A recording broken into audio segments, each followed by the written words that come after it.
Welcome to the 2018 Proposition Livestream. Hi guys. Yeah, so I'll just give you a little spiel about the day. So yeah, we're gonna be going through the California propositions. However, we'll also be taking questions from chat. And if you guys have propositions that you're confused about or you think applies, because a lot of these seem to be, you know, very common propositions that are also up in other states. So, but yeah, if you guys ever have a question or are curious, feel free to hop on chat and be like, hey, this is a proposition in my state, and I kind of want to know what that's about. So, yeah. Right. Dive into prop one? Yeah, should we dive into prop one?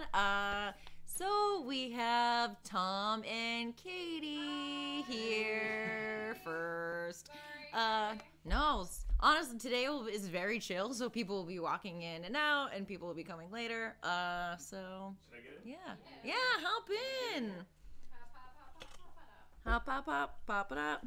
Ah, sweet Jurassic Park pencil box. Thank you. We do have some pretty sweet paraphernalia. Yeah, you got a whole room. Got a whole room. I've been here before too, and I'm still like. Yeah, well, there's some new additions. We recently got a VHS player, so we have a lot of VHSs. Oh, hell yeah. Like Citizen Kane. Yeah, I've got one of those dual ones, so I still have like some VHSs that I've been saving since like high school. Oh, shit. I don't know. Do you want to watch the 1996 Academy Awards screener of Anita with me one day? I do, very much so. Okay, cool. We have George Bush's 9/11 address on VHS. Yeah. Oh man. Will showed me the side of it, and it was like, George W. Bush. And I was like, oh, weird. And he was like, did you see the date? And it was like 9/11. I was like, oh no. Oh no. Why did I take this? Yeah. We should put the tape on the plate. This is important. This is... We're gonna share this with our children. Yeah. We need to record this because I have the entirety of John Elway's second Super Bowl win. Oh, wow. The Broncos versus the Falcons. Wow. For the longest time, we had, my mom and I had Robin Williams on Nick News from like 1994. Okay. Or 5. I feel like that would be big for you to see him on Nick News. What's It was Nick very News? It was Yeah. Linda Ellerby? Nick News with Linda Ellerby. I got nothing. Was that on Nickelodeon? Yes. Yeah. Oh wow. Okay. We did like a whole bit with all the kids, and it was Oh, amazing. that's sweet. Maybe I wasn't watching Nickelodeon anymore in '94. 94? It was a little before my time. I was a babe, but I was aware. I watched a lot of TV. I was 11. I was 11. So I was aware of things. All right. I'm just gonna like dive. We can still talk Yeah. about I this brought my book so I can check off Great. what I'm supposed to vote for. Okay, so I've already started on some. Have you? I honestly, Well, I mean, all the have ones no where it's like idea. Republican or Democrat, I'm just like, fucking fucking. yeah, I'm not doing it. Yeah. We do also. We have these. If I they saw ever these. become helpful, I don't know. We can like. Let me make sure Dave give and I our are votes. streaming this. I We think gave you I the think key, it is. right? Yeah, Yeah, yeah. okay. You guys are. Set Oh, we up. are? Okay, cool. We got a pretty fancy schmancy, like it streams Yeah, to we like are. a couple different things at once. That's So rad. yeah, Pretty exciting. pretty exciting, guys. Speaking of exciting, so the first one we're going to talk about is bonds to fund specified housing assistance programs. On its face, my immediate reaction is yes. Yeah, I want to Right? also Because say yes. we want housing for people. Right, housing and assistance Yeah. both sound like two words that Right. they want me to get behind. Yeah, they both sound like things you would say yes to. Right, which makes me think like maybe it's really evil. I don't know. I don't know. Usually, it's surprising how some of these things just are what they appear to be. Like, we're going to talk about Right. Proposition 10 later. But, like, the rhetoric against Proposition 10 is so strong. It's like, it's bad for homeowners. And you read about it, it's like, no, it's rent control.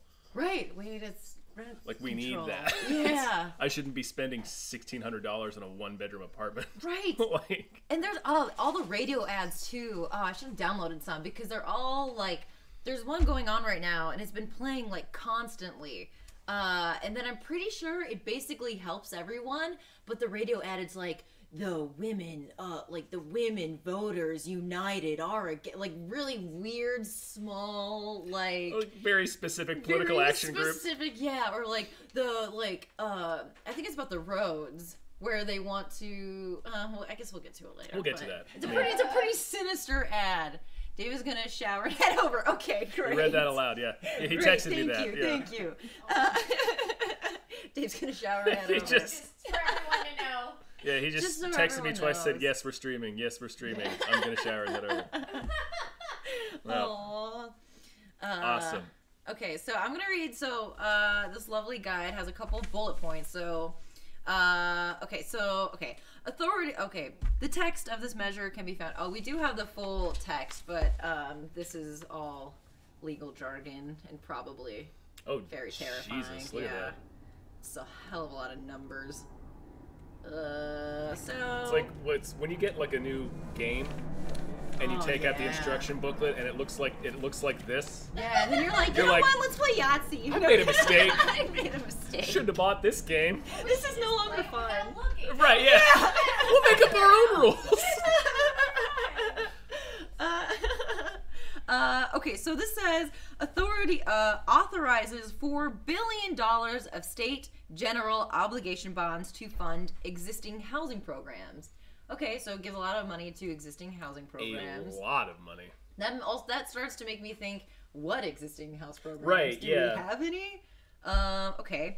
Includes $1.5 billion for multifamily housing programs for low-income residents, $1 billion loans to help veterans purchase farms and homes. It's weirdly specific. Yeah, I guess a lot of veterans. You're a veteran. You want a farm? Hey, you want a farm? Yeah. Yeah, you want to. Yeah, wow. I mean, sure. Give them something. Veterans. Okay, and then 400, and that's okay. $1 billion. $450 million for infill and transit-oriented housing projects. So transit, does that mean like along bus I routes? assume that's what transitory. I don't know what infill means. Yeah. Let's see. I can Yeah. look that Oh, Kitty, also, we can pull up a chair if you want to join us, but also you don't have to. up. I was thinking we could rotate. Yeah. Sure, yeah, The yeah. disembodied voice is Katie. Yeah. Just repeat what Katie says so they can hear. Okay, cool. Hi, my name's Katie Willard. Hi, that was Katie Willard. She's looking up what infill means. She's looking up what infill means. Sure, I'm retweeting this. And $300 million for manufactured and mobile homes. Okay, I think that's really nice because I think people often overlook mobile homes, but I know a lot of lower income families like mobile homes because it gives them mobility. That really isn't a joke. That's what they like about it. But I like that it provides money for that too. It doesn't like gloss over it. So I gotta say, so far, just reading the first two bullet points, Right, it sounds like something we'd be on board with, right? Yeah. Hang on, I'm tweeting the link.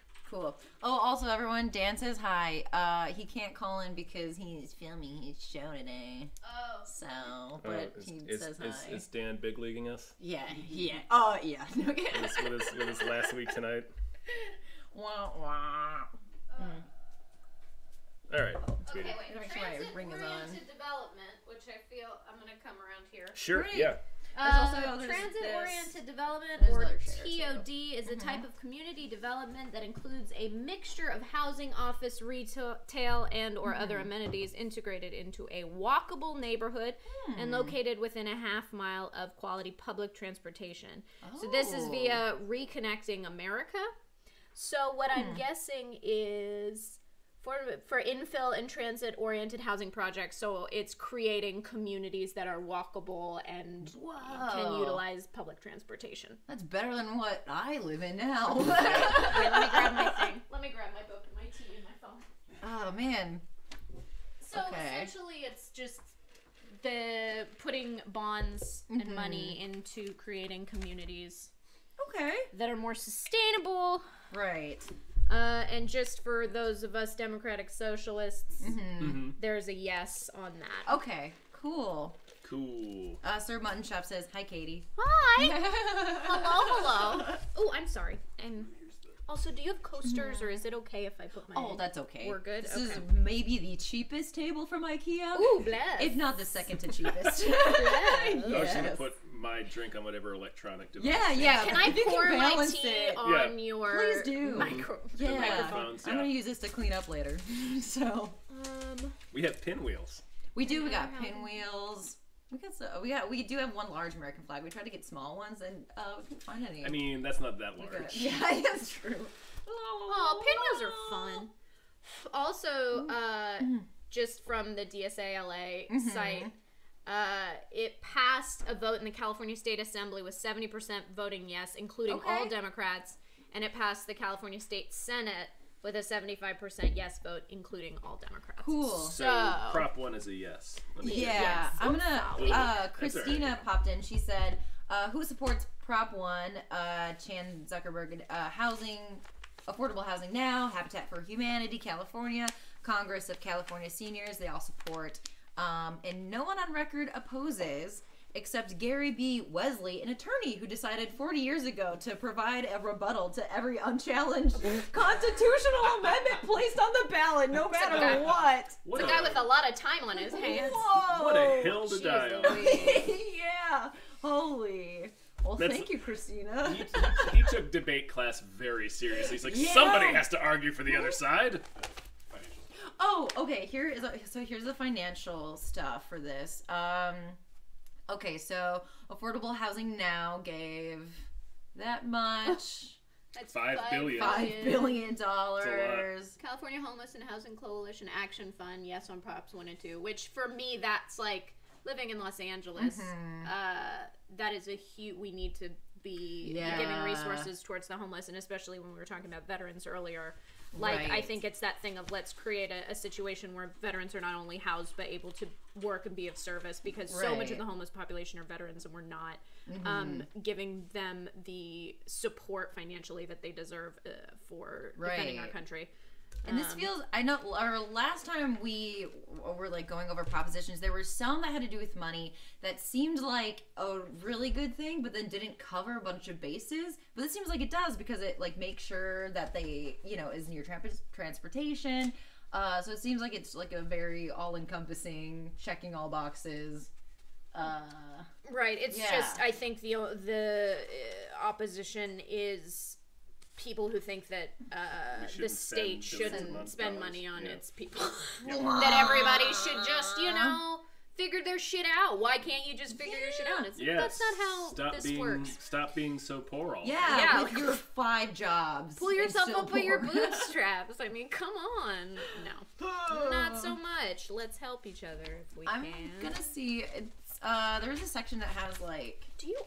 Your butt is half off of this. Yeah, I can move this. I have a lot of. I now got that a lot I'm of here space to the left of my butt, so I can swap? move this. Or we can, because I'm Here, I'm gonna push this over this Maggie way and too. I can fit in the middle. We Yeah. go. Can fit in the middle. fit. This is yours. It is mine, yes. Okay, cool. So yeah, I need more space for my gigantic ass. My gigantic. Tom? Around this way too. Fat bottom girls rule the world. I'm good. You got it? Yeah, Tom literally had his half of his ass on the bench. that he It was also- fine. I was engaging my core to stay perfectly balanced. Democracy can help all. This live stream, including Tom's core. Mm-hmm. I'm gonna see if there's any they do like a pros and cons. Yeah. Rebuttal. Okay. Yeah, they have the rebuttal arguments. Rebuttal to okay. This actually is confusing when they say rebuttal to argument in favor. So does that mean the opposite of in favor? I think that means against. Yeah. Okay. God, sometimes I feel real dumb, but Well, they word it in stupid ways. Yeah, sometimes. right. It's like, why add 5 different words to when you can just say, this is against Prop 1 and 2. Nah, brah. Nah, yeah, dude. bro. Nah. dude. Nah, dude. Nah, man. Okay, so there's a this is in capital. They got a couple capital letters here. A very bad proposal. Very bad. From Gary Wesley, the man with too much time on his hands. Gary Wesley, the guy who comes up with counter arguments on principle. He literally has 2 of these. Look, 1, Whoa. 2. I wrote 2. Oh my god. I think the biggest thing, though, is that, this is money that in theory, there's no repayment, right? Right. But what I think fundamentally people don't understand is that we have money to spend. Government shouldn't be run for a profit? The thing is that the benefits that will come from how many, I'm trying to see. It's like $5 billion. People. Well, yeah, but how many people it will affect. 30,000 multifamily and 7,500 farm worker households, 15,000 home buyers, 3,000 veterans. That combined amount of people who will have quality housing and feel safe are able to do live their lives in a better way, that the repercussions of that could be incredibly positive, even though it doesn't have a monetary value to it. So. It's unknown. They say it's nothing, but you don't know what financial repercussions positive financial repercussions could happen because of it. There's not an actual number value. Sorry, Gary Wesley. Yeah. I want to see what this guy looks like. Yeah, please look up Gary Wesley. I think I know exactly what he looks like. I have an idea. I got an image in my mind. Let's look him up. Guys, what if we're blown away? What if it's not at all? Gary Wesley images. Wait, there's too many. There's too many. So many. The third one is Elvis, so I'm guessing there's a Gary Wesley who's several Elvis. There's several Elvis. Gary Wesley, Los Angeles. I saw that guy and I was like, oh yeah, that's... Well, I saw the guy with the tiny mustache. Okay, there's I think someone on the Clippers. No, Wesley. Okay. Who are you, Gary Wesley? Show your face. What are you hiding? If anyone in the live stream can track down a photo of Gary Wesley, please... Yeah, that'd be wonderful. Know. Send us a link in the chat so we can see what he looks like. Cause Yep. Good Lord. Oh, Gary Wesley. And to be perfectly honest, the argument in favor, one of the people in favor is Gerald G. Wilson, who's the past state commander of the Disabled American Veterans Department of California. Ooh. So I trust that if the veterans are saying, yes, this actually will help us, then it will actually help veterans, because so much of the funding that goes towards veterans it goes other places. That's very true. Okay, so here's a little bit more about the veterans section, because this is under fiscal effects. It says, bond costs for veterans housing program. This measure would allow the state to borrow up to $1 billion by selling general obligation bonds to investors. Veterans participating in the home loan program would make monthly payments to the state, allowing the state to repay the bonds. Which I don't really know what that means. That means the state is actually taking the loan. Okay. So it's like the state's getting the cost by selling bonds, basically, which is, all right. it's selling the debt before the debt really exists, and they're like, and you can pay us back for the debt, which is like, Okay. I mean, I can't get $1 billion loan, but the state of California can. Oh man. Well, and also, I know one of the other things, which I think what I was talking about earlier with the sinister ads, is going to be cutting down our spending on infrastructure.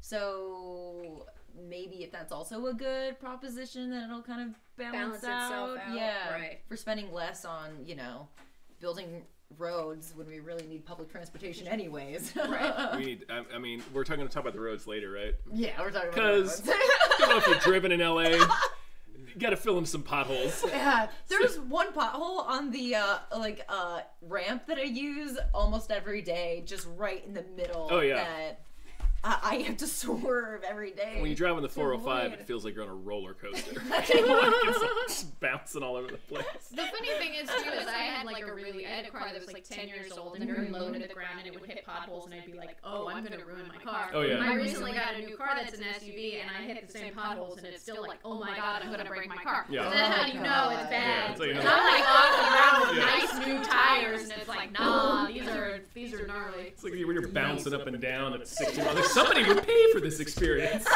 Someone would pay for this. Yeah. Oh boy. So I'm also gonna ask the chat if you guys have any propositions in your state that you guys want us to look up. feel free to send them over. Yeah, that's true. I realize this is very California. It is very California-centric, but a lot of things apply. Sorry, guys. Oh. Sorry. There was one, somebody mentioned in England, they're in England, and they said the Hartlepool by-election. Let's see what That sounds like a Harry Potter. The Hartlepool. I'm taking a guess on spelling here. Let's see. Hartle. Hartley. Pool. Okay. P-O-O-L. You were close. You were close. Man, they got Hartlepool. Okay, it's one Okay. Heart. Okay, cool. We're gonna look this up for you guys. We'll figure this out too. By-election. 2018. You guys have to be so goddamn British. Yeah. What is this? Aluminium. Okay. Aluminium. Go. Okay. I don't. Okay. Wait. I mean, are we going to be able, like... Anytime I've tried to read about British politics, it's like my eyes glaze out. It's such a completely different system. I hear it in parcel tongue. Yeah. Yeah. Oh, what's your law? Rural Westward. Okay, Hartlepool Borough Council is the site that I'm on. Rural Westward by-election. Please click here for the result. Oh, there's a PDF. Oh. Let's download that PDF and see what we can see. I'm excited about this journey we're taking. Yeah. This was, are you referring to the one in July of 2018? Somebody mentioned in chat. I'm asking the person in the chat, is that what we want to talk about? We're doing all this work what happened after? for one British person. Oh, someone could say, I don't want to bring up the poop storm that is the general elections. Well, hi, we're here for 8 hours. Yeah. we're going to talk about candidates, so I guess we can also dip our toes into that at any time. Yeah. Someone says British politics are bullshit, but less so than U.S. politics. Yeah. Well, I mean, at least you guys have more than 2 parties. Yeah. That's true. That's true. But you guys also have like Nazi parties. I mean, so do we. Well, yeah. We just don't call it that yet. We're just not straightforward about it. Yeah, also, I just love that literally it's just a PDF of like how many votes each person got. Yeah, it's one page. It seems so straightforward. I feel like we could never well, I guess you could. Mike Young was duly elected and he was a conservative, so I'm guessing it's a similar thing to what's happening now, or what has happened. Yeah, the unfortunate slip. 678 votes. His closest runner-up was James Brewer in the Independent Party, which is interesting. Wow. Apologies for not understanding your government or giving you any information that you might need. Is that like some sort of electoral college? Because 678 votes. Yeah. Not a lot of votes. Yeah, how is it? I wonder how it is split I don't up. know. Somebody else mentioned Oregon Prop 102. Okay. We'll look that up. That's a lot more in Relevant. expertise. Oregon Prop. What did you say? 102. 102. We're basically in Oregon. Okay. We go there a lot. I know a lot of friends are like, I'm going to Oregon this weekend. Removes restriction that affordable housing projects funded by municipal bonds be government owned. Whoa. So There's sneakiness in that. Removes restriction. Okay, so a yes vote supports amending. Okay. Let's go. Sorry, there was a pop-up. Yeah. The yes vote supports amending the state constitution to allow counties, cities, and towns to, with voter approval and certain restrictions, use bond revenue to fund the construction of affordable housing. So it's their version of our Prop 1. Okay. A no vote opposes this amendment, thereby preventing counties, cities, and towns to use bond revenue to fund the construction of affordable housing unless the prop. Okay. Right. The difference is it's saying whether or not the housing has to be owned by the government. Right. Which can be, I don't know the specifics of it, but like anytime you bring in, anytime you try to privatize a public program like this, it traditionally goes bad in the past. Like we did that with mental health and prisons. Yeah, so I'm hesitant on immediately saying yes to this. Yeah. Because like, the minute you like come, there's like a negative connotation having the government controlling it, but it's like, well, the government keeps things like Right. Normally, whereas if you let a private property manager, do whatever they They want. can do whatever. Right. Yeah. they're going to take on that debt to make money, whereas Right. the government's like, well, it's a program. Yeah. Affordable housing bonds be approved by local voters, and that the total principal of any such bond does not exceed 0.5% of the market value of the property within the jurisdiction.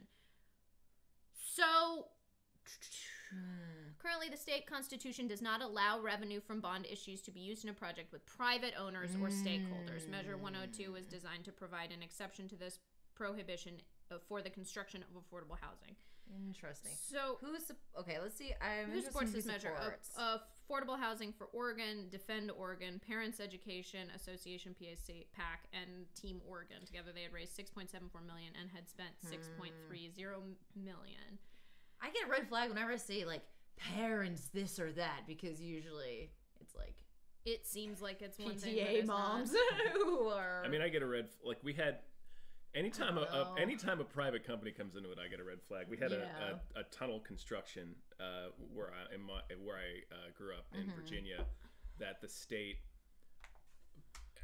allowed. Basically hired a private company to build the tunnel, but in exchange they get to collect, the private company gets to collect tolls. Oh wow! And they charge out the ass on these tolls. Oh no! So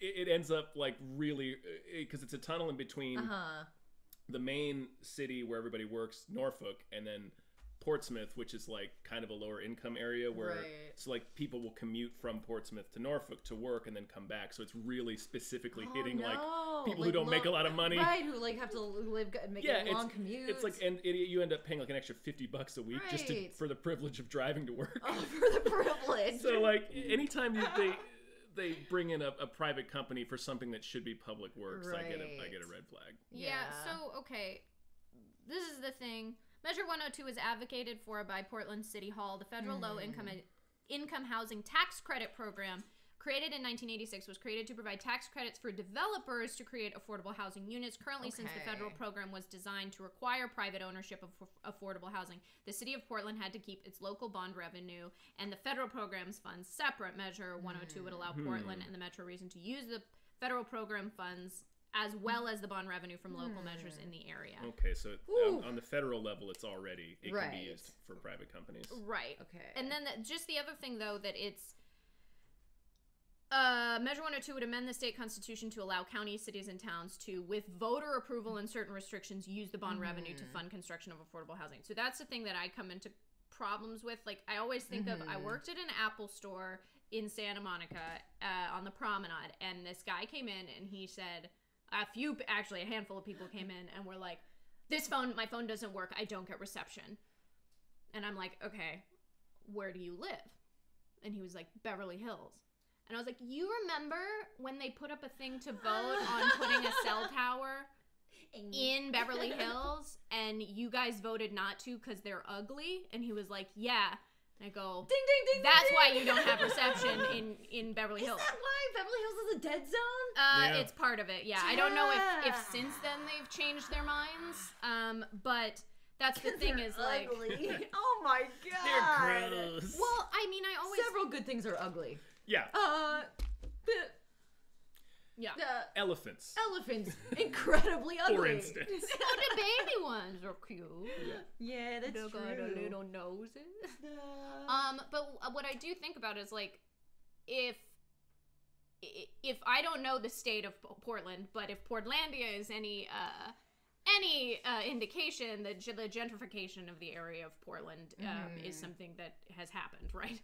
And what I think about is, okay, if bougie people who have gentrified Portland, and there's a ballot that says that there's going to be affordable housing provided, which is often for low income. Oh, what if we don't? Low income, homeless, things like that, that the local government will be like, nah. Right. Again, because they don't want non-bougie people in. I got another hometown, Hampton Roads, Virginia example. Hell yeah. This is so great. I'm so glad build. They were going to build public transit, sort of like the train that we have, connecting. Hampton Roads is 7 cities connected, and the rich one, Virginia Beach, was like, no, we don't want to pay for this. because they didn't want to have poor people come in. Well, that was a big part of the metro through Beverly Hills, the Right. purple line or whatever. Yeah. So it's the same thing. The rich people will always vote down. So I don't know, like, the intricacies of Portland, but I'm assuming anytime you have to bring that to a vote, like a public vote, it may go sour. they might vote no for more public housing. Is as I understand this having just read it. Right. That's my thought. I could be totally wrong. Right. And I'm open to being totally wrong. It happens a lot. Yeah. It happens. You might say I'm used to it.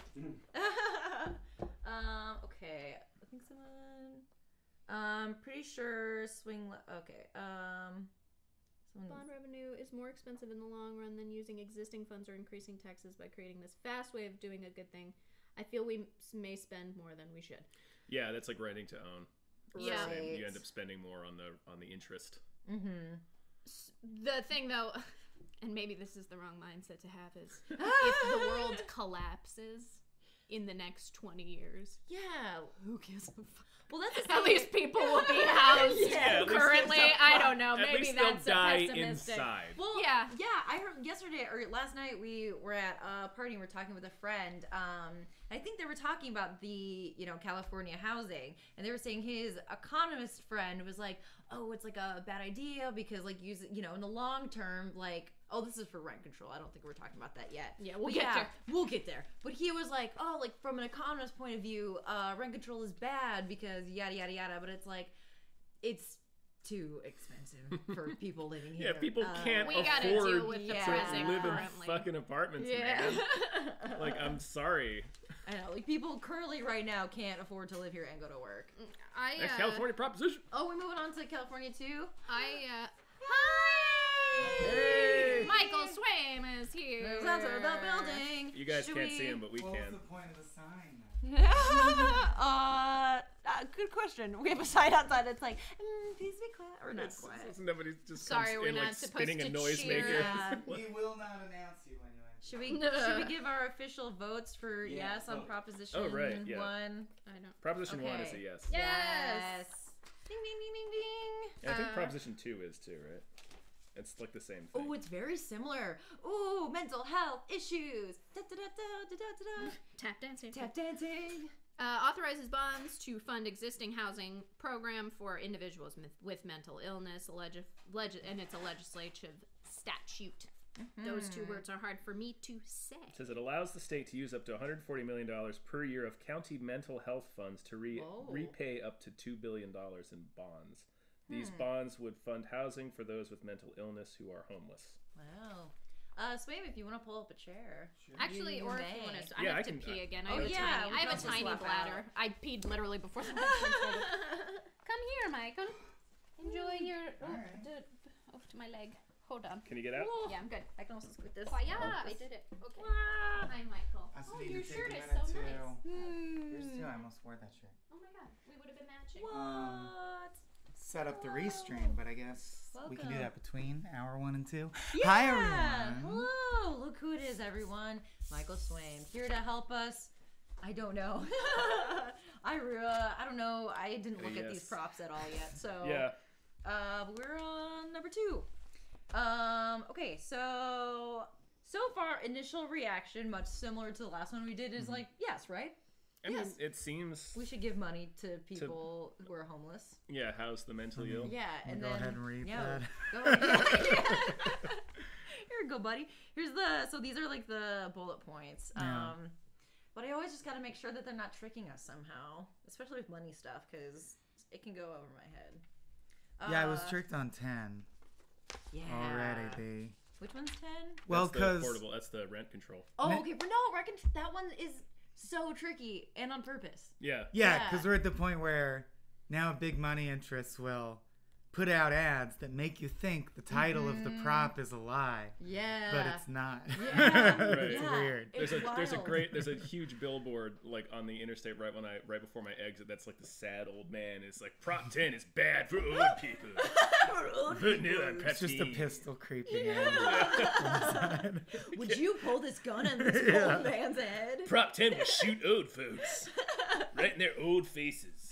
Oh my god. Mhm. Oh man, if things keep if nothing ever gets better and things just keep getting worse and worse, can you imagine like those type of propositions being on the ballot? Let's pull out old people and Yeah. put them out Can of we get misery. water from old people's bodies somehow? From their old like bones. drinkable water. That's what the proposition is. Yeah. It's like, let's just like fuck around with some old people. Yeah. No, it's just the question. Do you Yeah. think we could? Do you think we should try? Prop 13. There's Can so we much turn old bone people marrow. into food? I mean, we need water. Yes. But yes, I would say during the Reagan administration, we already like all this money is already owed to these people. Yeah. yeah. Yeah, Will, do you have the financial stuff for this one? Okay, this is our last one. We have who's like backing everyone. Thank you, Raquel. Oh, this is Raquel, everyone. Yeah, Raquel. Hi, Raquel. Yeah. Okay, so people who gave this money is Affordable Housing Now, California Homeless and Housing Coalition Action Fund, and A Home for Everyone. They gave a shit ton of money. Yeah, we should point out, I think, Affordable Housing Now, this doesn't mean they're wrong. I don't know the situation, but man, $5.2 million, by far the most spent on this prop. Yeah. And the most they spent on any other prop that they're supporting. They also supported the last one too, right? Yes. Yeah, Prop 1. I can't reach it. Yeah, so the last one we voted, yeah. So it seems like they did a lot of money to help get this going. Seems like a important issue for them. Oh wow. Okay. Also, yeah, I was about to bring that up. Yeah. Go ahead. It seems kind of unanimous, like we should go for this. I don't always trust Yeah. lawmakers, but it's like when you read a Rotten Tomatoes review and it's 99%, and you're like, I guess I have to. It's Yeah, that, it's see that, it. it's that See one it. fucking guy who writes the negative. Do you remember? Well, that's true. Yeah, there was one. 'Cause in There's this- one So- person who voted against this. In the Yeah. Senate, this prop is supported 35-0, and in the Assembly, it's supported 72-1. The one guy was little 5 asshole. Yeah. I like the old prop when it was funny. I don't like the new prop. Yeah, like I like the there's, new one. I forget the name of this reviewer, but he's like infamous for being the one, like when Get Out came out, for example, and was almost of unanimously course. positive. He was the one fucking guy Yeah. that came in and was like, this movie's bullshit. And he's tricked me, not on Get Out, but he's stopped me from going to movies before I realized it was him. And it was like, you're full of shit, though. It's like, oh, this guy's a fucking goblin. Speaking of Right. this, real quick, I need to look up the Bohemian Rhapsody. I saw the movie and I hate it. Did you hate it? Okay, I was wondering. Hated it. Rami Malek's the perfect casting choice, but that might be all it has going for it. Yeah. It sounds like all it is. The music is great, and all the live stuff that they shot is really cool. Well, I And, remember yeah. like when it was going into production, they came out and they announced we're not going to cover any of the homosexual or bisexual parts of his life. We're not going to talk about AIDS or anything that Yeah, happened. like, with him. And they're like, yeah. oh, so why are you making the movie? Like, Where's Yeah. the drama? Yeah. If it were a fiction, I'd be like, then what's the conflict for your character? Yeah. yeah, It or was- it's like we're gonna. I mean, he was bisexual, but it's like he's a gay icon. Yeah. Yeah. So it's like, but we're not gonna cover any of that. And Well, it's then not why the like, yeah. Yeah. why are you doing this? It's not like out of Right. respect because he was closeted. Like, he was Right. proudly bisexual. Right. Yeah. Like, I just want to Yeah. point out And that I had questions about it when, like, all the other members of the band have, I like, think their disavowed the involvement movie. really tainted it. No, Did they said they didn't, like, they all took Did their they? names off of being involved with it, which I thought was Well, a bad yeah. sign. Well, good, because it's not great. I just want to say, Anyways. Guy Branum had my favorite tweet on this, which is, I just saw Bohemian Rhapsody and learned you contract AIDS from lingering eye contact with unnamed male extras. Yes, yes, yes. That's Sorry. yeah. and I forgot that Brian Singer was the director. Yeah, Me that- too. It Which, totally like- came up, and it was like, oh, Yeah, this which is makes gonna it even explain more. a lot. Yeah, like, oh, I'm not seeing that.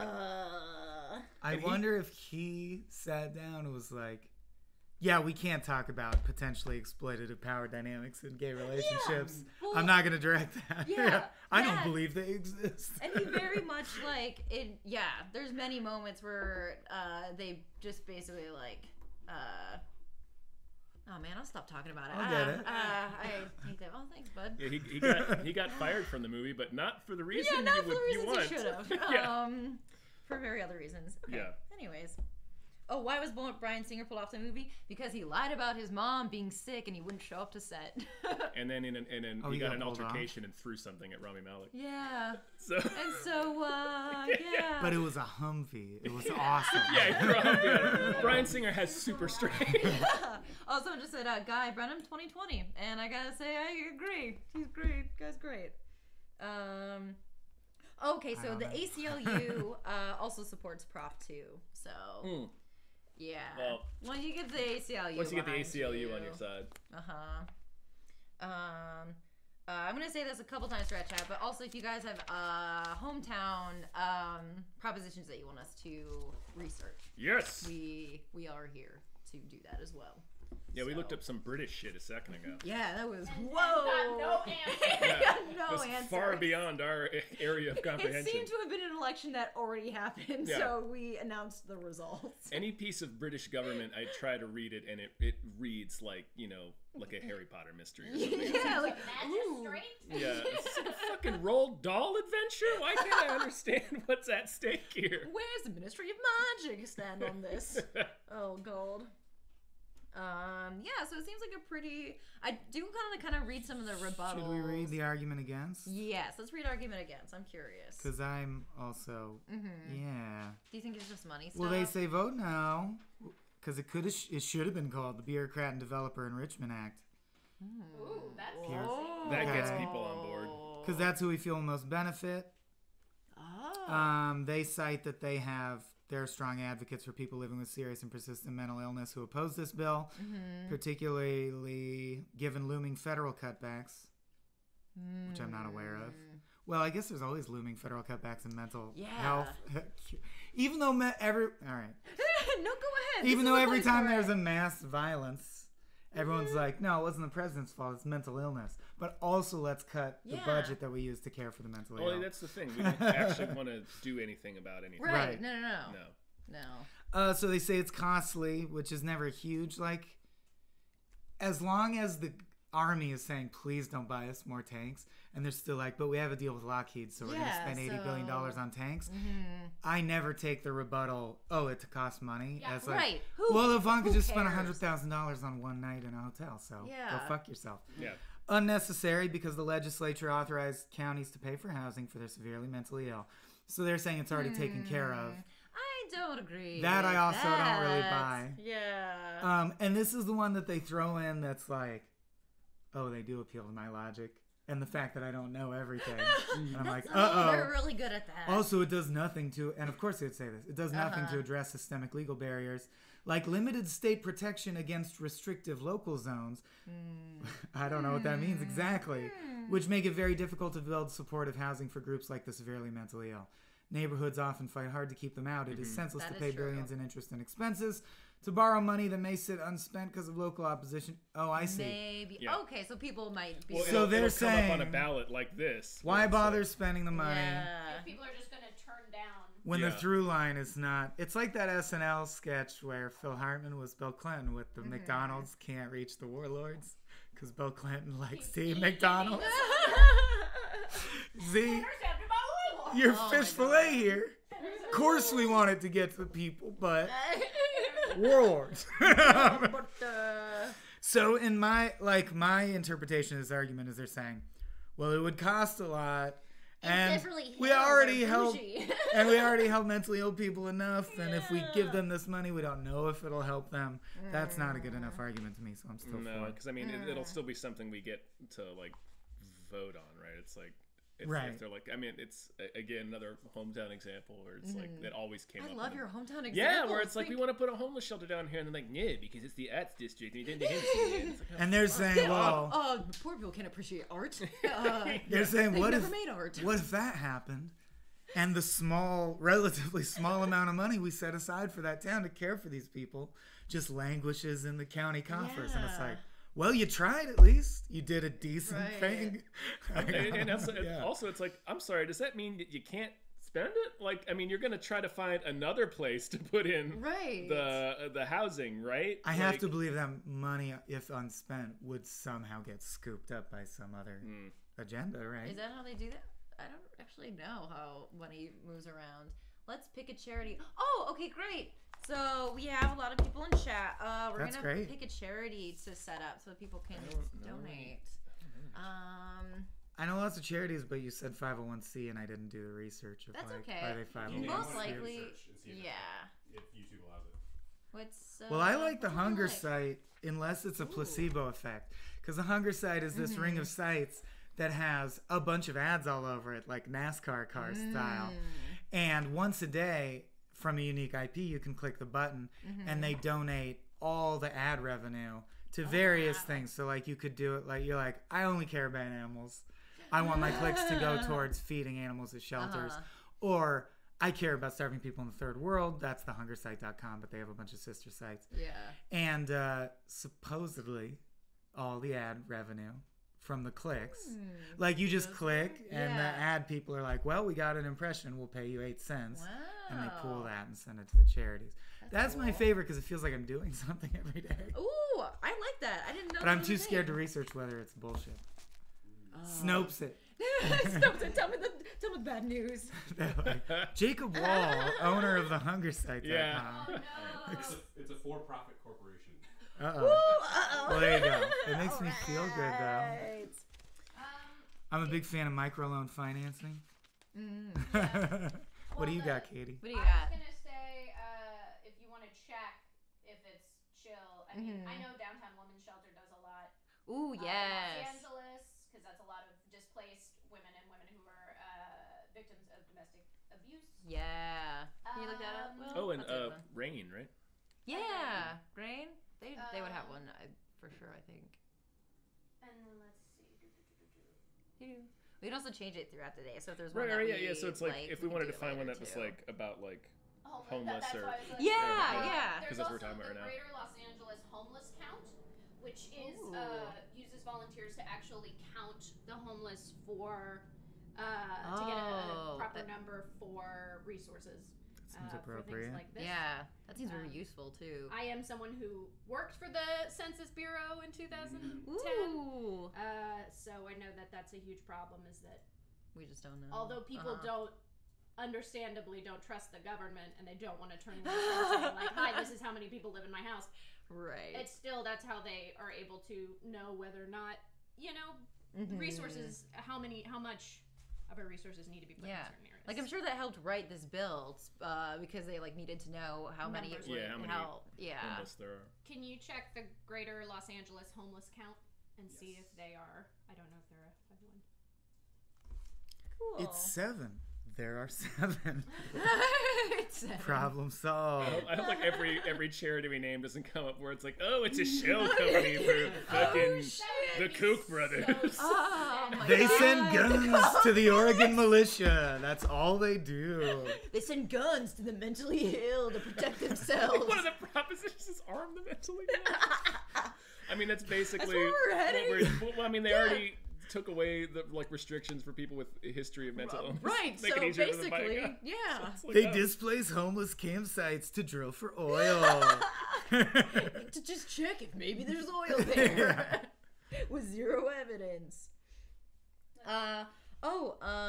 Okay, so someone suggested we look up San Fran Prop C to see what we think about that. San Fran Prop C. I got a I'm doing computer. If Let's it's about bring it up. affordable housing in San Francisco, then I'm on board. God, there is none left, right? No, I mean it sucks here, but like in San Francisco, it's like way worse. C. If it's about throwing homeless people's stuff into a lake while you're jogging, I'm torn. The tax would be paid by the city's wealthiest companies to It is to house the address homeless. homelessness. Yeah. Ooh, and Jack opposes it, so I think we should all vote for it. It would raise taxes on gross receipts over $50 million. Twitter Jack opposes it? Yeah. Oh, well, fuck that. Yeah, I know. That's why I'm like, Yeah, vote yes on that. Jack Dorsey is its highest profile opponent. oh my God. My Twitter's been really slow and it's been not loading. And part of me is like, I wonder if Jack is like strangling my internet. Throttling your internet connection. Sisters. It brother, feels family. so personal who he chooses to kick off Twitter. Oh, yeah. And like it's gotta be because I Yeah. tweet that I don't like him. Hey, you been kicked off Twitter? All of these. Stuff I have there? not, No, surprisingly. I think what Like is suspended or anything. is Jamie calling in later, or is she? She's They're, traveling, Yeah, I they are think, traveling. yeah. Oh, traveling. They're doing Okay, a show. she's been But kicked she said off 3 hi. times. Yeah, I know. Yeah. She's on her 3rd suspension. So if you're in SF though, we would say yes on Prop We C. would say absolutely yes. Because and the it's problem kind is of a no-brainer. all of these Silicon Valley companies are driving up the prices Yeah. of housing. Right, so they should fucking pay for it. And Jack Dorsey says no because he didn't want to pay for it. He didn't want to be for Because he wants to have so much money that he just can't even conceive of. It's weird. I guess that's the character attribute that got you that much money. But I don't understand when you have more money than you could possibly spend on yourself and your children and their children. And you're still like, I can't At that lose point, any yeah. money. I don't know. Because if I have can't 20 extra understand bucks, it. I'd spend it on dessert or something Yeah. immediately. I spent it on crap But instantly. Me Yeah. too. I guess I'm that's wearing why I all- this don't is all have stuff $1 that I billion. bought on a whim. These like weird shoes. I don't know. Weird Makeup lipstick. looks diamond filled. Yeah. Hell yeah. Looks Yeah, it pricey. Yeah. Yeah. Oh yeah. I will never understand it. I mean, that's a. We can get into a broad discussion yeah. on the how Okay, capitalism and the American dream, quote unquote, pushes Oh, people here in we that go. direction. Right. Why I love the DSA of Los Angeles because they're sassy in their voter guide, and they were like, "It is let's see, wait, Hold on. Skip to the sassiness. hold on." I love sassy. I love when politics here we get go. sassy. As socialists, we agree. This is for Prop 2. As socialists, we agree. Although we go a step further to identify the public health crisis explicitly as an aspect of the oppression and alienation of capitalism. Woo! I love them. They're great. TC in chat says that level of greed is just fear of competition. So Jack's afraid of competition, so he likes his money because it puts him on a little Yeah, it mountain. gives them a status. All Yeah. things must pass, Jack. Twitter will one day not exist, Right. and the same And can be you said of will America. die like the rest of us. Like, there's no purpose in trying to hold on to shit that's gonna go away Yeah. anyway.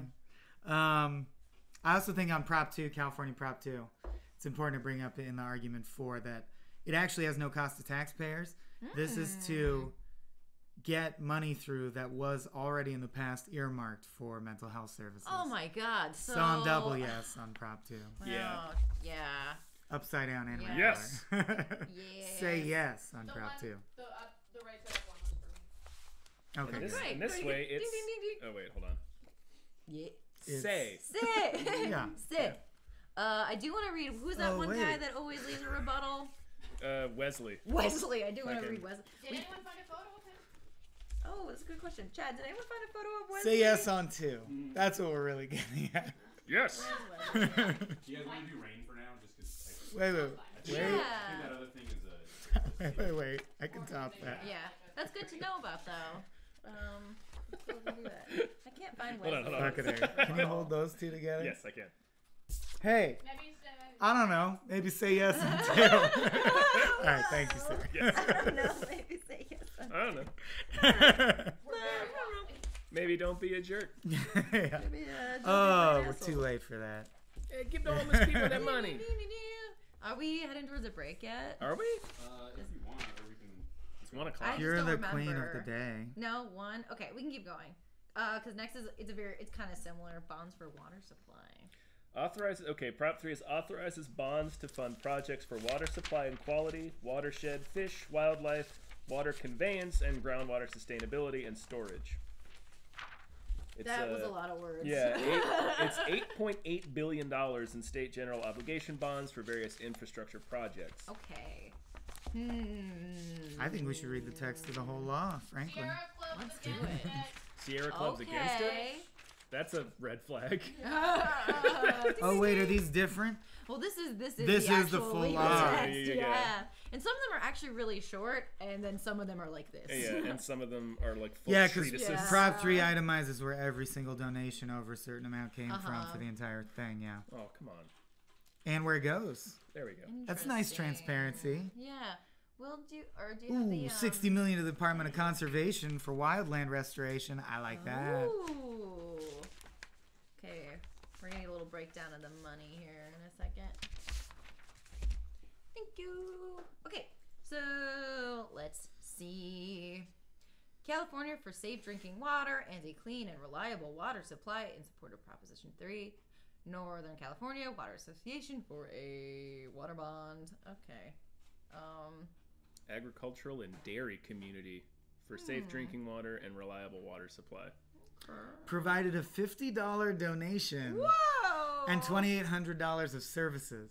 Huh. So they must have just been like a union that like did we were canvassing like, or supported the prop in yeah. some way. But yeah. the Sierra Club is against it.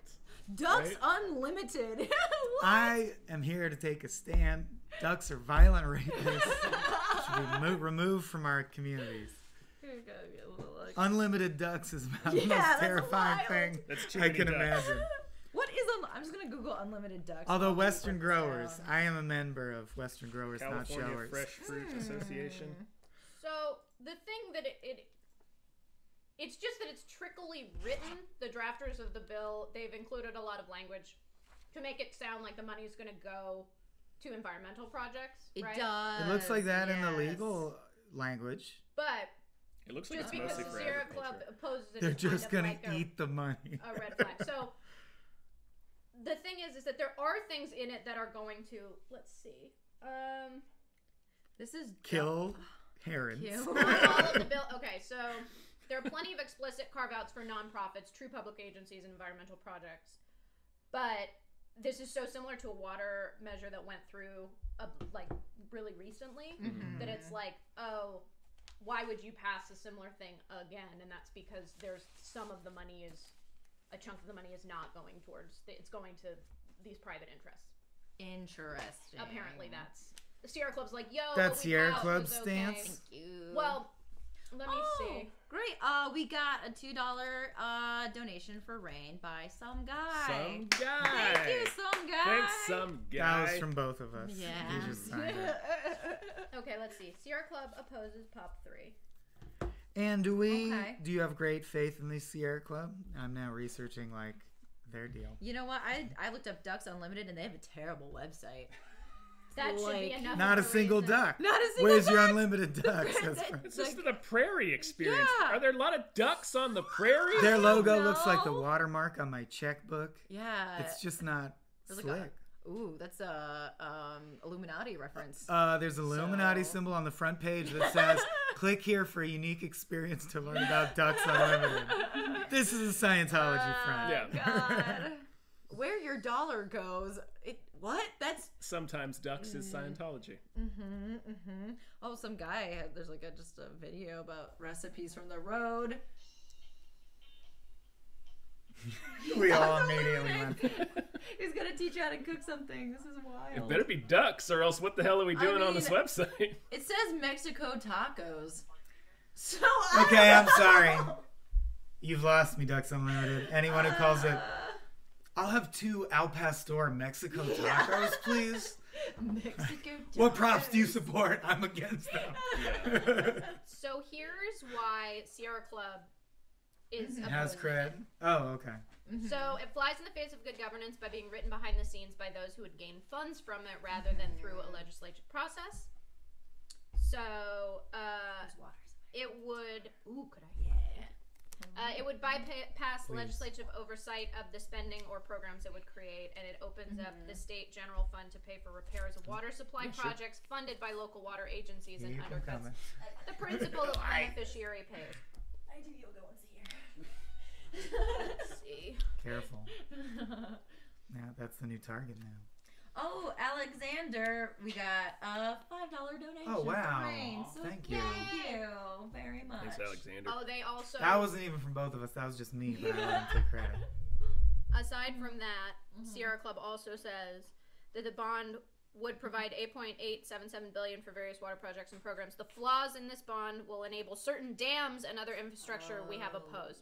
So they, from some of the projects that it's gonna fund are actually not good for the environment. Right. Oh, I see, because it's for like Yes! water if supply. you will. Oh! I'm gonna move out so David can Don't sit in. stop thinking about America. Don't stop. Let me Someone new is here. one.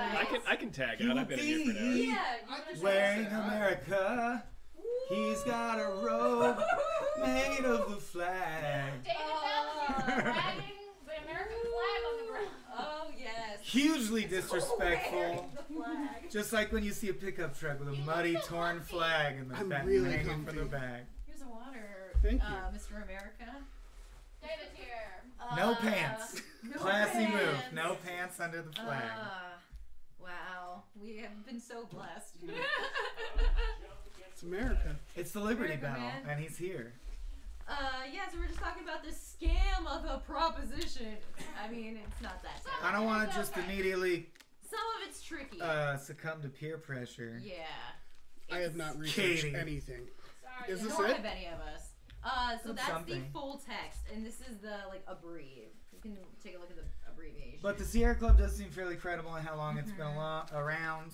Checking out the Wikipedia list of what major policies, environmental policies, they've endorsed and posed aligns with what I believe. So I think they do have cred. And Ducks Unlimited is so weird that I just don't know. I think it is. It's telling that its supporters are all like water things, Yes. and like Yeah. the wildlife people are like, no. Yeah, Well, it's interesting. no. Anyone who grew up in SoCal, or I guess anyone who's driven, theoretically, Mm-hmm. you must have driven by the part of the Grapevine where it's like a huge dust bowl and it has all the signs saying like the government created this dust bowl, call your senator or whatever. Water, yes, food grows where yes. water flows. Yeah, I saw that. And it's just interesting how easily indoctrination works because like what authority is like a dirty roadside billboard? Right. But because I drove by it every time I went from the Bay and back, all as a child, I was like, yeah, I bet the government must have done something evil, like they Right. came and It is killed gonna all the dry Native here. Americans and they just drank all the water and walked away. But it's like, the water no, if you look into it, Mm-hmm. it was to like save the water for the vast majority of people and lands that need water. Right. It was like before that, at great expense, they were taking water to this desert area where no water should be, like Vegas style. So I do think water is a hot commodity. Right. Is this And there's a- proposal just make water good? We feel like based on the donors and the opponents who are much larger, more recognizable environmental protectors like the Sierra Club, Right. that it's some kind of argument that like, we need water. No, we need water. Well, we'll pay $230,000 for water. And it's all this bidding war is happening under the guise of, we're doing something environmental with water, so vote for it. Right. But the Sierra Club is coming out saying, no, they aren't. They're just like buying water under the guise of this Right, bill. they're buying water. They're gonna Fuckers. build some dams with this money that will ruin some environment stuff. But also a chunk of it will go towards Right. just pay for play, like contractors, water services that are privatized. Right. Water recycling, treatment, storage, conveyance, and brine disposal. But all those things are privatized. So they're Right, saying so that it'll be profit for them. like that money would go to private companies regardless because you have to do that. Right, but they've Like the already city passed- will eventually do that. But they already passed something similar a few years ago, so why do it Okay. again? Right. It's only for the Because you're like, oh, they'll probably vote for it again, and we can get some 'cause stuff like, through. ooh, Yeah. that's what they always do. They package it like, ooh, don't you like water? Don't you like ducks? Yeah. You're a racist. I mean- you don't like ducks. One for two. That's a terrifying thought. Right? Ducks are assholes. And he wasn't even here when we brought that up the first time. Right? I mean, I think anybody who's spent more than 5 minutes watching ducks know that they're terrifying. Call yourself by your true name. Corkscrew dicks forever. Yeah, Christina says a bunch of big agro businesses also support Prop Yeah, 3. that's So. where you gotta be. Right. Not against the idea of having sustainable agriculture per se, but it has seemed to fall more into the realm of big business as Right. machines are able to do so much agricultural work and all the small farms consolidate under a huge agriculture business. Right. Alexander says, as someone pursuing their doctorate in urban planning, dams are always a bad idea. Yeah. Interesting. Whoa. I would love to ask them if they can respond further. Is it like Yeah. environmentally, like are you saying it never helps the city, it's not worth the investment? Or is it like humans don't know where water should go? Right. Like It we're should go wherever the dumb. fuck it goes. Is Yeah. that The it? ecosystem and then they break.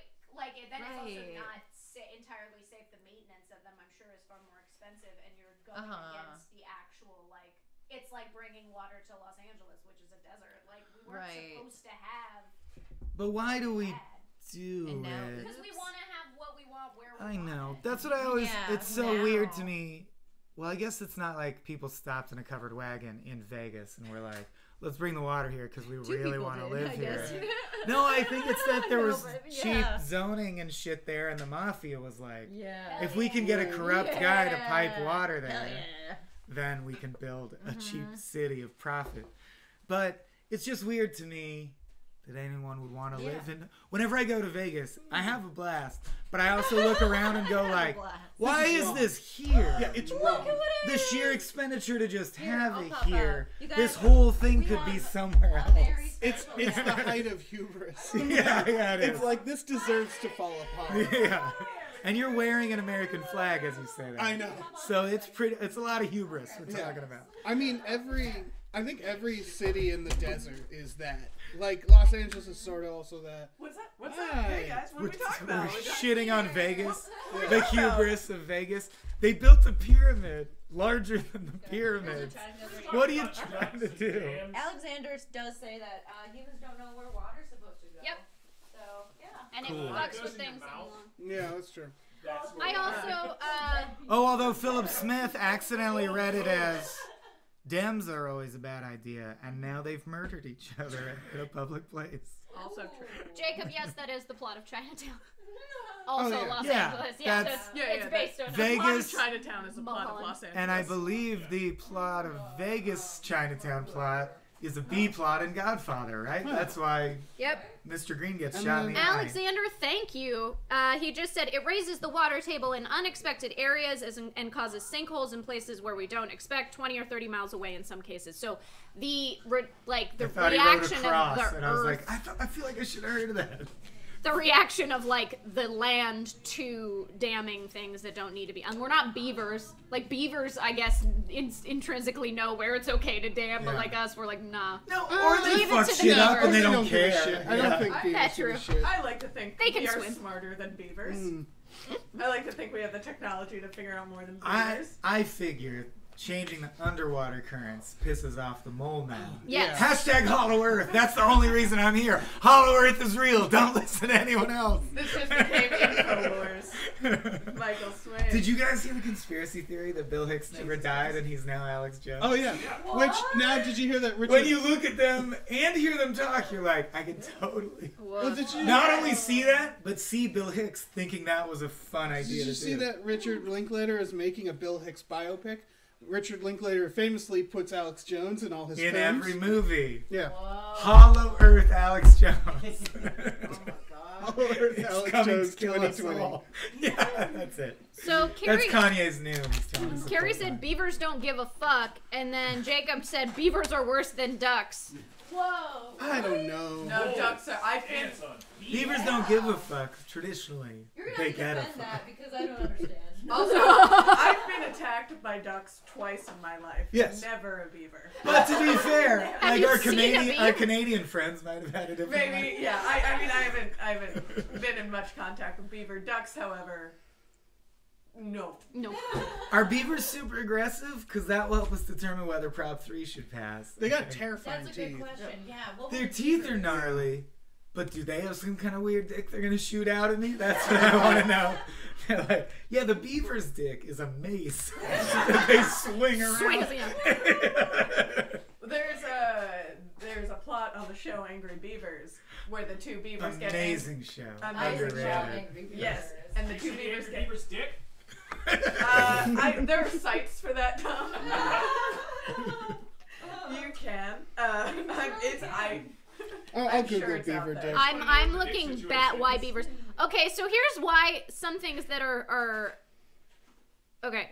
Why beavers are bad. So beaver dams act as natural filters. Okay, there's a thing where like methane gas builds up in beaver dams, 'Cause and they're then farting also in they there or cause what? they also cause like a rise in mercury wherever Well, yeah, they that are. was the plot of the Angry Beavers thing where they like mark everything by spraying. I feel like my science is off of Nickelodeon cartoons, but I they believe you, Bridget. apparently, according to this, spray like skunks do to like mark things. So maybe it's just their farts. And like when the dam finally decomposes like a huge burst of ammonia. Just poisons everything in a 10-mile radius. It's hilarious when it happens, but also devastating. Also, the thing that I'm learning about The beavers, crops withered. with which whoever just tunes into this live stream and we're talking about beavers and they're like, what happened? Is that beavers, their dams are constantly moving and shit, like they're breaking them down and going somewhere else, so it's not ever a permanent. I didn't know that. That's interesting. We're learning something new every day. Behaviors that invade upon the natural order, how dare they? I can't think of another species that pulls that shit. I googled beaver dick, and there's just a park in Idaho called Beaver Dick Park. Oh, Named yeah, after- sure, officer, come in. David's here. Named after Richard Beaver Dick Lee, Oh no. an Englishman who sought fortune in the American frontier. What the fuck is this guy? All right. well, Man, and if you still know him, like, it takes a lot to be remembered that long. Yeah. So he's probably an intimidating dude. I bet he walked in rooms and everyone's like, oh, dude, that's that guy. That's Beaver Dick. Yeah. That's Beaver Dick. Shut up. It's a wise man, Beaver Dick Lee. Don't look right at it. Yeah.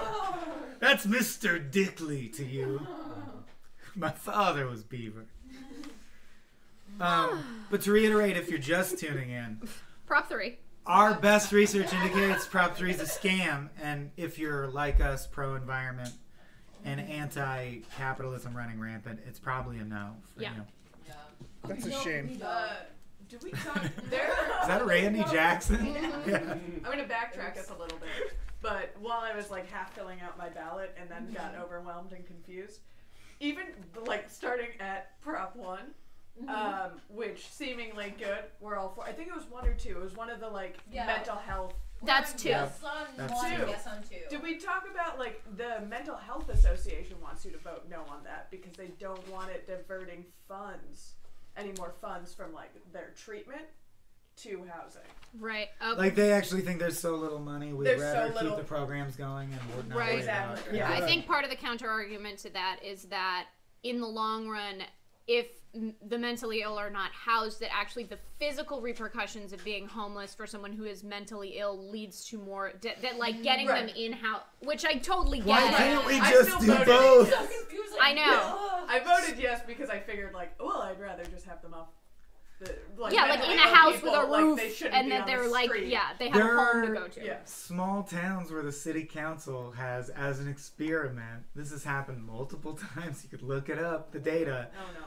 just paid all their homeless people the amount required to buy groceries and have a crappy apartment. And it's cheaper than any other program, and it has way better like rates of people getting back to work because they can fucking shower and keep their clothes clean and go to job interviews. Anyway, yeah. So just do that. But since you can't vote for that, you got to make your own decision. Thanks, Bridget, Yeah. Wait, so for it's, exposing our ignorance. so it's just like it's a small amount of money that they aren't willing, like they have to push around. Yeah. It's the bonds. It's taking bonds from Right. one area and Yeah, putting them so to depressing. another. I know it's In really the upsetting. 90s, didn't they do that thing where they decided that mental institutions were cruel and they shut a bunch down saying like, okay, we're going to create a new system, and then they just didn't create a better system. So they just shut down mental institutions. It feels like the same thing where it's like, this is a problem. We're not gonna fully solve it. We're just gonna do a very half-assed That was job. Reagan, not even partially. Yeah. Like, We're gonna make money off mentally ill by privatizing mental health. Right. AIDS? I've never heard of that. I just watched the Freddie Mercury doc, and there was no mention of AIDS. Mammy. Yeah, watch the fucking, and it's real footage, because Cropsy is a documentary. But if you don't like horror movies, it's a great horror doc called Cropsy. Oh, I But haven't watched in that. it, they heavily feature real footage of the abandoned insane asylum that Cropsy notoriously, the legend is that's Yeah. his base. that's, But the footage is real of how we really treated There's- inmates. And it's like, it's hard to describe and over-exaggerate. It's like The Ring or something. It's like designed to be horror. It's like a child who's clearly ripped out all their hair in their own filth naked in a corner that's pitch black going, oh God. And the reporter's just like, this isn't accredited. Well, Insane asylum that gets a request from budget. chat to Oh yeah, talk it's about all- Massachusetts prop Okay. an expose on this.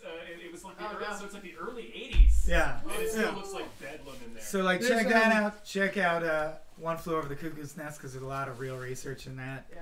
Homeless people have been. We basically in the 80s and 90s decided, oh man, our only way of treating them is so bad that it provides really bad optics. Like we look like monsters. Right. So let's Better just not they do it. die on the street because then we could say, like, well, there's no program for that. Like we're not related to it per se. Right. It's just a homeless person died on the street. What do you want? My hometown was one of these places. Is the Northampton State Asylum, and my dad remembers in the '90s one day just people in gowns wandering into the streets, like people just coming into They town just shut it because out, they pulled shut it it down. down. They finally got rid of it. It was in a bunch of horror movies as well. Yeah. And it's a terrifying place. But my town, since I can remember, there's just been people on the streets who were just kind of crazy. There was one person started a hotel, had an old hotel that was shut down and opened it up to these people and like gave people a place to stay. It was a documentary about them, but it was like, yeah, it's really fucked up. My hometown is just extremely racist. Yeah. It's not Danvers, is it, Dan? Not Danvers. Danvers is the Arkham Asylum. No. Who wants to bring out? Someone has a Yeah. question about a prop. Massachusetts Prop 3 is gender identity anti-discrimination veto referendum. So, let's see. Veto. What- So would it undo? So here we go. A yes. But discriminate. So here we go. A yes vote supports upholding Senate Bill 2407, a bill to prohibit discrimination based on gender identity in public places such as hotels, restaurants, and stores. A no vote opposes SB 2407 and repeals the law designed to prohibit discrimination based on gender identity in public places such as hotels. Well, Yes, done. We don't. oh my God! Like really? how are we I'm not hoping- even past this as a species? Hard yes. We shouldn't even be fucking talking about this. If someone does something in privacy that doesn't affect you, you're fucking done. You don't have to do anything about that. Assholes. I honestly think this person was like, can we talk? Can you Mention it. say it so that Yeah. I don't have to keep doing this? Like, can you just do? Yeah, I read that and was like, wait, what? Like, is there a question about it? Like, Have you guys seen the political cartoon that's taken itself totally seriously? Oh no. That's a dude, like a Danny DeVito looking dude, out in the, like peeing in the open toilet seat, Right. and it says women's restroom, and it's a toilet seat with no walls or stalls, so there's a little kid staring at him going like, Mommy, why is that man's penis in the women's restroom? And she goes like, I'm sorry, honey, there's nothing we can do.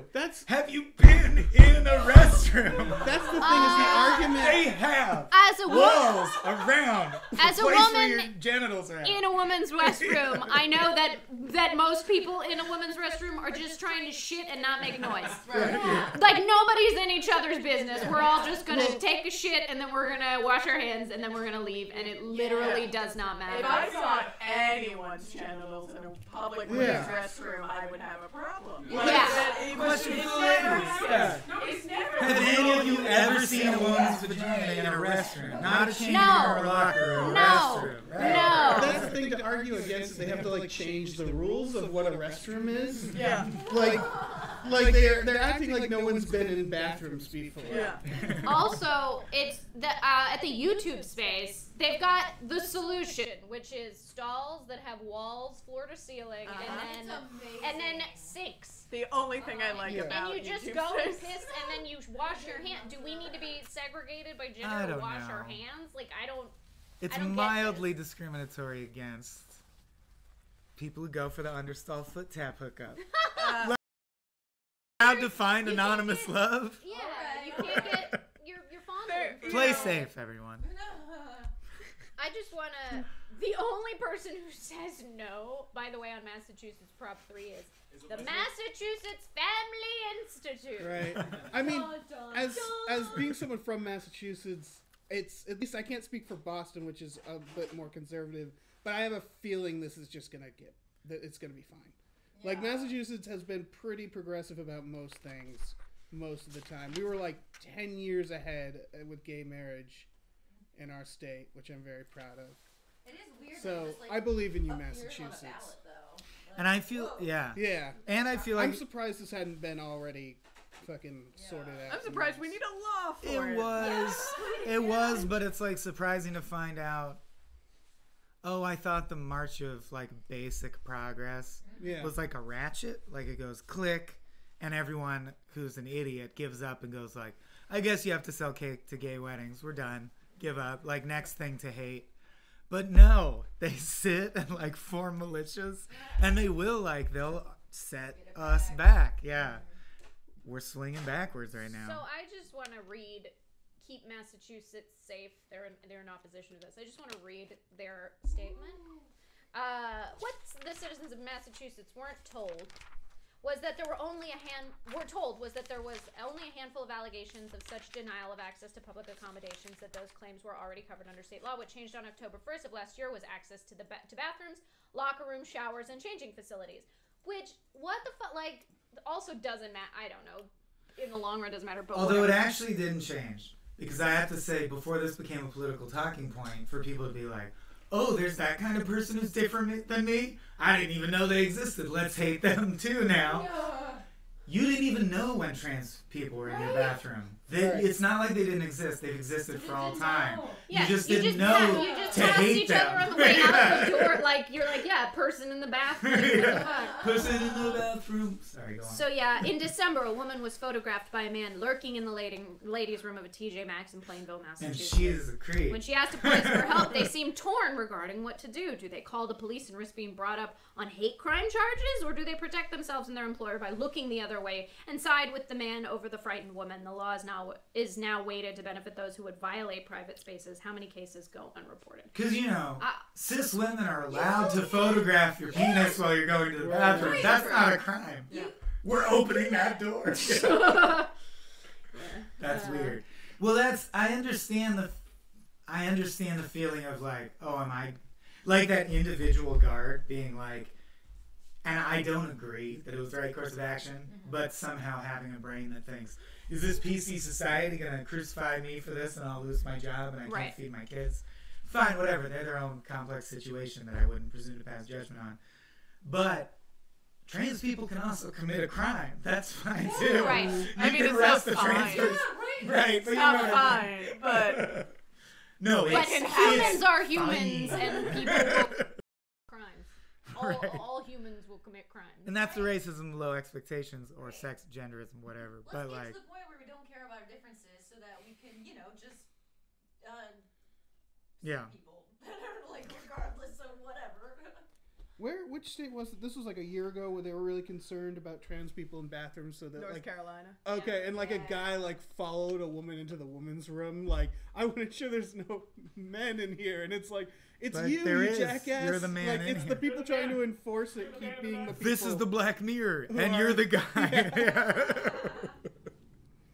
I want to see a YouTube video of a guy who's like, I'm going to catch a man in the bathroom, and he pans by the mirror, and he's like, oh, God, it was me. What have I done? Why is my dick out? So that's a hard no on the veto. Don't be confused by the language Yeah. on that one. Oh, Massachusetts. because I was confused by the language. Do you guys want to hear the final vote for Prop 3? The duck, back to ducks, real quick. Duck prop. I don't want to anchor it with I don't want to anger the name, ducks. the duck prop, because that's unfair to it. And I don't want to anger the ducks because they've attacked me more than once again. They took down a plane not too long ago. Yeah. No, I'm No, Prop maybe 3 that was for geese. Katie. No, I'm prop 3. I Also, apparently people can't hear me. I'm sorry. I did not. I came in late. You can pick it up You on can the do next maybe one. or I That's don't know. okay. I don't know. There's no shame in I don't know. Yeah. I mean, I would do a no to ducks. No to ducks. Fuck. No to Those do. are for you, Bridget. I'm doing maybe no, only because the most important issue to me is the environment currently, and the last thing Katie brought up What's the makes last me not. one? So I would say like, please do as much research as possible, but it's probably the right answer is no if you care about the Earth. But they've made it so fucking confusing that there's a slight maybe. Yeah, I might have already voted yes on this because I voted already, and it just looks like it's fine. It's just Okay. like Why don't you just shoot water, a cat right? in the head, Yeah, Dave? exactly. Well, they couch it in, well, water's a good thing. You want water supply, Yeah. right? But it's like if they're building dams and redirecting water from it could Right. really fuck with the environment. And then someone could legitimately say it really helps this community that is really struggling, and that could be true. Shit is complex. Right. But we're all leaning no, other than the person who didn't come in, so that's not fair to ask them. I know nothing. You're like a child wandering into a political debate. It is exactly what just happened. Yeah, so like the next little section is Oh, we get nice. to highlight candidates. Steely boppers. So on stream, if there's any candidates that you guys want us to like look up and talk about, feel free to. You want to swap in? Is that? I don't know Yeah. how we're doing it. No, I mean either. Doesn't matter. Let me. I took your. I've seat been in the and I long. took No, your- you just got here. I've been I've in the been in longest. for a while too. Tag Chat- me out, and Chat, I'll come you back. decide who dies. Who does? Let's not start that no, shit. No. All right. No, so don't. why don't you I will. I can sit here till 8 o'clock, but I didn't know if someone's controlling who's in and out, or we're saying I mean, I'll step out. people should be able to hear Willard But whoever steps in better. should keep the flag. Don't let it touch the floor. It already Okay, so has. I'll come back very shortly, but let's get everyone Willard in for a minute. Your shoes too. Have you shown the shoes to the stream? Oh, I don't think Oh, so. those my are God. sweet. They're very I'm just gonna cool. wear it. They shine. I got them at Goodwill. And I was like, excuse me. We got. What we okay. got? Where are we going? Okay. Oh wait, we got. Are now we- we're doing people. Yeah, we got a little bit of free time to do some people. Let's do some people. Okay. Someone says look up Alabama's governor's face. Oh, his shit. I mean, face. this sounds like a promise that's really good. Yeah. We're not gonna deliver on the Alabama Talk governor's about face. Brian Kemp is human trash. We all Oh know wow. So about Brian Kemp. Which one's Brian Kemp? this. Brian Kemp is running against Stacey Abrams. Oh, for governor, and he's the goodbye. voter suppression He's racist. Goodbye. And not even hiding it. No. Just Wow. Nakedly yeah. aggressive. Man. He just looks like such a shithead. Yeah. Sorry. He's like got that pain face, like I haven't pooped in a while. I wanna poop, but I'm so racist. I know. I'm too racist. I'm too racist to I'm too poop. racist to poop. I got blockage for my racism. I just want to. Somebody in the chat said, as a Massachusetts resident, I've seen someone protesting against 3, but it was one sad man standing by himself on a sidewalk, and everyone hated him. Whoa. Interesting. Yeah. Yeah, Stacey Wow. Abrams is the shit. Yeah, Stacey Abrams. Man. Oh yes, it's up. Apparently, your shirt is a federal misdemeanor. Oh, my Oh. shirt? Right, because you're not Oh. allowed to have the flag on clothes. Well- As Dave says, "How dare you?" while reclined on the couch, covered in an American. Yeah, David, he's using it as a blanket currently. I don't support the prison or the industrial complex, so I'm wearing the shirt ironically. So it's For all the record. legal. So it's I- all if it's legal. one If of it's your- ironic, it's legal. Also, anyone who wants to be like, well, technically it's against the law to wear a flag on your clothes. Like, just go fuck yourself. Go. No way. fuck yourself. The only person that argument is okay against is Tommy Lahren when she I like agree, yeah, argues about yeah. kneeling for the anthem and Yeah. then wears like an American flag bikini. My God. Shut up, you dumb lady. You dumb. Okay, so what are we doing? We're just seeing if there's any more candidates we should highlight. Yeah, Stacey Abrams, great. Where's some okay. There's a whole lot of judges. Yeah, So ooh, Christian many, is so many coming. judges. Oh, Ooh, let's see. Sharice Davis in Kansas was Okay, one of cool. the. Let's take a look. Christian is bringing a whole bunch of information on judges, so and he'll Oh, be here damn. around too. Great. So you can come and teach us because I don't know anything nothing. about. I I got mean, nothing. there's so many on I the got California nothing. ballot that seem to be unopposed. Yeah, which is always like, oh no. And I thought I messed that up, but apparently I didn't. But I kind of did because I only did a little bit of research. I did Yeah. some. I did some. Well, they're hard. There's like, They're so hard. much to There's research. a lot. Yeah, Every I get single tired. one of them is actually unopposed. Holy shit. Yeah. The Superior Court The judge. Superior Court judge. Well, I don't think anybody. You just vote whether they keep their term or not. I don't think I don't know. Interesting. I'm just a dummy. Sharice Davids, we're gonna highlight. Sharice Davids. She's for Kansas. So I am proud to call myself a Kansan, but I've been disheartened by the way our district has been represented in Congress. We deserve a voice who represents our values and interests. Since graduating from Johnson County Community College, I earned a law degree from Cornell and have focused my career on bringing equity and opportunity to all communities. After completing a year as a White House fellow in Washington during the Obama-Trump transition, Whoa. I know that now is the time to take action for our community and for our nation. As the daughter of a single mother Army veteran, I know the importance of determination and service to country. As a woman and a Native American, yay, shout out. I know how to stand up and fight for equity. As a lawyer, economic advisor, and advocate, I know how to build consensus and get things done. Please join me as we take our vision of opportunity, equity, and action to the 3rd District. Wow. Let's get to work. That sounds good. It sounds good, yeah. Sounds I like good. what she's That's got to from say. her direct website. Yes, and Yes. so her priorities, the current tax bill is, okay, so this is all Kansas, specific. Her plans are to fight for a true tax cut for the middle class, incentivize health care benefits for small businesses, and create a small business standard deduction to lower administrative costs, which is rad. That is cool. Create a child care tax credit to help working families across America, and support efforts to increase broadband access, which is the key to economic success in the modern economy. I am on board. That is super cool. Miss Sharice. Small businesses, you'll get your internet. And just a heads up on gun safety. We must demand more than condolences from our lawmakers. We need swift legislation to enact common sense gun safety laws. Yeah.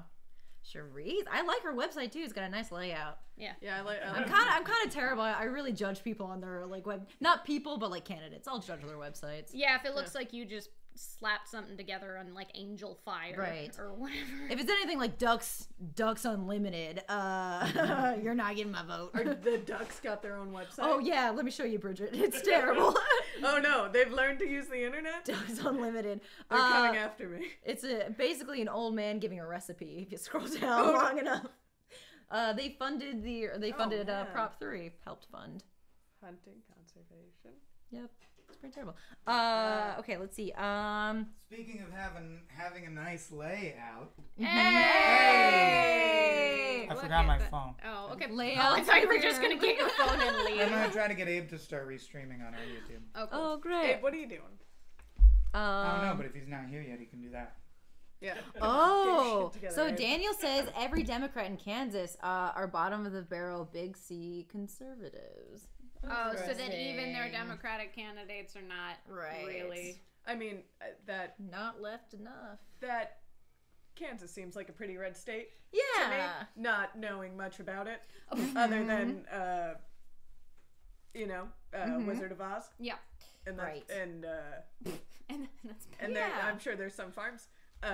Yeah. So that doesn't surprise me. I Right. have nothing to add. I'm gonna. Yeah. Well, I think a lot of people are always very concerned about making a very ethical vote. But sometimes you can only do the best. If that's the best candidate, that's who you should vote for. And the next time, hopefully, you can move it, a little further. more further. But we like Sharice Davis. yeah, we Who like is her. person running? Oh, and someone said Sharice Davis is a socialist. I'm pretty sure. So maybe she is more. slipped under the cover. Yeah. And that's a problem. How? Good for No, her. I think he's saying it Yeah, positive. okay, Yeah, good. yeah. I was like, I think he was like, yeah, I and? think she's. Yeah, it's like, can I vote twice? Yeah. Yeah, excuse me. That's not illegal. Ooh. Not yet. That is why I support her. yet. Okay, cool. Sorry, Oh, correct no. word. I was just like, it was like the person who sent the Massachusetts one. I'm like, you don't have a problem with this, do you? Because I don't. Yeah. If you're not sharing that in can you believe this? Can you believe she's believe socialist? this? Okay, someone says talk about the guy running against Steve King. Okay, let's Steve King, the racist. Steve King. It sounds I like was a gonna say racist whoever it name. is, vote for them. Yeah, whoever it is. Remember I'm that sure there's a it's House of better. Representative. Oh, it's in Iowa. Iowa. Oh. I love that author Steve. The first thing that comes up when Is I Google this is author Stephen King tells Iowans to vote out Steve King. Nice. Yeah. Chill, dude. His quote is, "I'm tired of being confused with this racist dumbbell." Whoa! He's primarying him from the right now. It's crazy. Wow. Right in Stephen King. Stephen King. Don't do that. That's confusing. That's bad advice. Man. Yeah, that would probably be counted as a vote Yeah. for Steve King. But what, if you're on the ballot and you write in a different Stephen King, Yeah. Oh, I wonder if they would just be like, you must mean Steve try it out, King. Iowa. You must Don't. mean. Yeah, maybe don't. So is Gamesplay Unemployed is already restreaming this, right? Yeah. Yeah. Okay, so just Small Beans folks know that we are restreaming that restream. So check out the One-Upsmanship Twitch channel. Yeah. Or if you're already seeing this, I guess there's no point in saying that. But I'm going to tweet the same information. Maggie's Have- Twitch is also. Have all 3 windows open. Yeah. Yeah, and be hip hop anonymous. Well, we have a lot of YouTube subscribers, so I hip-hop- wanted to live. Hip hop and Hip-hop anonymous. Has hip-hop anyone anon. restreamed something through YouTube where you click the go live button? I I've think never ours done is it. on YouTube. And Katie, they didn't know how to get See, their I want key to know if I stream. can restream to our Stream key. YouTube, but the internet's not working for me. But Yeah. let's move on. Yeah. Figure it out. At Yeah. Some point.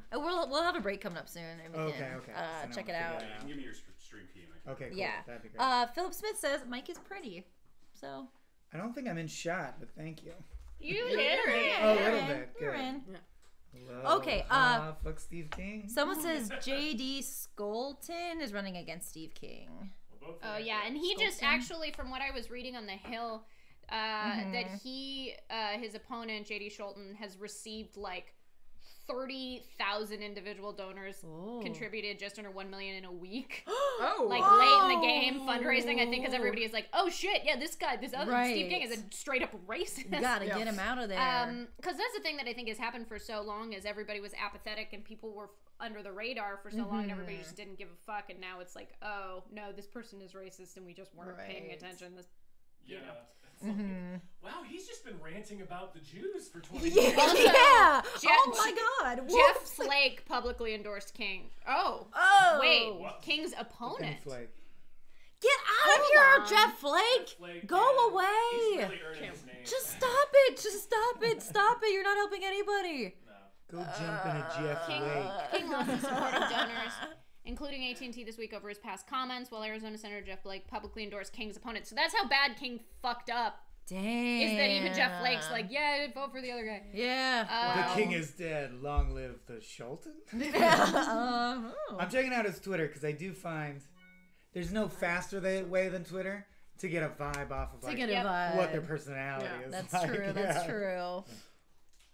I guess He Katie hates- and Cody yeah. talked about Steve King on the on Robert's podcast. Right. Yeah. Behind the bastards. Behind the bastards. He talks a lot on Twitter about fighting special interests, which is a buzz phrase that appeals to me. Yeah. If only for that. Well, they never have success, but I like it when they at least like Try. acknowledge But I feel like that's a that paying for votes is the opposite of what we're trying to that's, do. that's rhetoric both sides use. I guess Oh, that's true. I also just love his Twitter bio. JD Sholton is Iowa born and raised, former baseball player, but the baseball is the emoji, the baseball emoji. And the Whoa. Democrat running against Cool. Steve King, standing tall for all. So I guess he's a really Oh. tall guy, and that's his like catchphrase, which I think Oh, is super no. cute. He's like a dad. Although his number one most popular tweet is a retweet of Stephen King's endorsement. Oh. I also enjoy the fact that JD Sholton's like campaign video, he's in like a cornfield Yeah. with like the sunset and he's playing baseball. Oh, and, yeah, like, he's playing you do baseball. you. There's like a He's always nice. straight up Fields of Dreaming it. Yeah, and like know Yeah. your audience. It's a golden man. light with silhouetted corn Yeah, stalks. it's pretty. He also recently tweeted daylight savings, the greatest thing that has happened to a political campaign since coffee. So he's clearly a dad. He has children. Oh. He's out there busting dad jokes like Yeah. you need to do. Well, there is a prop I know to end daylight savings time. Yes. Yes. That's Everyone coming. ended. Zombie End Ben it. Franklin came back to say End he it. endorses For the ending it. love of God, end daylight savings time. It's a nightmare for everyone. Ooh. It's ridiculous how many things in this country are affected by like 18th century agrarian. Right. Yeah. Yeah. That is Dude, weird. it's the thing that always blows my mind is the fucking jury system of randomly selecting 12 citizens and having them vote was invented in the Roman Empire, and we still follow the Roman list law. of rules is basically the same as it was written down by like Aristophanes. How have we not revisited how justice should be administered? It's insane to me. People who made those rules at the time were like, they'll update this eventually. Yeah. It's just like a draft. This is first draft. You know, we gotta get things out there. We gotta get things moving. And then- Mr. Madison, this Second Amendment opens the door for all kinds of shoot-em-a-jigs and whirly-kaboomers. You're crazy. There will never be a gun more powerful than a musket, Jefferson. I did like the tweet where Schulten threw shade at Steve King. I was for gonna say. defining. He tweeted, "My opponent's the antithesis of Iowa values," and then in parentheses, the opposite. So I like. He knows his He's a base. common man. Yeah. He's like, that's gonna He's a zoom common right man. over. He's sassy. I gotta explain. I that. like it. I also just love he wrote. Oh wait, where's his tweet? He tweeted, "If you look up desperate right now, you will see an image of Steve King. Oh my God, he's so sassy. He's I a love sassy it. dad who used to play baseball. Oh my goodness. On board, so on board. Yeah, I guess I like mean, this image of him leaning coquettishly against his campaign. Oh, bag really hell shows yeah, it hell all. yeah. Little bit of a beer gut, tie hanging askew. I'd go Schulten over King any day. All right. Well, he's a good candidate. Look Someone also at him. said Look at him. he's a sweet He got a guy. gap in his tooth. He's got a too. gap. Oh, one of his political heroes is Tom Harkin. I like Tom Harkin. Yeah. There you go. Oh, okay. He He just retweeted boldprogressives.org who had a gif of or gif. Sorry. You're Of Ice Cube going, it's on. Because they're talking about late stage surge of funding. That Oh must my feel God. like for us that would be the equivalent of your big break, though. It would it must feel crazy to, I don't know what the political Kickstarter is, but like tell your people, start cold calling people, and they're like, surprise, surprise, everyone hates Steve King so much. We made $1 million last night. You're like, this is it. It's happening. Yeah. We did it. Oh, someone asked, do you guys have any info on the California lieutenant governor race? Both are Democrats, so what differentiates them? Oh yeah. That is a this good was question. a tricky one for me because it's Peter Choi and some woman whose name I am forgetting, but I think I voted for her. Lieutenant Governor is Ed Hernandez. I was And wrong. Eleni Kunalakis. Man, Bridget, would you mind So, grabbing a pencil? I don't know if this is in line with other people's values, but I that one's found this fake. helpful. And I'm going to say it again, the Democratic Socialists of Los Angeles, their voter guide. So just their... Okay. Ed Hernandez, 12-year state legislator and optometrist. Whoa! Representing the San Gabriel Valley, he has primarily focused on his legislative work on public health issues, passing good but relatively minor reforms like banning Medicaid work requirements. He voted in favor of SB 562 to establish single-payer health care in California earlier last year, although he hasn't gone on the record supporting single-payer health care more generally. Hernandez's support has primarily come from labor unions. He's endorsed by the California Labor Federation, the California Nurses Association, and the California Teachers Association, and a lot more. Overall, he's fine, if boring. That's not my wording. That's Democratic Socialist. But on the other hand, we've got Eleni Kunalakis. Kunalakis is the daughter of a prominent Sacramento area real estate developer who is a major donor to the Democratic Party and has been fined by the EPA for violations of the Clean Water Act. Kunalakis served Personal as the head... violations?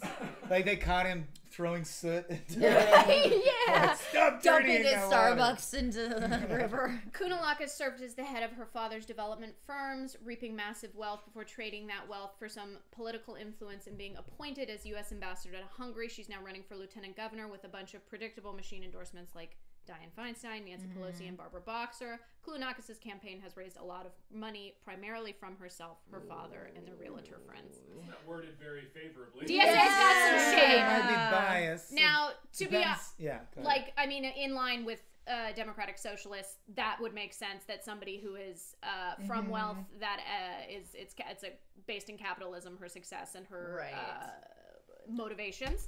So that's just one far left, Right. not Right. right, Well, yeah. far left opinion. If you're not a Molotov slinging revolutionary and you just want, which I am, but if you're not and you just want a return to normalcy, you might still vote for some.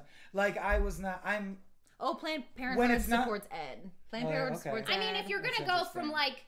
like neutral or like some neutral but also has a violation of an of like the EPA, I go neutral. Well, my thing is just like when Yeah. it's not in a moment of historical emergency, I also am greatly disillusioned with the Democratic Party Right. and the Yes. two-party system in general. Yeah. But like at this point, I'm just trying to hold on to the mild like social progresses we've made and not see like Roe v. Wade reversed or something inconceivable. Yeah. So the one place I do agree with Trumpers, I think, is I am for switching it up. So I would lean towards the person who's like more of a fresh voice without money. I just don't agree with the strategy of let's switch it up by taking a dumb failure and seeing if they do well. Yeah. I want to ask, how do you guys take union support, or does it vary union Unions by union? for me is that's an endorsement from a union is. Always Yeah. Not always. Not Not always, always. I but feel like that's for another research teachers- step. I know Yeah. liberals usually like them, but I also know enough about history to know of like, you know, Yeah. all of the intense corruption in the early Yeah. days. Of the Teachers unions, and nurses. That's an Okay, area that's- where nurses. I'm more on board with that. Those unions. I 'Cause agree it's with almost you. like, 'cause man, it's if- not always great. Man, but if you took that job, you're not concerned about Yeah. profit above Yeah, all. you can't. But yeah. Someone did point out that Planned Parenthood also supports Feinstein, so grain of salt. Right. And Equality California supports Eleni. Well, this point, PP might just be hedging their bets. Like, we want whoever's elected that's a Democrat to like us. So like Yeah. Because we're going to need help. Yeah. Yeah.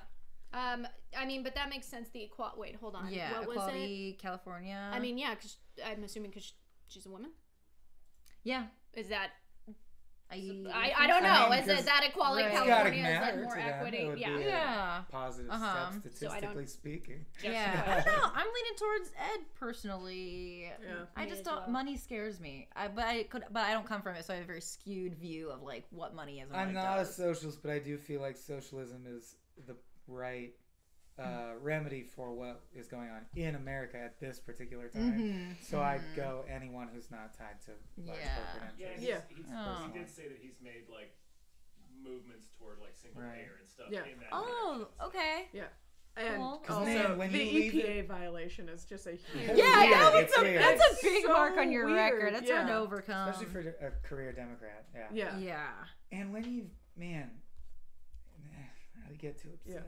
I'm getting upset. Getting heated. I couldn't let you. The reason to vote for someone who's highly connected with big money interests is you'd think they theoretically somehow wield more clout and will get your agenda done more. But every time you just trust rich people to like work it out because they have so much of the resources, they fucking don't. yeah. Yeah, No. do not ever. I feel The a rich water in person's house Flint, is Michigan so- is affordable for at least like 800 American businessmen to fix themselves if they want with In less a than second, Yeah. like with literally less in than a day 1% of pay. them, and they would be remembered forever as an American hero for all time, and they won't do it. They want the money. No. Someone did give us another prop to look up. Louisiana Amendment 2 is hopefully, they said it's supposed to reduce incarceration. Awesome. Yeah. You know what also does that? Violent revolution against the state. Ding, ding, ding, ding, ding.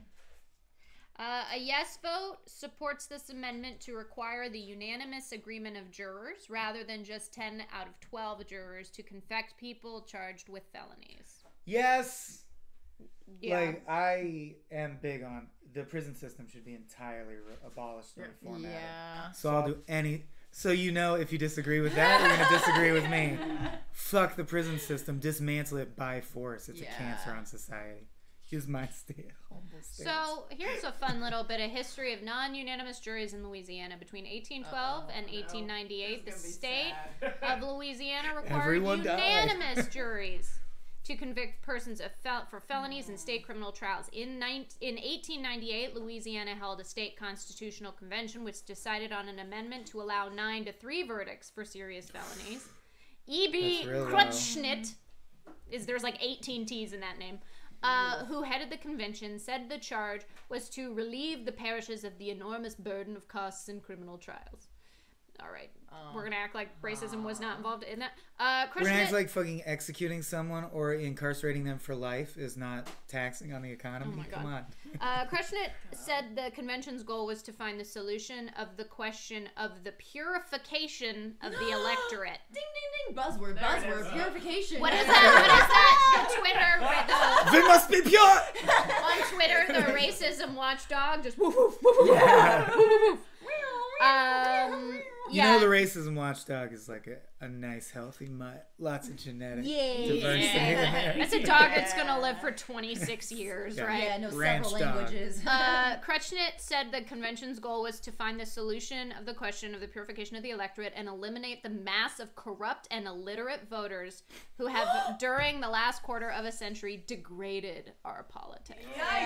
Your highly paid lawyers / actors who basically trick people into voting whichever way selected them through a process that you dictate. So that's not a valid argument. But so here's the thing. In 1973, they essentially voted to change it from 9 to 3 to 10 to 2. Yeah. Right? So it was better.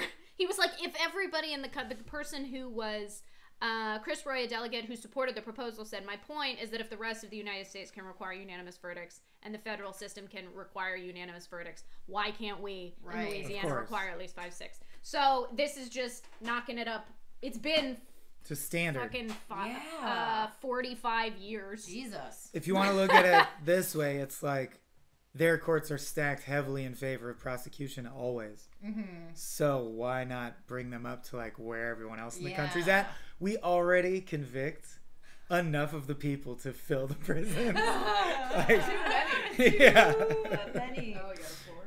So that's our 2 cents on Louisiana Amendment To be 2. clear, does that make it a yes or a no? Yeah, we want to, supports the amendment to require the unanimous agreement of jurors rather than 10 to 12. Yes So on we think it should two. be Yes unanimous. on In two. Louisiana. For charging of I've heard of felonies. this amendment, the Florida Right. 4. There's a very we got another one. Florida Amendment 4 Florida. restores voting rights to 1.4 million Floridians. Yeah, Vote it's- yes on 4. Yeah, it's to give felons their voting rights back. Oh, That should baby. be Yeah. Oh, no. Non-violent felons. No, as well.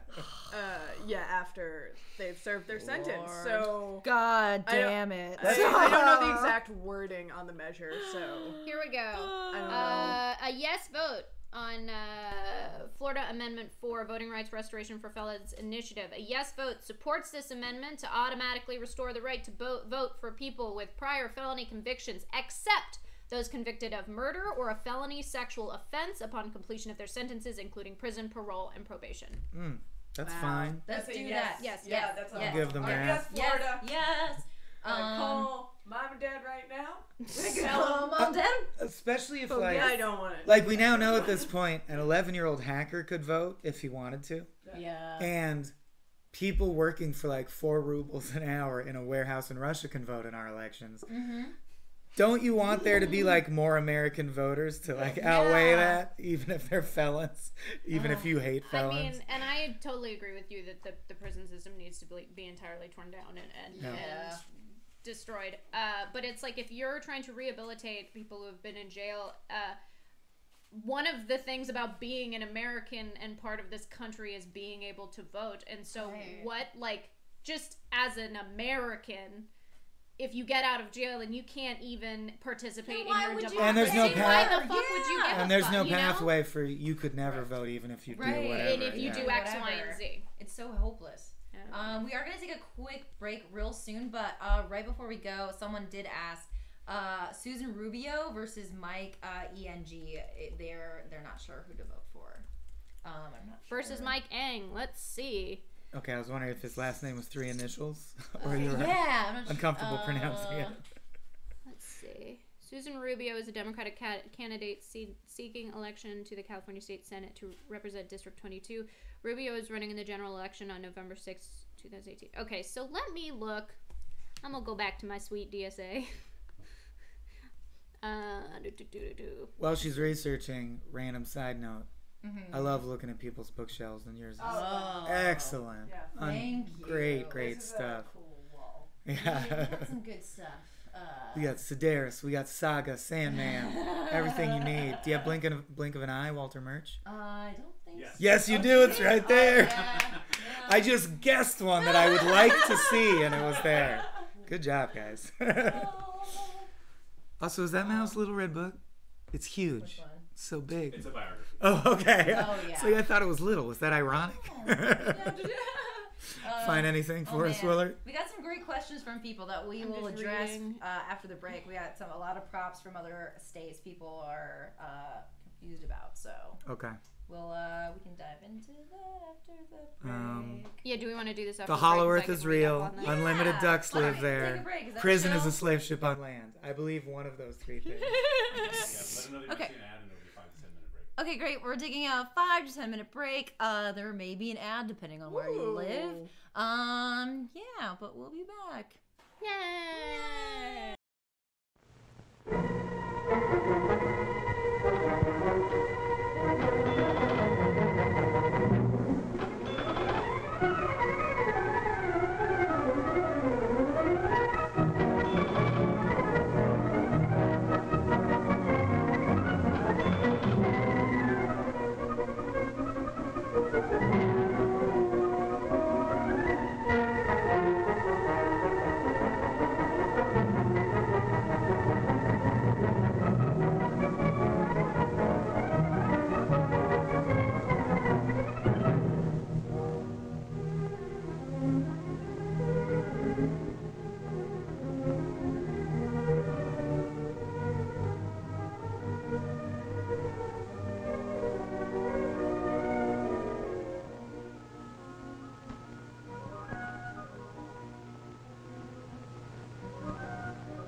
I'm sorry, madam. Only half a pound to a customer. That'll be 25 cents.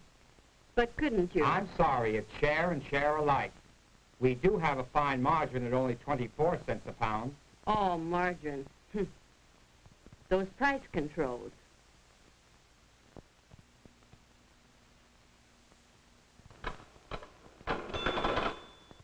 Is that all you've got? Hamburger? First class grade, only 27 cents a pound. I don't care what it costs. I want a good steak. It's this OPA. Take off price controls and we'll have plenty. I don't see how it'll make the cows breed any faster.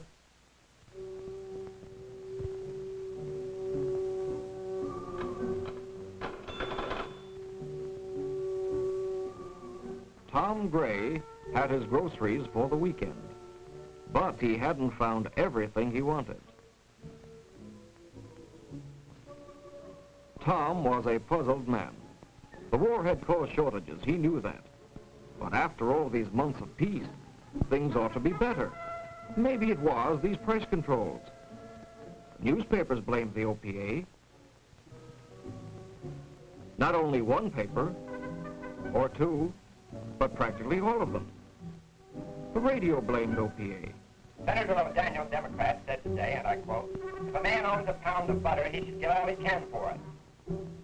The people were confused. You're wrong. Oh, you're wrong. Look, it's simple. The more you produce, the more you buy. Production goes up, prices come down. Yeah, but suppose the manufacturer doesn't let the prices come down. He's got to. He's got to, my foot. All right, you wait and see. You wait and see. OPA is ruining the country. OPA is saving the country. Eliminate control. Keep control. No. Yes. No. Yes. No. Yes. No. Yes. No.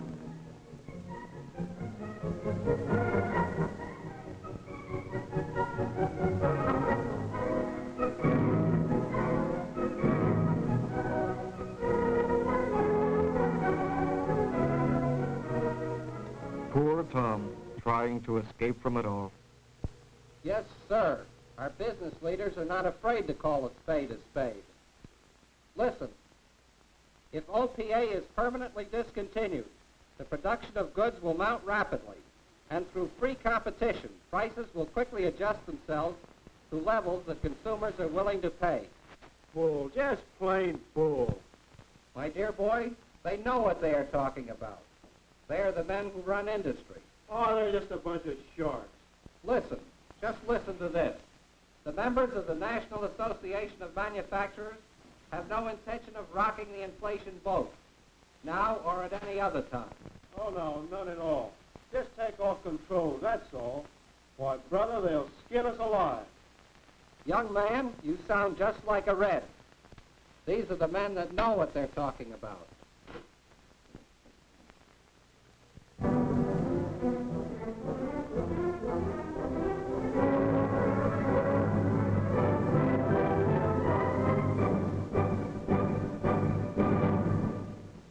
Hey, you're next, sir.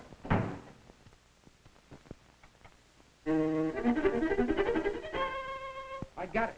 Where's that brother-in-law of mine? I don't know. He should have been here half an hour ago. It's all right, sis. It's time for dinner. I'll play it for him later. All right. There's no doubt about it. Those fellows know what they're talking about. Hello, dear. Where have you been? Pete's been waiting for you. Oh, Pete, listen to this. The members of the National Association of Manufacturers have no... pack of wolves. But look here, Pete. They show you right here. You knock off price controls and you increase production. And lower prices. It makes sense. It's bunk, Tom. Hello, sweetie. But listen, Pete, these are the men that can make promises. Yeah, and break them. Okay, sweetie, let's go home. But remember, Tom, they're just giving you double talk.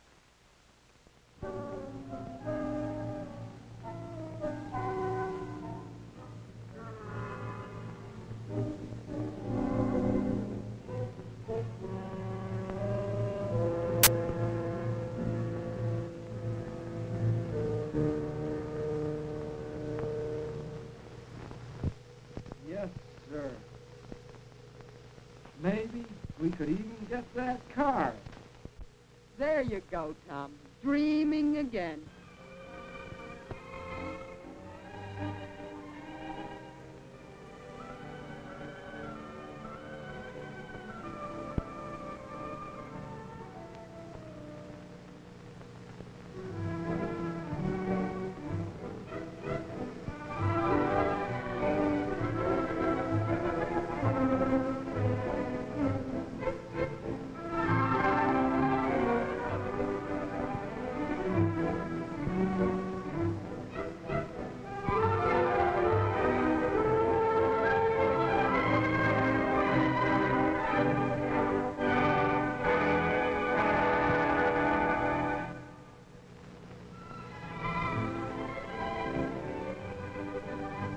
With promises and lies, big business won a Republican Congress. The Truman administration promptly fell into line.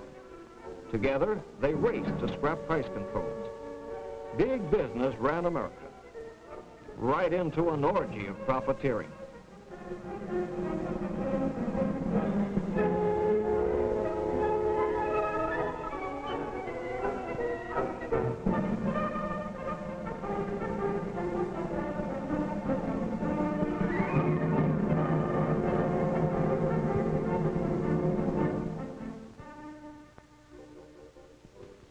In 6 months, prices jumped a third.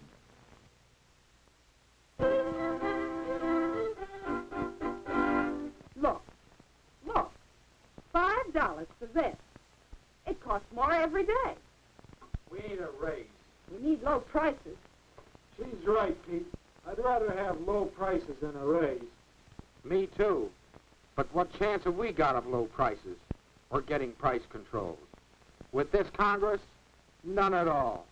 Well, we need a decent Congress, all right. You said it. But that's at least a year away. And in the meantime, what do? Sit on our hands? Why, it's getting worse every week. And you know it. That's true, Tom. I don't care what you say. If wages go up, prices go up. It's a vicious circle. It's economics. Nuts. It's company propaganda. Look, you come to the Union Hall tonight. Now, Pete, don't start that business again. Come on, we're giving a movie tonight on that wages and prices business. It's supposed to be good. Why don't you, Tom? It sounds interesting. Okay.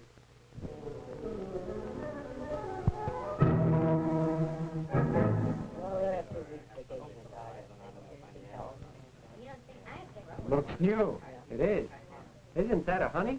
Looks complicated. No, a baby could run it. Movies are a fine thing. Folks come out to meetings. Yeah, just take a look at that crowd. Yeah. Let's get a seat.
I'm sorry, madam. Only half a pound to a customer. That'll be 25 cents.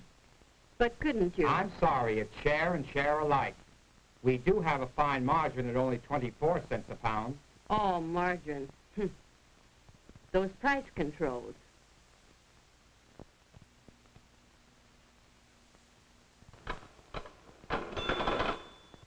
Is that all you've got? Hamburger? First class grade, only 27 cents a pound. I don't care what it costs. I want a good steak. It's this OPA. Take off price controls and we'll have plenty.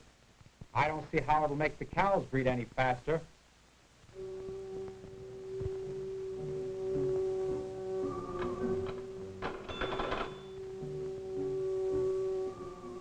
Tom Gray had his groceries for the weekend, but he hadn't found everything he wanted. Tom was a puzzled man. The war had caused shortages, he knew that. But after all these months of peace, things ought to be better. Maybe it was these price controls. Newspapers blamed the OPA. Not only one paper, or two, but practically all of them. The radio blamed OPA. Senator Daniel, Democrat, said today, and I quote, "If a man owns a pound of butter, he should give all he can for it." The people were confused. You're wrong. Oh, you're wrong. Look, it's simple. The more you produce, the more you buy. Production goes up, prices come down. Yeah, but suppose the manufacturer doesn't let the prices come down. He's got to. He's got to, my foot. All right, you wait and see. You wait and see. OPA is ruining the country. OPA is saving the country. Eliminate control. Keep control. No. Yes. No. Yes. No. Yes. No. Yes. No.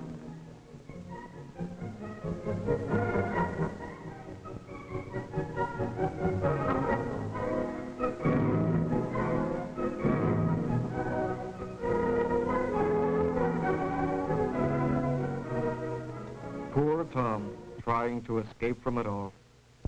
Yes, sir. Our business leaders are not afraid to call a spade. Listen, if OPA is permanently discontinued, the production of goods will mount rapidly, and through free competition, prices will quickly adjust themselves to levels that consumers are willing to pay. Bull. Just plain bull. My dear boy, they know what they are talking about. They are the men who run industry. Oh, they're just a bunch of sharks. Listen, just listen to this. The members of the National Association of Manufacturers have no intention of rocking the inflation boat, now or at any other time. Oh, no, none at all. Just take off control, that's all. Why, brother, they'll skin us alive. Young man, you sound just like a Red. These are the men that know what they're talking about.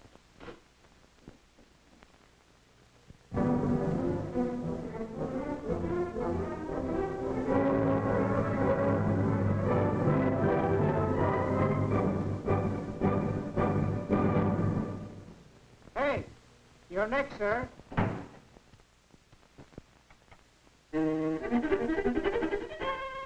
I got it. Where's that brother-in-law of mine? I don't know. He should have been here half an hour ago. It's all right, sis. It's time for dinner. I'll play it for him later. All right. There's no doubt about it. Those fellows know what they're talking about. Hello, dear. Where have you been? Pete's been waiting for you. Oh, Pete, listen to this. The members of the National Association of Manufacturers have no... But look here, Pete. They show you right here. You knock off price controls and you increase production. And lower prices. It makes sense.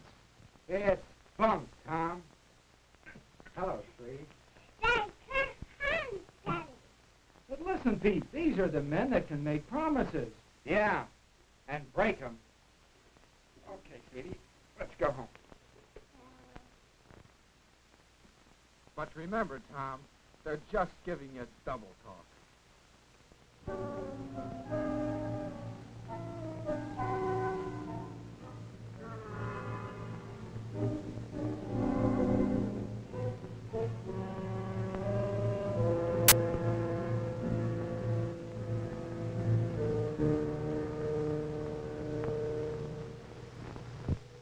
Yes, sir.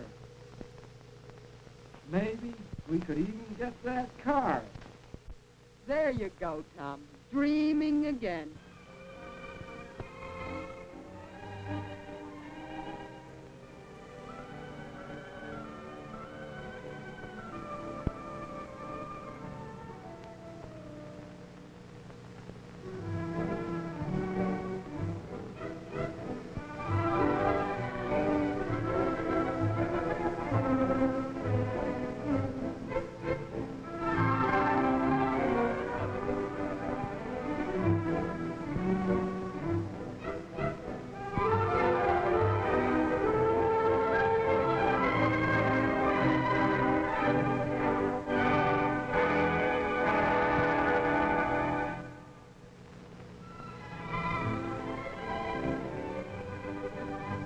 With promises and lies, big business won a Republican Congress. The Truman administration promptly fell into line. Together, they raced to scrap price controls. Big business ran America right into an orgy of profiteering.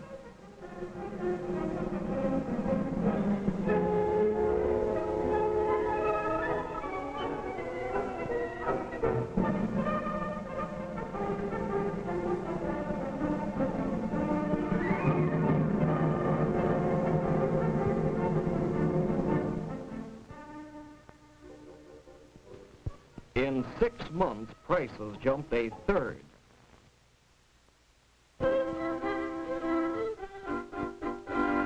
Look. $5 for this. It costs more every day. We need a raise. We need low prices. She's right, Pete. I'd rather have low prices than a raise. Me too. But what chance have we got of low prices or getting price controls? With this Congress, none at all. Well, we need a decent Congress, all right. You said it. But that's at least a year away. And in the meantime, what do? Sit on our hands? Why, it's getting worse every week. And you know it. That's true, Tom. I don't care what you say. If wages go up, prices go up. It's a vicious circle. It's economics.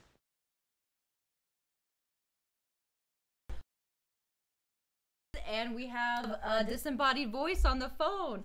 Abe? That's right. Robert Evans is here on the phone to come say hi. Hey, everybody. Hi. Hope you all voted.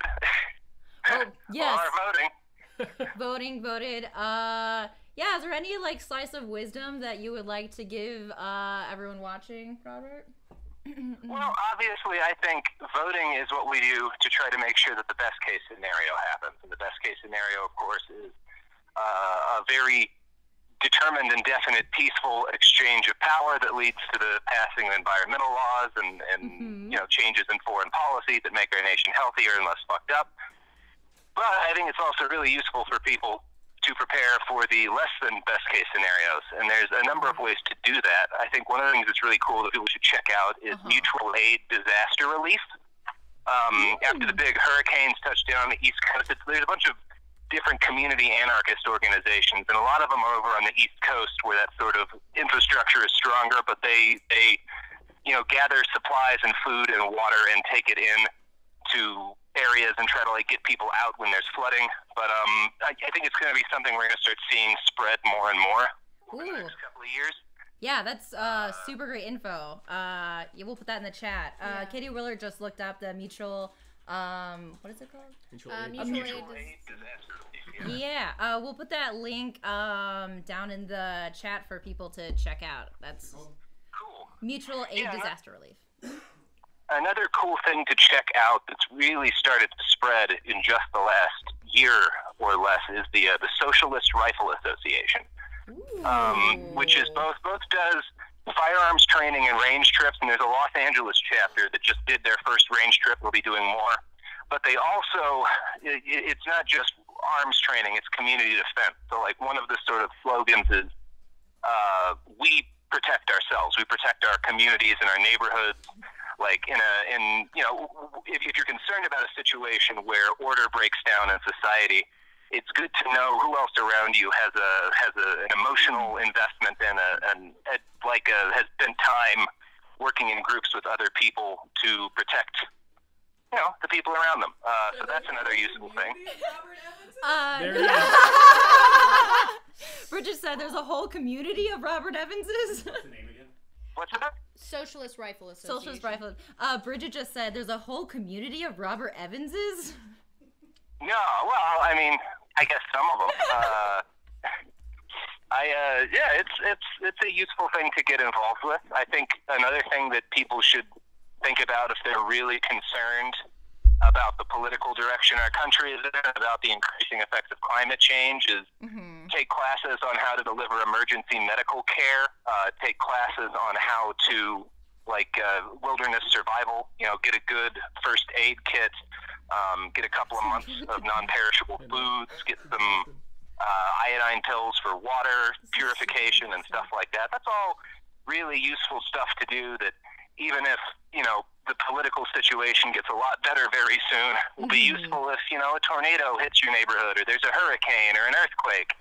There's no downside to knowing how to provide useful medical care and stuff like that. And I think I think people are starting to think about this stuff more than we were the last, you know, couple of decades. Yeah. And I think It sounds that like just can the be a perfectly healthy Boy thing. Scouts. That is very much what I'm getting. I'm reading the Socialist Rifle Association's website, who we are, and what I love is our members produce quality manuals and guides for teaching firearms safety, marksmanship, history and mechanics, as well as unarmed self-defense, cybersecurity, emergency medical care, disaster relief, unarmed self-defense, bushcraft and hunting. Our local chapters will provide in-person training and workshops using individual members' skills to help address the needs of their community. We also encourage members to pursue certification and outside training in EMT and disaster relief so they can provide critical services to their community in bad times. But what I love is if you are any of the following: working class, progressive, anarchist, socialist, communist, eco-warrior, animal liberator, anti-fascist, anti-racist, anti-capitalist, people of color, LGBTQ+, or anyone else who's interested in learning about firearms and modern self-defense, you are invited to join the Socialist Rifle Association today. Seems pretty rad. Wow, that's rad. Tom, or not Tom, you're Tom. Yeah. Robert, your Twitter said that you went to the mountains recently? I'm in the mountains now. Yeah, I'm on a mountain. Painting the full picture. Yeah, Robert is in the mountains. I feel like you know something we don't. This is, I gotta say in the chat, someone goes, Robert is making me worry, and someone else goes, he has been places to where the government just sort of collapsed when people didn't think it would, and that person responded, that's why I'm worrying. Well, it's one of those things, like, there's no downside in getting a better idea of the people in your community and organizing and thinking about how to do stuff like provide useful relief in a disaster situation or medical care in an emergency. I don't think we should rely on, like, it's lovely when you live in an area and in a time where, like, you can rely on an ambulance to get there in time. Right. Or if you happen to live in a place where you trust your police. But a lot of people don't, and there's also times when just shit goes really wrong, like Katrina or wherever, and it's good to practice community self-defense. Yeah. Right, it very much is the Boy Scouts, always be prepared. Yeah. Always. Yeah. Always be prepared. Well, thank you, Robert. This was great. If you're free later, we can call you again. Just shoot me a text. Yeah, call me anytime. Should be building a fire the rest of the night, so Enjoy your persimmons? I feel like you just tweeted about getting a bunch of persimmons. Did I make that up? Oh, I have so many persimmons. Okay. I am the persimmon richest man you've ever met. Wow. And a gun. And a That's mag lovely. Well, thank you for calling in. That was some. We'll put all the links that Robert passed on in the chat for people to check out. And thanks, buddy. And blink twice if you need help. All right, y'all have a good day and vote and such. Vote real good. All right. Bye, Robert. Bye. Get in there and do America. Woo. Hi, guys. Okay, I'm gonna step out. Okay, so do we want to do this now, or what do you want to do next? Yeah. We should talk real quickly about the children's hospitals. Oh yeah, Prop 4. Uh-huh. Let's talk about those kids. He's a baby. Sorry, there's a tiny dog here, and there's a tiny dog. Can I come in? Hi, Benny. Do you want to come sit? We have some new guests. Hi. What a time to be alive. What a time to be alive. I got lots of licks on my mouth, and I'm okay with it. What does Benny think about children's hospitals? He thinks that he's pro children's hospitals for sure. Hell yeah. He hasn't really looked at the proposition per se. Yes. Yes. Nice. I mean, he likes babies of all kinds. He's a baby. Okay. Yeah. Do you want to cut in, Katie? Oh, God, do I? Yeah. Feel free. You can sit I just got here. Should I make room for? It'd be nice It'd be nice to have another. I can hop out too because I've been in for a while. Yeah. Oh and yeah. I gotta charge my computer anyway. Look, it's Katie Stone. Hi, and Benny. This is gonna be interesting. Buddy. Okay.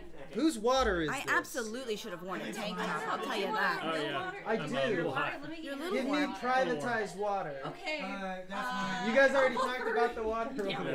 I want private water. Give me Nestle or nothing. Yeah, Nestle or nothing. Okay, so I want here Nestle's is Michigan's for this water. one. Okay, so here's who funded the children's hospitals. Prop 4. Prop 4. Okay, we're talking about Prop 4. Prop 4. I think it's straightforward. So if we get through it quickly, people had questions about props in different states. Oh, I love. So if this that. dog runs around, you guys Thank are you. aware of him? I don't know how to deal with a puppy on the loose. He is mostly, but I can't guarantee. We have brought some cleanup spray. That's fine. We sit puppies. He's pretty good, but he, kind of all bets are off. 5.5 months. What are you gonna do? Well, Can I take a moment and your hair is fantastic. oh, thank you. Yeah. Yes, I cut it. Thank you as well, Katie. I cut it like a week and a half ago. At first, it felt very short, and then I adjusted. I think that it takes a few days for hair to decide how it's gonna be when you first get it cut. Did you cry at all? Sometimes I cry. I did not, because it wasn't that drastic of a change, but I definitely hid for a day or two. There you go. Yeah. I like the just let it go method of Hi, Put a baby. hat on. just Oh, put you a know hat what? on I it, brought you. or do this. Things will happen. Do you want that? Will that And then help? forget about it until it becomes a problem. Like you get stuff stuck in there. And people start avoiding you. Yeah. Okay. You got- stuff in your hair. That's what tripped me up a little bit. You Yeah. get stuff stuck in your hair? Yeah, sometimes. What kind of Well, stuff? yeah, like what? Like I don't know, like gum, I was thinking like twigs and leaves. Like Yeah. brambles. like Big League Chew, caramel, You know, some lollipop. Werther's Originals. Only sugar-based treats. Well, chocolate. Yeah. Chocolate's harder to get stuck in your hair because once it dries, you can brush it out. Also, But you can just eat it. You can just eat it right Well, out. yeah, but you could do If that If your with hair's chocolate. long enough, you can just eat it out of your hair. My hair's longer than yours. I never get anything stuck in there. It's all. Well, you're not trying. She hard does enough. have longer hair than I do. Mine's just more brambus. It's large. It's more What's a longer. word? It's a bramble. It's a bramble. It's a Yeah. yeah. Let's talk Really about nice though, Abe. Huh? I'm like very into your outfit. Thank you. Yeah. You can't- Citizen Epperson, ready for duty. You believe in the country. I'm probably gonna borrow a tank top from Maggie. The sooner or American later. country. The America I one. was Hangs out the wazoo. cold in my house, and then I left, and it was hot, and I don't know what happened. Well, it's very soupy. There's a lot of people. Yeah. Creating Maggie. people soup. For a second, I thought that said MAGA. Oh. I was like, what are we doing here? Oh my! Oh no! I've been found. Yeah. I really do like your book selection. I said that on my top 8, and you said it's not all mine. It is not all mine, but collectively. I like your Sandman and Death up there. Oh, that's Bailey's. Bailey's in the corner. So, So this is. Do you want one of these? Prop 4. Yeah, I'll give you. Are we doing prop 4? We're doing prop 4. Prop 4. Here's 3. Authorizes. It's about first Money thing I for wanna hospitals. Yeah, it authorizes bonds funding construction at hospitals providing children's health care.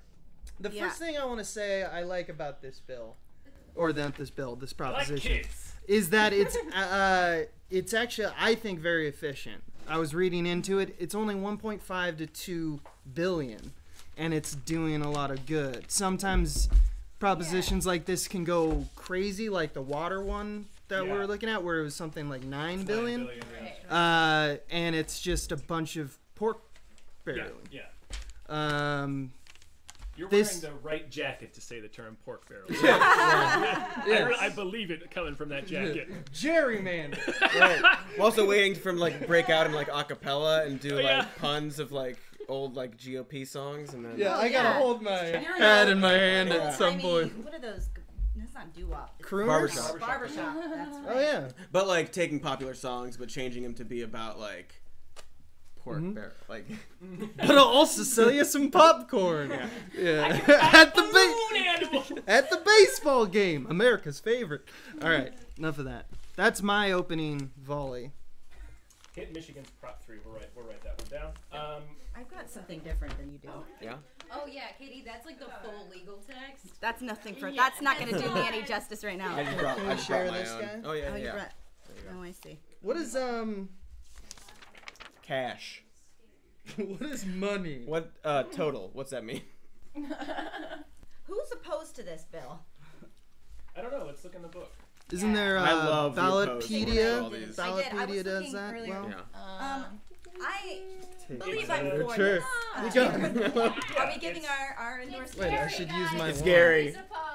Of course, Gary is. Gary's opposed. He's Is it the guy that Gary? The guy that just? Gary! Yes. I think that's so hilarious. Oh, okay. Oh, in favor, At the primaries, I guess he was. I went down a little deep dive in him and found these old articles from the LA Times about him. California's lone dissenter. Yeah. Like It's He just- amazing. He so believes Gary in from debate. Mountain View, California.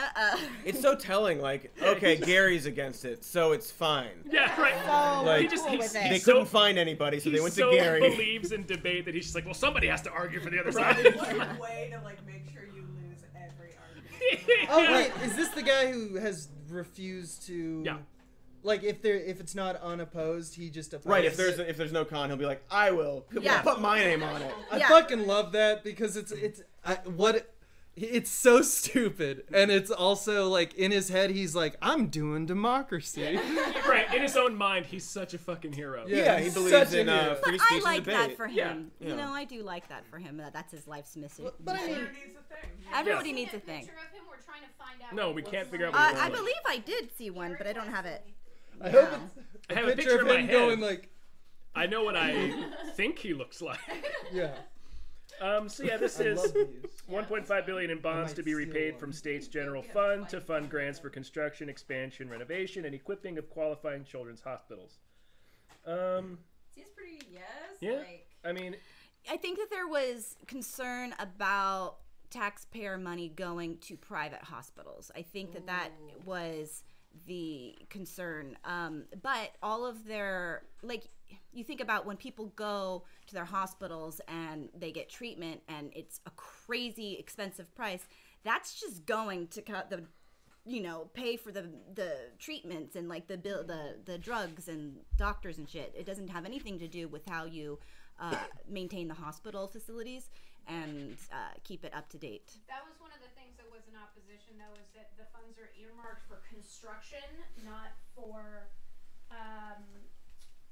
The funds are earmarked explicitly for construction of new buildings rather than staffing. Right. So it's not day to day of hospitals. It's building. Right. There's more good than harm, but that's like the one thing that's a little like. Right, having But more hospitals isn't that bad. is but, like, it's not- ultimately how we do California, at least in my knowledge. I don't know if that's true about America, but like when we build stuff, we don't have like the United States builders team, right? Right. So it's always going to be privatized. Contractors and stuff. Like Yeah, it's always going to be privatized. But That's would where it they're be good. for new facilities? Because I thought it was Well, earmarked for specific hospitals. I believe so. Some is construction, some is renovating. expansion, renovation, and also equipping. So it includes stuff like new wings. It includes Right. stuff like parking lots that don't And new exist, machines. and also and new machines and buildings. beds and stuff and like all that It's stuff just they need. notable that the CNA, which is the California Nurses Association, did not endorse it. Oh. Yeah, that's So it's like it's gonna do more good than harm, obviously, but that was just like the one little bit of opposition is like, what is this part? right. But all in all, it would be good because it's hospitals. Yeah. Right, it's more just like in addition to this, it would be nice if we had more money to get to the other stuff that we have. Right. And many of the hospitals that would be getting expansions serve kids on children on Medi-Cal. I jumped yeah. so Katie makes up a great point because I jumped so often between philosophically, like the kind of throwing out the baby with the bathwater idea of like I support PETA for all the things that they say, but then they also like don't vote on things that could legitimately help animals. Are you talking about that other proposition? Yes. Did you guys already talk The about 12. that one? No, not it's yet. end of the night, I think. Later, yeah. Stuff like that where they're against it just because they're so radical in their attempts to revolutionize the farming, like To struggle. abolish pets. Yeah, that I jumped. PETA- So my PETA principled mind, like it's reformist or revolt, Right. like I don't know how you guys feel about this one. About this bill specifically? Yeah, like, I'm for it. Yeah. I support it. I Oh, think. We're yes. I lost my I would yes be. card, but it's around here somewhere. Yes. Do these show up on camera? Because they're like No. This gray one on seems- white. This one, I believe that I read that this one is pretty well supported and like Well, kind of we is have like a some of the support right here, like Yeah. a lot of children's hospitals. Yes. Obviously, because they'll be the ones getting Yeah, the money. Right. But I mean, That should be enough. right? who else did I Well, see? but what does Gary have to say? Yeah. What does Gary Wesley have to say? read what Gary. Here's Gary's Wesley. His rebuttal against the arguments or his Gary arguments Wesley's against argument is to literally throw the baby out with the bath. it? Yeah. He's like, don't like babies, hate bathwater. Vote no on babies. My guess is it's like usually like what he says. It doesn't help the way you think it helps. It doesn't even say that. Give me proof. I left it in my other pants. I love all the whenever the cons I think we need to look at the bigger picture. Okay. Sure, man. Go ahead. Do that. Please. Wow. Are you gonna do that? Okay. I see. Well, we hit that one with the housing for the mentally ill, where one of the cons was like, well, if the community votes against putting housing in a certain area, then that money's just going to sit there. And I'm like, well, then we'll find another place to put the housing, right? Like, So where did you guys land on that one? Yes. I said yes. Yeah. So far we were just on the water one. No on 3. No Okay. on Prop 3. I actually found Gary's like an actual argument. Wish I'd seen It's that a rebuttal to one of their arguments, but of course, one difficulty in making any change is that different persons and businesses have different vested interests in maintaining the status quo. So his argument is that there might be disagreement about how to do things once we get there. We get the money. Yeah, that's how government works. You have a bunch of people, they talk about it on a county level. I find that to be true. Yeah. Well, it's like being like, well, why eat now? I'm just gonna be hungry later. Yeah. It seems like the regular argument is just like, what's the use? Yeah. Like, We're all gonna die. Bum bum bum. Wait. Gary's a hero. Yes or no? Does this prop end politics? No. I kind of want to meet Gary now. Yeah, I kind of want to shake his hand and be like, "What's your deal?" Oh, yeah. Right. Yeah. Has this cured cancer yet? Oh, I don't know about Give this. it a couple. They wanted us to look up Michigan Prop 3. Yeah. If somebody with a computer wants to do that. I got a computer in my hand. There should always be someone with a computer at the table. Yeah. Oh yeah, we did have. Here, I did another bad thing and I put it up against the wall. Chat is all over the place. It's about water. I know. What's about water? I There's love another water. separate chat stream on There's like- Small Beans stream that is already wildly out of hand. Dave, I haven't looked at our chat, but I'm Oh, sure I didn't it's- give you. Yeah, what's the chat I should be I looking Smell at? Soy We can do Boys that on was the Yeah. first thing in the chat stream. Yeah, they're just talking Set about. the stage for conflict. Wait, what happened? My computer's dead. Michigan, Proposal 3, Voting Policies in State Constitution Initiative. A yes vote supports adding 8 voting policies to the Michigan Constitution, including straight ticket voting, automatic voter registration, same-day voter registration, and no excuse absentee voting. Yes, right? No vote Right? opposes adding 8 voting policies to the state constitution, maintaining that straight ticket voting, automatic voter registration, same-day voter registration, and no excuse absentee voting are not used in Michigan.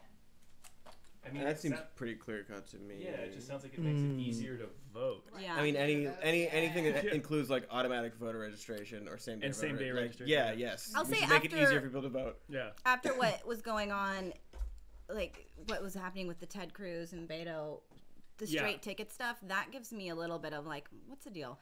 That makes me nervous. But I don't know. I know that there's a lot of benefits. That I was know that just was a fluke. technology thing. I know, and that's because it went both ways. I know. I mean, I know. I Yeah, just think that I was like, ooh, but Right. I don't think Oh, it's obviously terrifying, it's a yeah. problem. Yeah. But like, Truly terrifying, for sure. Yeah. Well, I don't know what the benefits are. Just Right. like it takes 3 minutes to make your choices, but Yeah, but I mean, I'm for same-day voter registration. literally everything no about excuse it. absentee. Yeah, everything about it is fine. Like, yes, that just makes Yeah. it easier. It shouldn't be hard to vote. And then just remind people to vote carefully. Be shocking. Vote carefully. today. What is it? Yeah. I wonder how it's polling or like what people are generally feeling about it. That seems like a gimme. Yeah. Why isn't there an absentee voting app? That's my question. Like anyone There in should this be a room- fucking voting app, Anyone in period. this room could find a stranger to have sex with in 30 minutes on our phones. Less than. But That you sounds cannot like a vote with your challenge. phone. I guarantee it's more secure than the voting machine. Yeah. Like, Yeah. ridiculous. Someone I asked guess about, except for data. Prop J in Fresno, California. Prop J in Prop J. How do we research this, or Smooth someone do it, or do we have researchers? I do. Well, me. I can look on my phone. Oh yeah, we can't. It's not in my book because we're not voting for Fresno. Use that iPad too. Oh yeah. Well, Did it's got anyone the chat up. I didn't here want to. do absentee for a different district, or are they just in the one that they live in now? Yeah. Everyone's. Okay. Am I I'm the only showing one? up. It's the one I Where'd live you in. vote? District 50, San Diego. Oh, interesting. Oh, Because it's red, motherfucker. Yeah, Oh, good okay, boy. okay. Been doing it since I I'm not good at searching. was. with My cameras parents on me. moved to UCSD. The only downside is. from Yeah, the Measure J address must shit. Oh yeah, it would. Yeah. Yeah, it would be Here's- Measure J. If anyone wants a Okay. computer, I just This have to is plug it in. interesting because it's but- pretty specific. Coalinga, California Measure J sales tax measure. A yes vote is a vote in favor of authorizing the city to impose for 10 years a 1% sales tax to fund general city purposes. So, and a no is a vote against authorizing the city to impose for 10 years a 1% sales tax to fund general city purposes. So I guess guess they don't have. Ballot question is as follows: to help prevent the loss of vital public safety services and to protect other general services, shall the city of Coalinga enact a general purpose 1% sales tax expected to generate $850,000 annually with annual independent audits with an expiration in parentheses sunset in 10 years.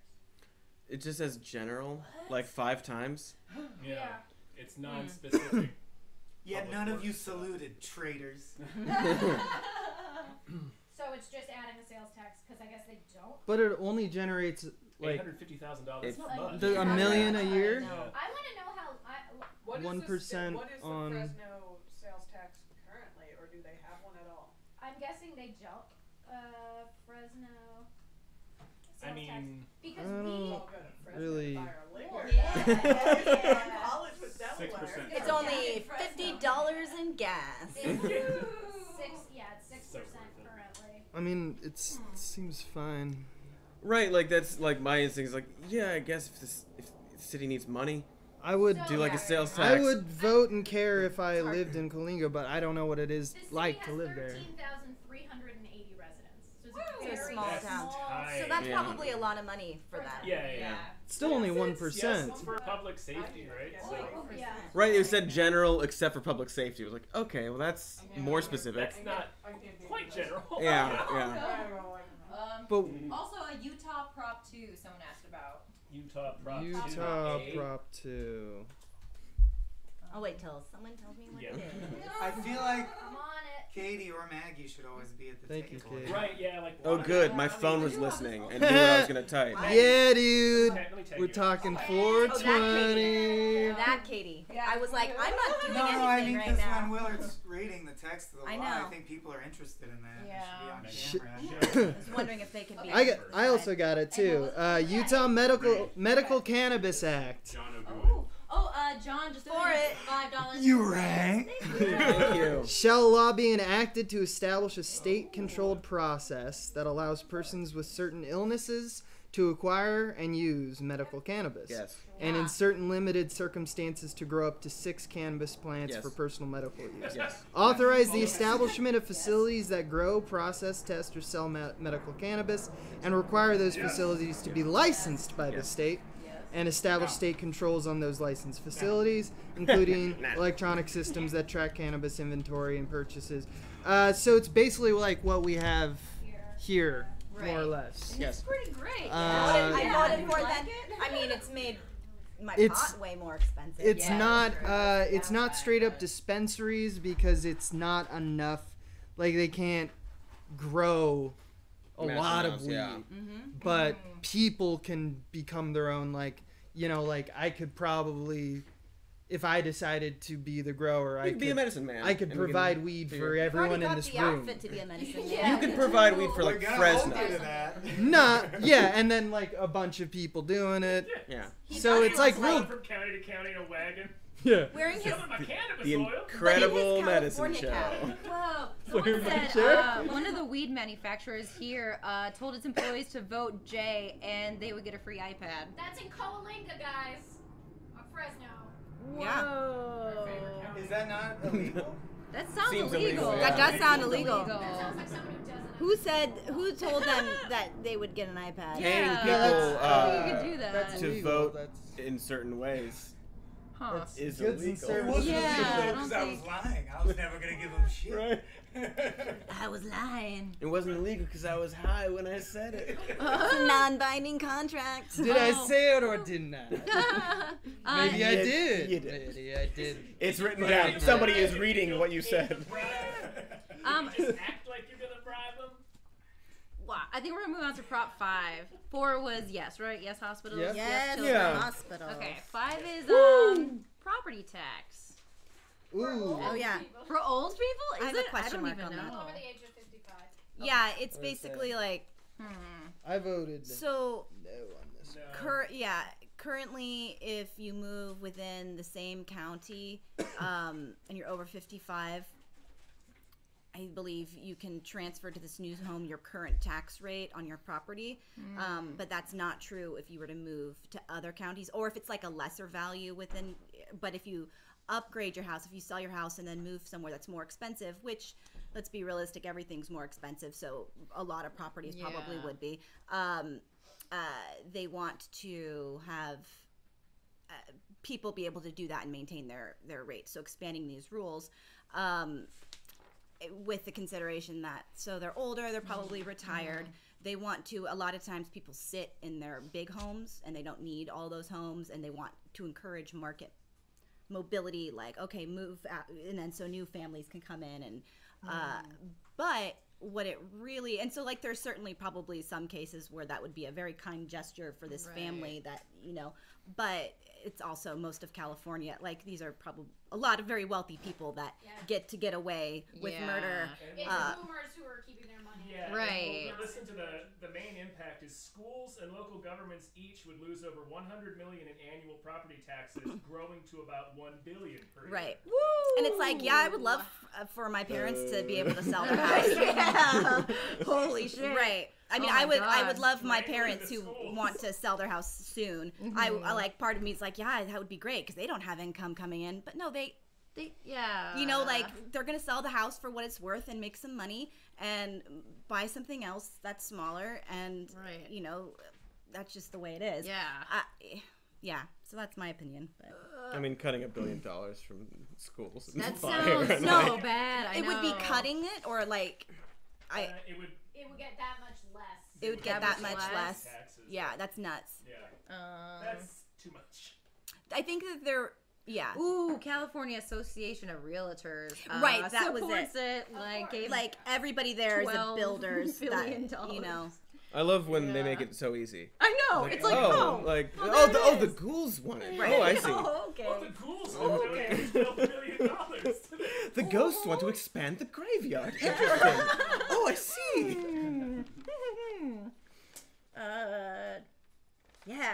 California teachers oppose it and give a bunch of money. Firefighters oppose it. More teachers oppose it. Even more teachers oppose it. Yeah. Additional teachers. Teachers from other states oppose it. So many teachers.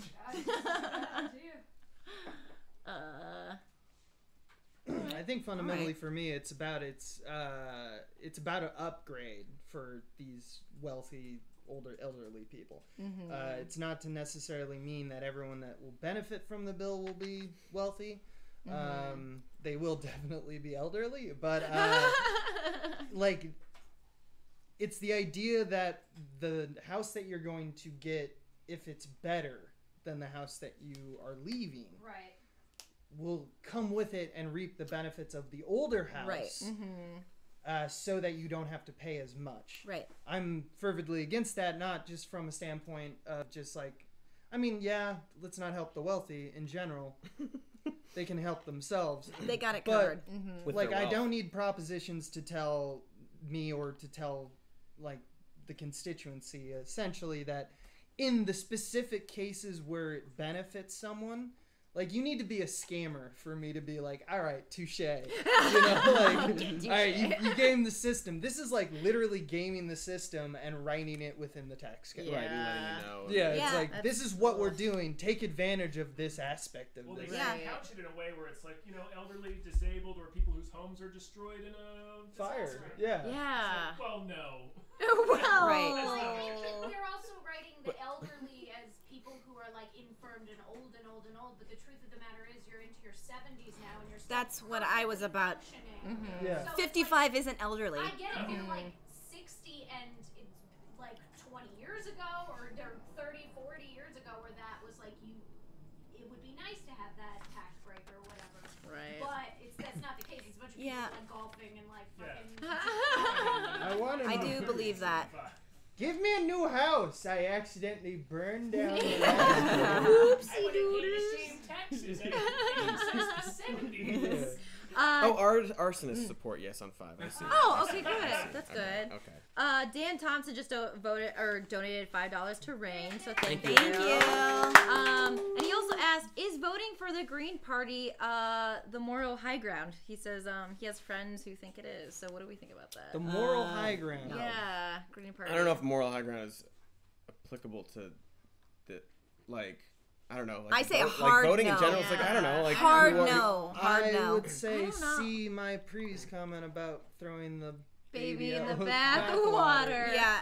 Or it kind of depends on where it is and who it is and what kind of chance they have. I mean, like in like bigger races, my answer would definitely be no. But I think also it's useful, like for the Green Party to have any sort of legitimacy, they need to be like Congress people, right? And like have like actual people that represent them. They don't just sort of appear every 4 years for a presidential election, right? But this particular election is a no. I feel a little differently. If there's a Green Party candidate running against your Democratic candidate, fuck right off. If you can like, if you can like legit and like honestly, and like, do you actually care about the planet? Then fuck right off. But like, right, because like honestly sit look it out. at it and say like, if I vote for this Green Party candidate, is that likely helping the Republican candidate win? That's yeah. And if you can honestly answer no, then it's probably okay. But like, I don't think that's not there are races that exist like that. Yeah. That's not right the now. landscape currently. Yeah. And I don't want, I don't like being like, you gotta vote, Democrats gotta get out. But like, that is the case. It's I like wish with- the Democrats between a rock were and a hard better place. than they are. But hopefully all of these candidates will be better. That's what I'm excited about, is that there's so many There's some people, great you know, and they're Yeah. not taking money from private interests, and they are new and they're fresh, and they've got a lot of attention on them, and I kind of think that this is going to be a different Democratic Party. I think we're I do think that. I think we're in a position also where we know that they've been failing us for so long, and if this goes well and they do get elected, then I think everyone sort of is aware of like, well, then we hold them accountable. Right. We haven't been doing for a long time. But now we will. We're like you know. But yeah, we're gonna but, use all of this energy that we have, and we're gonna make sure they do the shit they want, because it's Right. kind of it's I think you pretty tweeted life that, or death. actually, yeah. I did. I think like. It's I not think fair to we've just got win this. and not do anything. Well, right. Turn them but into the especially- Green Party. No, but this we have so much attention right now, and like I think there's a good chance on knocking everything with the House that we'll get that. At the very least, we're going to pick up a bunch of seats, and I think that now's the time between now and 2020. If you actually want people to turn up and be invigorated for the 2020 elections, we need to show them the Democrats can be a party that can be trusted, and that they believe in, that will make change, that will show. That will do the things that they promise. And so, fuck, yeah, they have to do that, and we have to make sure they do that. Yeah, prove they're worth it, and then in 2 years, then you show, look. Exactly. And that will be a really, really different conversation than what we're having right now, if Democrats can fucking do what they say. Yeah. And maybe someone that's elected will spend 2 years being amazing and will be like, oh, you should be president. Right. Because right now, I don't know who's gonna be. No. Dan said that was the answer he was hoping for. So great. Good. That was like a nice little, hooked us. No. Cool. Well, what was the last one we just did? We were going to. We just did 5. 5, and that was a That was no a on no. 5. We gave it a big nope. No. Oh, I've got stuff to say about 6. No. Great. We're going to 6. I didn't have things. So 6 is the gas I station, should have right? done this one. Where's what? No. 5. Yeah. Okay, I thought you were moving on. I should have done this one, but instead Okay. I did that one. Do we want to switch up seats? Katie, do you want to get back in? Yeah. Do you want to? Sure. Do you want to? switch one of us? Yeah, we can switch. I can get our stream key maybe while we do that, and then Get you sweemies. Dave, do you want to come? spit out this gum. I think people want to see you and your. You need to replace me. Your full being regalia. the other American. So, Katie and Katie sitting next to each other. That's actually really disrespectful. hey, Benny, come here, baby. That's Is this true. your- It's wrinkled. It's Yes. dragging on the floor. You're wearing it. And then after this position, I'm going to step It's out. American, because man. Yeah, great. I know, but I don't have to like it. I can beat you up because we're in America. Right? That's, I understand America? Yeah. Good. So, summation of it? Yeah. Oh, do we have one more person coming in here? You okay, David? Yeah, I'm good. Benny, come here, Benny. Hey, Benny. You treat? We're doing a reshuffle. Also, there is a very sweet Doge chewing on a tiny stick underneath the table, and it's very Give me next cute. to that doggo. Proposition 6. Proposition 6. So, eliminate certain road repair and transportation funding. Requires certain fuel taxes and vehicle fees be approved by the electorate. Initiative constitutional amendment. this is basically, it's called repeal the gas tax. And so, recently, last year, I don't know, California legislature passed this gas tax, you know, that goes towards roads and bridges and blah, blah, blah, all the general things that we need to pay for. Public transportation. And fucking roads are still broken. I don't know. this is a real big, for California, in the races, in the House races, it's kind of a big thing that's get thrown around. Like the Democrats are for the gas tax. They want to raise your gas prices. Right. I believe the tax has already been in effect. Is that, am I mistaken on that? It says eliminates the funding. Yeah, so it already exists, so. Right, just and negating it, I'm like, it's in place because we don't have enough money to do those things. Right. There is a surplus in the budget, but we worked hard to get that surplus, and the point of that surplus is as a contingency to protect against things that come up, you know, like our droughts and wildfires and everything. So like from a fiscal perspective, that's why they don't want to touch the money. Well, in the surplus. Real quick, thanks to Shannon Lehrman for her $10 donation. Hell yeah! Thank you. Yeah, Shannon, way to be a hero. Shannon. But the big thing is that. Okay. What? Welcome to 2010. Okay, so the thing is that it requires a 2/3 legislative majority and the governor's signature to make any changes, right? Mm-hmm. So in situations where we do need to make a shift quickly, we can't. If we don't have the majority, then we can't do anything. Like So- in terms of deciding with the funding where the money goes. yeah, future tax increases to require a 2/3 legislative majority. But the thing is that the sales tax is regressive and disproportionately burdens working class people who need to drive to work. Sure. That's just like because it's an increase in a Yeah. sales tax. So that's just if you're looking from a purely For- like yeah. how it's going to affect you in any way, shape, or form. If you are someone who does drive, this is a thing where this tax is going to affect you. Gas is already $4 Expensive, a gallon. right? It's We're just already about- at But I the believe mercy this of tax big is oil. already. That's what I meant. Like it's already in it's effect. already in effect. Right, but then the fact is that in order to change it, if we pass this, you need a 2/3 legislative majority. So if it does pass, you're even more fucked because they can't just make a decision to change it without having to have a 2/3 majority. And the problem is that it's backed by the California GOP. So there are people who are in the pockets of big oil and things like that. Yeah. Just from what I have read. Yeah, this is probably the most heated proposition on the ballot. I've also seen arguments of people. Oh, sorry. Go ahead, Bridget. I just derailed you. No, I think that's, I forgot what I was going to say, so. I'm sorry. I'm an asshole. Yes, you are.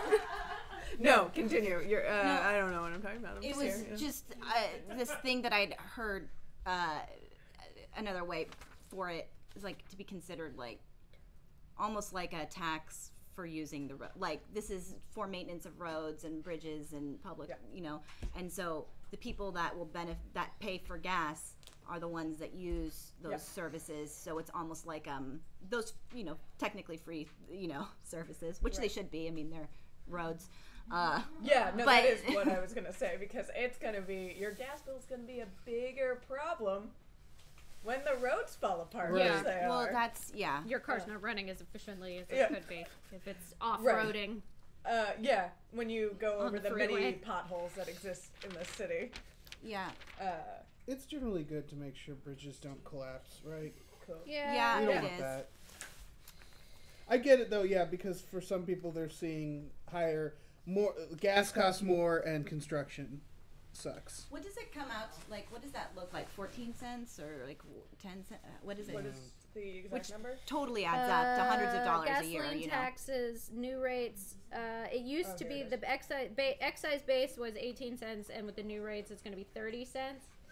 Excise add-on varied in the new rates is going to be 17.3 cents. That's for just regular gas. So that is a lot of money. Yeah. Wait, how much more? So, but again, it's already in effect. It's already in effect. It's already in effect. Like this isn't on top of your gas that you're currently paying. Right. I believe it's somebody. If I'm wrong, someone tell me. If this passes, it would be less. If this passes, they would repeal that. Yeah, I mean, yeah, it's fine now. But then the gas companies will jack up the price to compensate. Right. John Carmack, thanks for your $5 donation. Thanks, John Carmack. Keep being a hero, John Carmack. Who are the people? So the GOP is for this repeal. So they are yes on 6, as are gas companies. As I don't know, I'm making that up. Okay, wait. Here we go. Found it. Support. Thank you. The donors are the California Republican Party, Kevin McCarthy for Congress, John Cox for governor, Mimi Protect Walters. Prop 13, and then opposition. No on Prop 6. Stop the attack on bridge and road safety, sponsored by business, labor, local governments, and transportation advocates. And then the Associated General Contracts Issue PAC. No on SB 1 repeal. Those who's opposed to it, and then the donors for opposition are California Alliance for Jobs, Labor's Pacific Southwest Regional Organizing Coalition, Southern California Partnership for Jobs, Members Voice of the State Building and Construction Trades of Council of California, and the International Union of Operating Engineers. I'm sorry, we're looking at unions Those versus are the people. The GOP, California GOP. Mimi Walters, who was one of the only California Republican congressmen that helped usher in this tax bill. She is. That's the thing. Even Dana Rohrabacher didn't do that, unless I'm mistaken. Also, but I don't think I am. I just want to point out that total raised in support of this was $4,838,702.15. Total raised in opposition, $45,006,640,000. So I don't know. I feel like a lot of people don't want this. A lot of the money has gone towards not wanting it to happen. So towards not wanting it to be repealed or for it to stay in place. You guys. Because that's money on both sides. Come on, Mackenzie Chill, you're the chillest. Thanks for your $20 donation. Chillest. Oh my God! El Sawa. Like Devon Sawa. Yeah. That's you're cool too. Thanks for your $50 donation. Sawa! You guys, this is amazing. Get right out. Get right out. Benny will help us sort it all Hi, out. Benny! Benny's also here to say thank you, Benny. Thank you. He just going right into his bone budget. He's getting all the bones. Yay. I regretted saying it when it left. It left, and I was like, oh. Let me shove it back into. Oh, it's too late. Too late. But yeah, I feel like it's a truth of living in America that our infrastructure is crumbling, and that's a huge problem. And the only way to fix a problem of that size is with money. Yeah. Ultimately, this money is not going to come out of nowhere. So I would say yes on it, just because this is a problem that needs to be solved. Yes on repealing 6. Wait, what is the way? So Prop 6 supporting. If you support 6. You are for repealing the gas tax. Okay, no, want it. Keep it around. Yeah, might as well. I'm a no on this. Also, when I was canvassing, Maggie's a no. Just a thing. What did I say? I don't know if I quite articulated. I know what you. It's just in general with Democrats get this bad reputation for that's a no. Being for increasing taxes. Yeah, let's just make everybody give their hard-earned money to the government. That's not actually the point. Democrats want to tax the billionaires and the wealthiest, and they want there to be proportional taxes for people, for your income. But we're also what are we supposed to do if the roads are falling apart? We are put in a position where there's not income coming in appropriately, so you have to pay for to maintain your city in other ways. Yeah. I feel like the GOP even is an ingredient that the government's job is partly to fix roads, and build our roads and infrastructure. let them do that. What if we tax oil companies instead of consumers who I need to know. buy gas? That's like Prop C, right, in San Francisco? Yeah, Prop C in San Fran is What if we nationalize What a oil good idea. companies and then liquidate their assets? Great idea. What a good idea. Cody's mumbling some knowledge. Just It's like I'd love to get rid of this in a bit when we take back the government and change some shit. But yeah, so this is just to clarify for Prop 6 in Los Angeles, or state of California. Yes vote supports this initiative to repeal the fuel tax increase in vehicle fees that were enacted in 2017, including the Road Repair and Accountability Act of 2017, and require voter approval via ballot propositions for the California state legislature to impose, increase, or extend fuel taxes or vehicle fees in the future. So that's a yes vote, and a no vote means you keep the fuel tax, you keep the Road Repair and Accountability Act of 2017, and you don't require voter approval of 2/3 to impose, increase, or extend fuel taxes. Just for clarification. I'm going to vote no. That's just me. Same. Yeah. So, cool. Yeah. Okay, I'm gonna swap out. This says no. Can I have the dog? Can I hold it? Can I have the dog? He is so concerned with this. He got a bone, and no one okay, else so he doesn't. You can hold it, but he's got this. Hi, baby. Yay, Christian! Hi. Okay. You got a doggy face. Are you a dog with a face? Yes, you are a dog with a face. Oh my god, I love my I also dog. just saw that you responded about that audio thing. Oh my God. I literally. Let me hold that for you. Wait, hold it for you. before he freaks out, I want to take a Oh, he's photo. already freaking out. Oh, not so much? Oh no. Oh He's no. like, you're not my mom. Oh no. He doesn't respect Sheev's authority. I think you got it.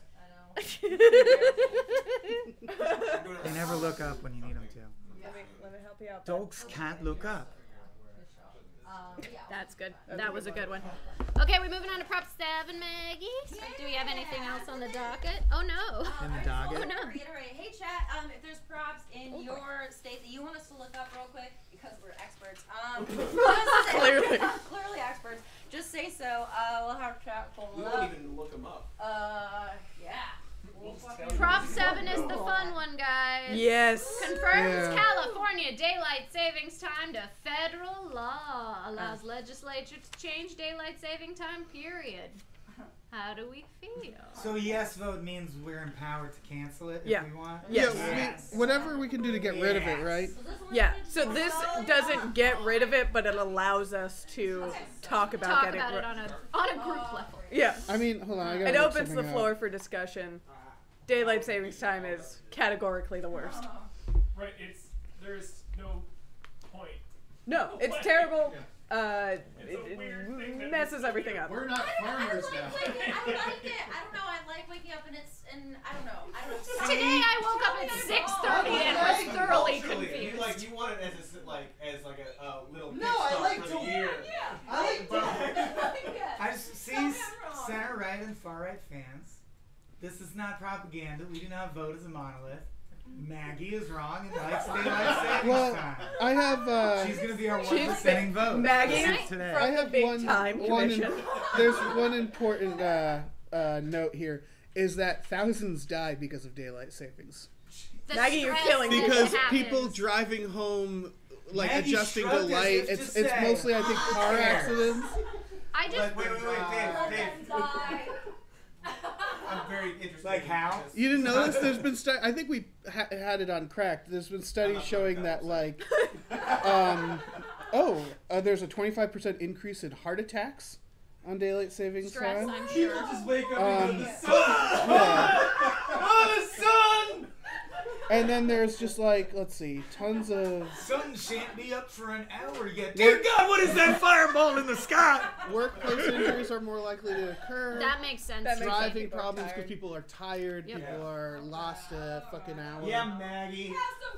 I just can I just I'm with you, Maggie. I like waking up and it's delightfully light out. Hey, can I just You're a filmmaker. You know this is terrible. No, you just wake up at No, the right I time. gotta wake up at 5 tomorrow But now. clearly that's not happening. People are dying, Abe. I'm sorry that people are dying. I Can don't I- think it's because of magical Does allergies. anyone know? Because I know there's a lot of legends around why they did it. I've heard it's to save on lamp oil, and I've heard that it was to help the farmers. Yeah. Is that Farmers. Yeah. that's They get more real? light That's if the there's a real longer day. reason. Benjamin That Franklin if that's made it true, to help the farmers. we have cheap electric lighting and Yeah, we don't need it. computer-driven threshers that function at night with no driver and just roll all night. We don't need to help them anymore. Because those are definitely the only two types of farmers. All right, Katie's trying to say something. They're more and more in America. They're getting there. Katie? I just wanted to read what my favorite voter guide, the DSA LA voter guide, says for Prop 7. Recommendation: vote yes because daylight savings time is a devious invention by the capitalist class to keep the working class drowsy and confused. Or don't, whatever, we're going back to sleep. Thank you, Democratic Socialists of Los Angeles. Am I wrong on this? So there originally, when it was implemented, I don't remember how long ago, certain industries lobbied for it, and I believe I've heard this before, the entertainment industry pushed for daylight saving time because the change because when it got darker, people would go to the movies. Right. Oh. I've heard a bunch of reasons that different. Like, Everyone has bad reasons for everything. oh my god. My understanding slowly became that, like, I don't know who it was, but some lobbying group just got this done in like 1890, and it's not a thing. I thought you that we came over ever here shut like, down. I thought you came over here like, It is please the show this lowest coke can on stakes of all camera. propositions. Bridget. That's why we're going to talk about it the most. We're entertainers, my friend. Donald Bradley in the chat says we should get rid of daylight saving time because no one says it correctly. That's a bad reason too. You should have convictions that relate to how reality is affected. My conviction is I now have to wake up at 5 tomorrow instead of 6. And does gaining an hour of sleep not seem like a benefit to anyone? Like It's sleeping the out last it's night? the other one. It's going back, right? No, last night you slept an extra hour. Yeah. This one's the good one. The one in spring sucks. That one night, the one in spring is amazing because You like? See, I'm the opposite. I don't like the switch. But I think that this time of year, what you're doing you're losing light at the end of the day. Yeah. Right. It gets dark at 4 and people are depressed. You actually see a higher rate of depression during the winter months because of this. You know, already it's because it's dark and gloomy, but like people that go to work are working all day and they never see Sunlight outside, yeah. So it's kind of nuts. But you got one extra hour of sleep. Doesn't one that balance it out? But that's just winter problems, right? Because it's just short It is, days. but this exacerbates it because it's like you're like getting out of work and it's well into nighttime. Right, so like it's winter, but like then you add. It's like what made your day short? Let's make it a lot shorter. Yeah. Whatever. All of it's stupid. Here, here. Our time's a construct. It's no pot-bellied stove, Ben Franklin. I mean, but it really is an interesting thing to be like how much of reality is based on limitations that we have created for ourselves. If this is just how we accept our daytimes. It is very interesting that you can just make a decision to be like, we're changing it, and now we don't gain or lose an hour. Yeah. The only problem would be needing to keep track of how far ahead New York is ahead of you. I gotta blow my girlfriend's spot because she couldn't understand daylight savings time. I was trying to explain it to her last night, and she just kept saying, "But time is time. Time is immutable. Man cannot change time." And I'm like, "But you'll be sleeping an extra hour because it's gonna go midnight, 1 a.m., 1 a.m., 2 a.m., 2 a.m., 3 a.m., 2 a.m., 3 a.m." And she goes, "You can't do that though. That would be time travel." I'm like, "It's not." Anyway. Yeah. It's She's not wrong. She's not wrong. The time is immutable. Yeah. She's not wrong, but she is also incredibly wrong. What is it, like 2 seconds a day or something like that? What's the number? Oh, that we actually sunset, lose. Sunrise. Seconds are made up too, man.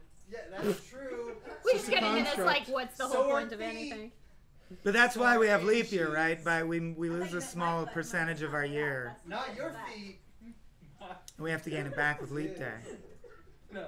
Huh? Just take off. Did you answer my We have to question? gain it back. That's why we have leap day, Yeah. leap year day. Yeah. That's so dumb. But if we didn't have that, the clock would actually slide to the point where it's like, oh, it's 8 a.m. The sun is setting. Yeah. Well, like The clock would continuously slide. Well, we also have that. because of the Earth is on a tilt that is a fraction. It doesn't play well to Physics Well, time. it also, leap years also to make up for it because it's not a full 24-hour cycle. It's like 23.42, whatever. Process and like live our lives. Yeah. Well, time is for us. But but like because the Earth is a certain way, like my baby book. The system that we invented to help us like live our lives Is inaccurate. isn't perfect. Yeah. So we have to adjust it constantly. So we really want to blame the asteroid that created the moon. Thank you. Because if it hit us a little less hard, that was divisible by 16, we'd all be fine.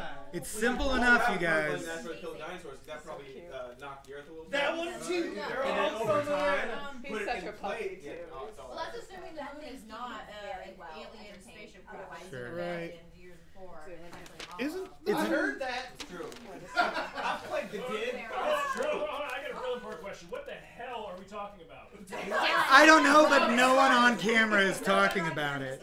I'm Only wondering the people yelling if the people from the, that are watching are hearing any of what is Of what happening is right happening. now. Christian But- does have a bunch of judges that he can hire. Yeah, we should do that. We can But Just- anyway, time's bad. To recap 7, every 4 years for 24 hours, Ben Franklin raises from the dead to terrorize farmers, so vote yes on 7. Oh my Wow. God. Oh shit. guys? Dan Thompson, you hero. $50 donation from Dan. Ooh, I got the DTs. Wait, that's bad. Thank you, Dan Thompson. Dan Thompson. Maggie, want to move on to prop? Okay. Yeah. Does Christian want to do judges? Or judges? Yeah. Do you guys want to do judges and candidates? No. Daylight saving time. Who's pro this? Who's anti? Christian, get in here. Yeah, I'm Christian, cozy. come on in.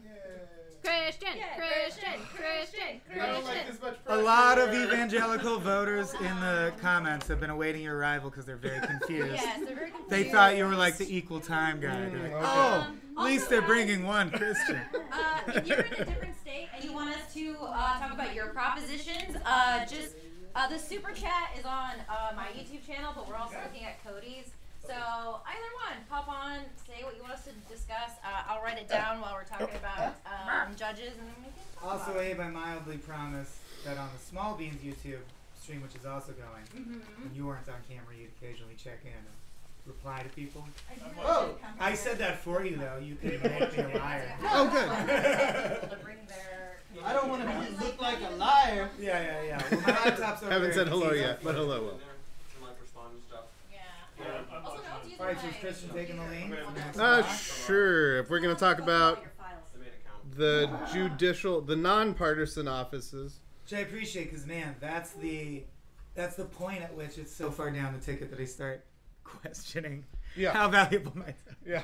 Which is terrible and not the message of this live stream. No. But I am like, individual judge elections, I don't know. Well, I wanted to do judges because Yeah. exactly, because our laws are based on precedent, and their rulings are what's going to set precedent for the future. So, Fine. with that said, Boring. it is boring. It was boring and very hard to research. The first person on my ballot is Judicial Supreme Court Justice Carol Ann Corrigan. So she was an Arnold Schwarzenegger appointee. Yeah! Who has turned out to be not an awful one? Not an awful one. I'm really hoping all your research is just Schwarzenegger stuff. No, she was actually... What I did was I basically, because there's a lot of... It's really hard to find information on them, I went through a bunch of old rulings that they'd cast down and like the just to see opinions that they issued. how Yeah, good just they to are, see judges. exactly how they kind of rule. And Carol Ann Corrigan is actually very conservative for the California Supreme Court. In a study done by Stanford, they found her to be more conservative than the other judges in the California Supreme Court. There's a scale from -1 to +1, 0 being completely nonpartisan. She is a 0.55, making her that's conservative. Any negative numbers, more liberal. So the poll's already biased. Huh? In its subtle use of positive and negative. Right. Well, also, did you kind know, of. if you put an extreme right and extreme left person together in a volcano, they create like the chemical perfect reactor for nonpartisan. science. No. They just explode. Out Oh, the top. okay. They don't sink though, because you just burn up on I was top. going for an acids and bases joke, but it didn't work. Whatever happened to pH humor? I don't know. See, no one knows. Anyways. But besides that, and they got all that information based on campaign donations, so a lot of people that donate to her are obviously conservative. And so her most important rulings were against gay marriage. That's what I've read. I've heard about her. She actually wrote the dissent for upholding gay marriage, and she wrote the majority opinion for Prop 8, which was Defense of Marriage Act. Okay. So she's against gay marriage. Yes. She's far more conservative than. The other Supreme Court justices of California. Okay. And so, yeah, just because of all that. Like, So, yeah, we should probably get out. Well, no, because I can't remember. There are too many people. Totally. Yeah. Prop 8, I think, may have been the only prop before we entered this historical crisis in America that I like marched for and was like leafleting for. So that does it for me. You know how I'm leaning. Yeah, and that's the same with me too. I'm voting no because that means the next governor, who is Gavin Newsom, hopefully, who is extremely progressive, gets to appoint a justice to replace her. So then we get our Supreme Court gets more liberal. So no on Corrigan? Yes. That's even though I'm she voting. wrote The Descent, which was a decent movie. All right, moving on. Leandra Kruger. She's a Jerry Brown appointee. She was the principal deputy solicitor general under Obama, so he's the one that appointed her to that position. She's argued 12 cases before the Supreme Court. Her most notable ruling that I could find was promoting an anti-SLAPP legislation, and SLAPP is strategic lawsuit against public participation. I was like, just against Yes, Yeah. against the SLAPP. There was some YouTube meme where bros went around slapping each other, and she's Yeah. like, "This Nope. must be stopped." Yeah, what is But it stands for Strategic Lawsuit Against Public Participation. These are the lawsuits that Donald Trump threatens everybody with for slander. He says it. So basically, and it's to disincentivize you Yes. doing anything in terms of social conscience, because he's like, "I'll sue you, motherfucker." Yeah, and she is very strongly for the anti-SLAPP, the rulings. So So we're basically, pro anti-SLAPP. Yes, we are pro anti-SLAPP, because basically, if you take you take a case and you can get it thrown out under the anti-SLAPP statute. Nice. Good to If know. it's so, Leandra Kruger is a yes for me. Yeah. Isn't that about like a guy who slaps We need a cartoon character, Auntie Slap, who raises awareness of this issue by slapping people and explaining it to them. It's very dry term. But yes, she's good. Good. Okay. Moving Moving on. Someone asked if you had the Yeah, repeat the name who we just endorsed. Okay, Leandra Kruger is yes for me. He's sick with patriotism. Yeah. And also, if her career trajectory takes her farther to like the Supreme Court, then it's good to have somebody who is for anti-SLAPP measures and that kind of stuff. So, next. For against slap. Yes. Judicial Court of Appeal Justice? Yes, Judicial Court of Appeal Justice Victoria G. Cheney. She's one that actually... Not related. Okay. She is actually pretty nonpartisan for everything that I could find. She was appointed by Schwarzenegger. Her only notable ruling upheld an FDA decision on the basis of the federal government's supremacy over state government supremacy. It had basically the FDA had ruled already that this chemical that they didn't find to be an issue in breakfast cereals. Well, it was a chemical that naturally occurs in anything with a lot of grain. Okay. Kellogg's invented taste gradient. Part of this balanced breakfast. No, but so then Wellville. Yeah. somebody tried to sue them because they didn't disclose the amounts of this naturally occurring chemical, and she threw the case out. Okay. And so based on the fact that the FDA had already ruled on that particular decision, I think she has an endorsement from the Los Angeles Times, because the LA Times basically just said to say yes to everybody on the judicial ballot, because they like the idea of consistency within the courts. Real quick, yes. big thank you to E-Prize for a $20 donation. Thank you, E-Prize! Sorry. No, it's good. E-Prize earned that interruption. They did. I think. So I'm going to say yes to her just for the consistency in the judicialship, but so otherwise she's pretty much not very noteworthy. Okay. Which is good for a judge. Yeah. Because that means that there's not a lot of controversy. Yeah. Ideally, we should just be looking at the ones with the coolest names. And if you throw it, like, if that's your only notable decision, if you go all the way back to the Federalist Papers, yeah, I'm generally pro-federal government. Yeah. The centralized association of states anyway, so. I agree. Yes. $40 million. Somebody just what? Ben K just donated $200.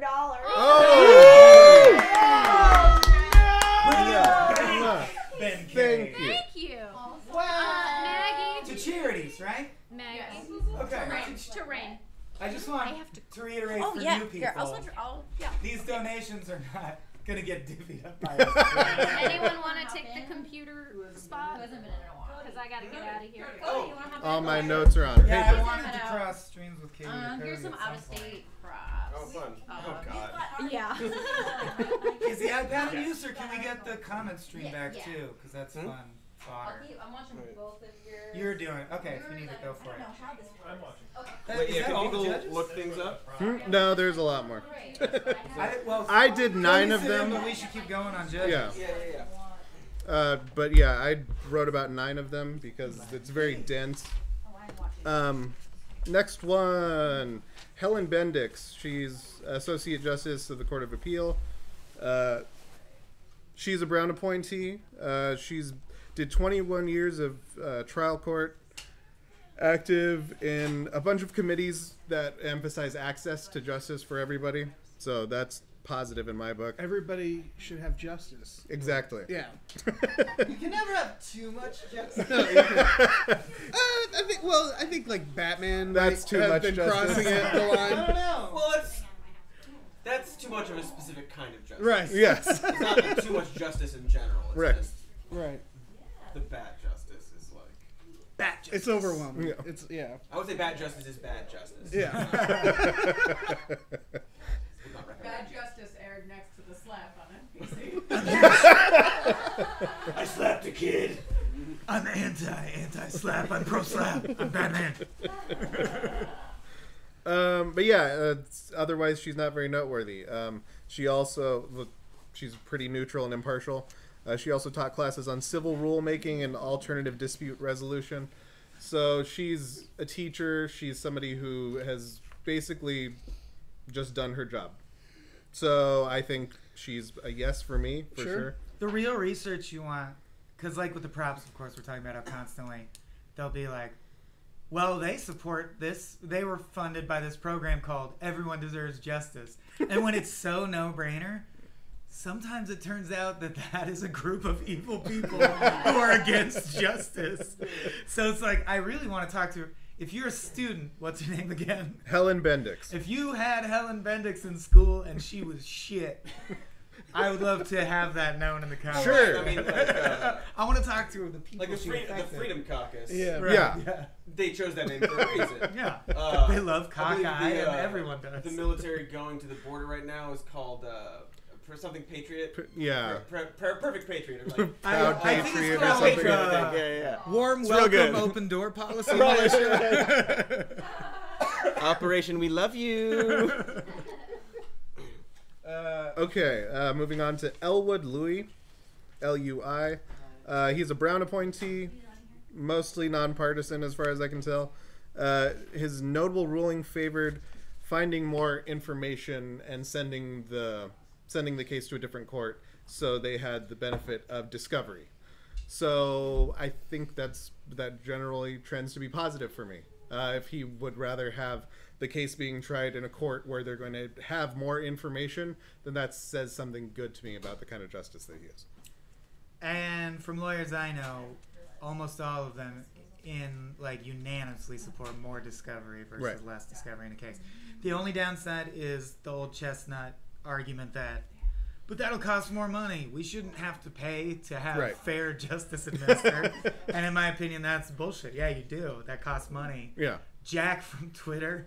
It costs money to hire people to make your system fair for everyone. That cuts into your overhead, and that's fine. What if you outsource that to algorithms? That's true. Instead?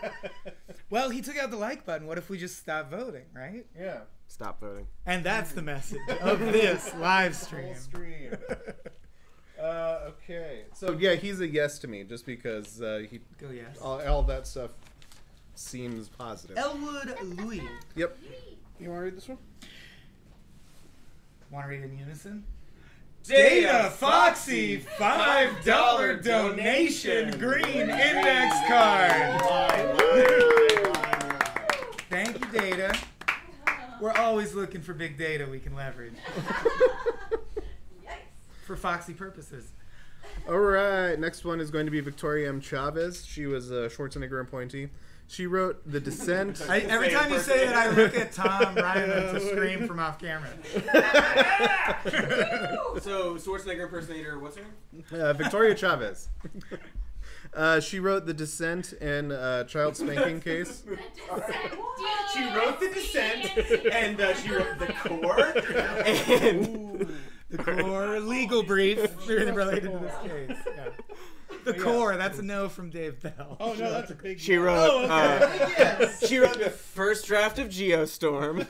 Who else will bring precious unobtainium back to America where it belongs?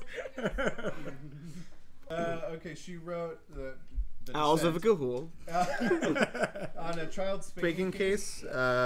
The basis of The slap. Yeah. This one was an actual the slap.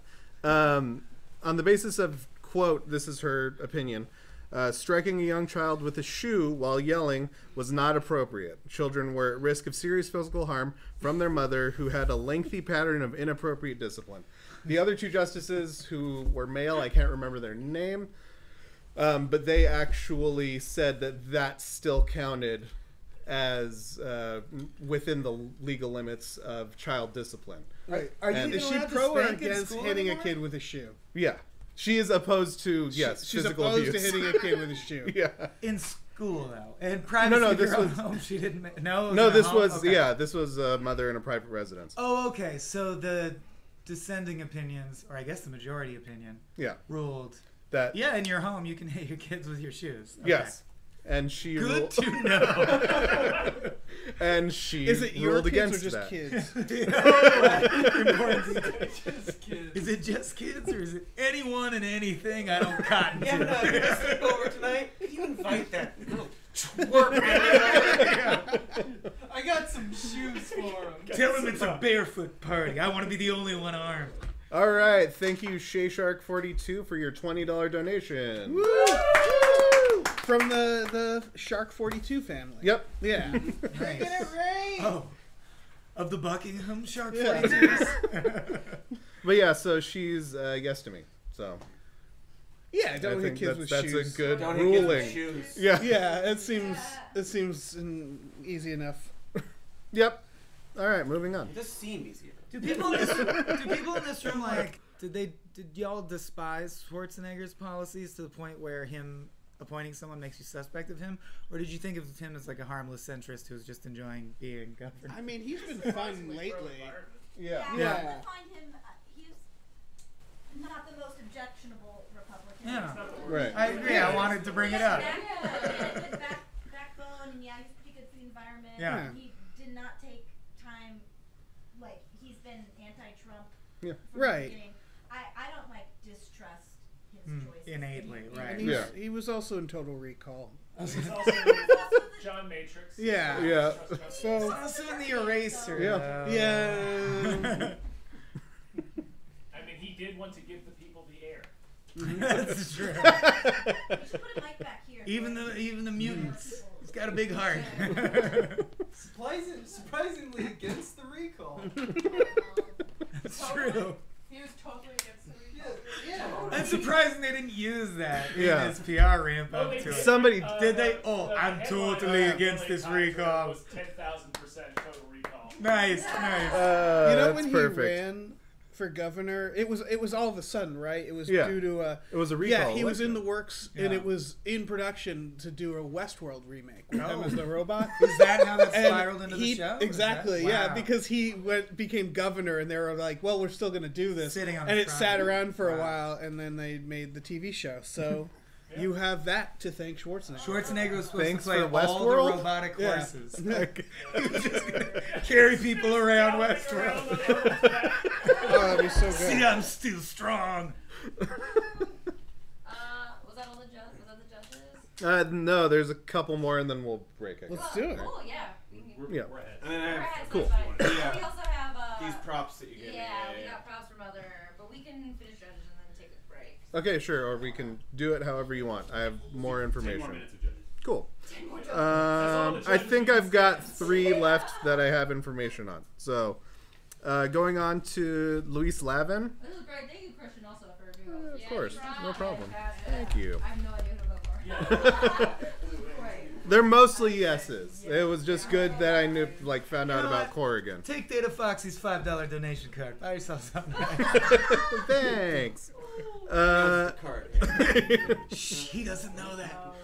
I'm gonna invest this.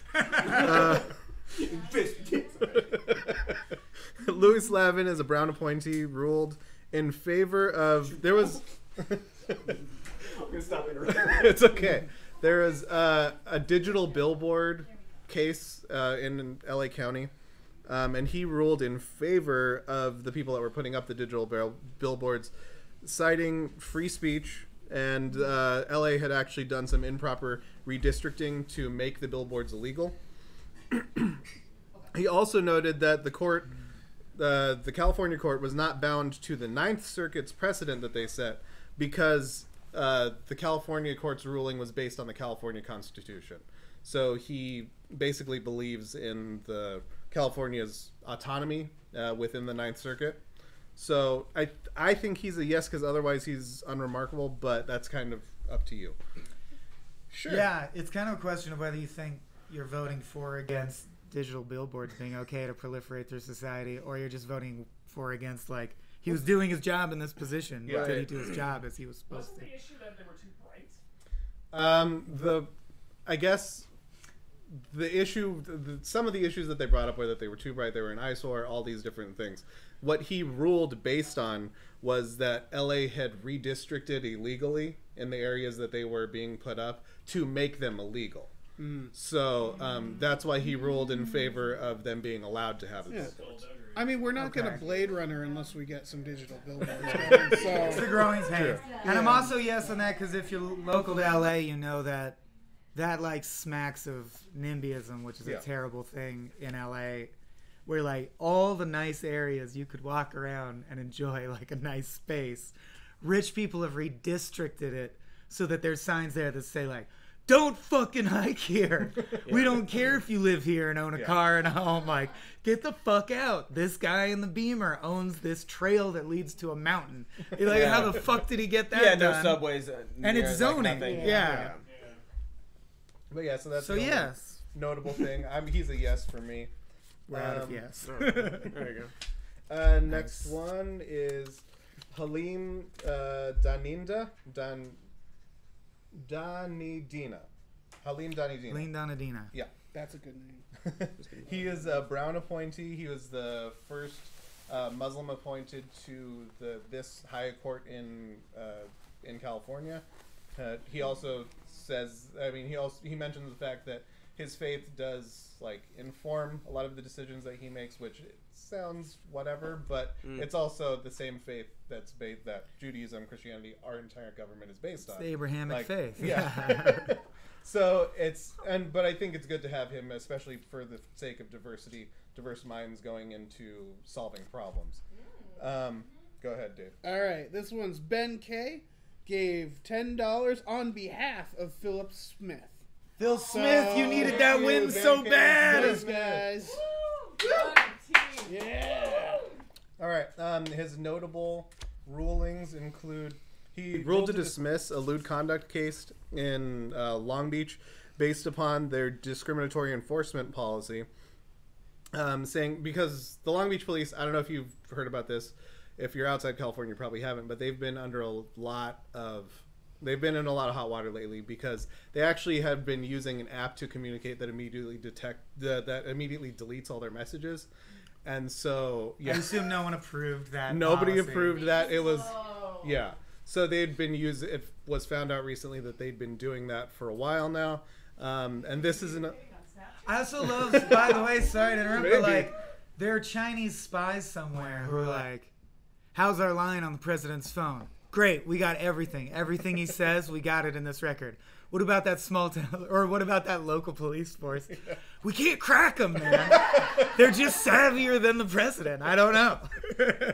But yeah, basically he ruled that the Long Beach Police Department had been discriminating against gay men specifically, citing discriminatory enforcement, saying they harbored animus toward homosexuals, and its undercover investigations of lewd conduct and, quote, arbitrary enforcement of the law, as seen in this case, undermines the credibility of our legal system. So he ruled against the Long Beach police, which a lot of conservative people were angry about, because he found they had done lewd conduct specifically in Long Beach. There had been 55 cases of it over a 2-year span, and almost, I think, 100% of those were gay men. So it was a clear case of discriminatory enforcement.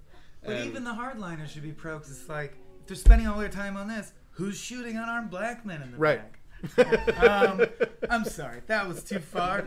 But if you parse the joke, I'm on the right side of history. Yeah, I'd vote yes. That's a lot of great reasons. I also think it's important to diversity of thought.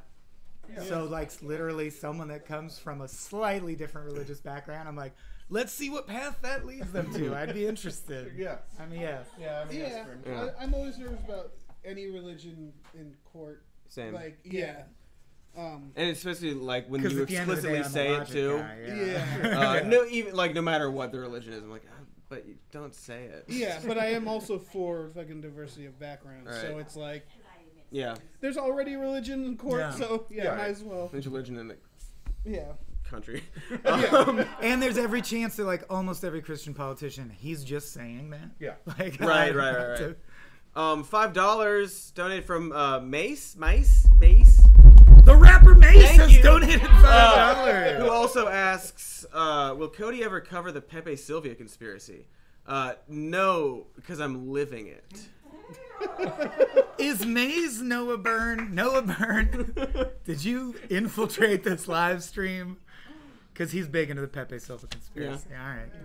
Moving on. I'm watching you, Noah. Just the last two that I've got for now. Ann H. Egerton. Ann H. Egerton.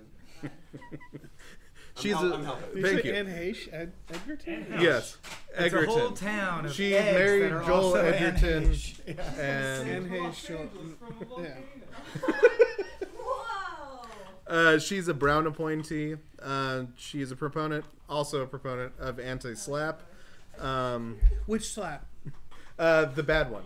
Wait. Not the bat one, which is good. The shoe one? Because it provides justice. Not the shoe one, the Trumpy one. Okay. Right. Slap were the essentially frivolous lawsuits that Trump likes to throw out if anyone criticizes him. And she's against that. Yes. Okay. Well, she's but also probably slapping children. Yeah. I will not comment on that. She has not officially made a stance on whether you should slap children. What about either with way. shoes?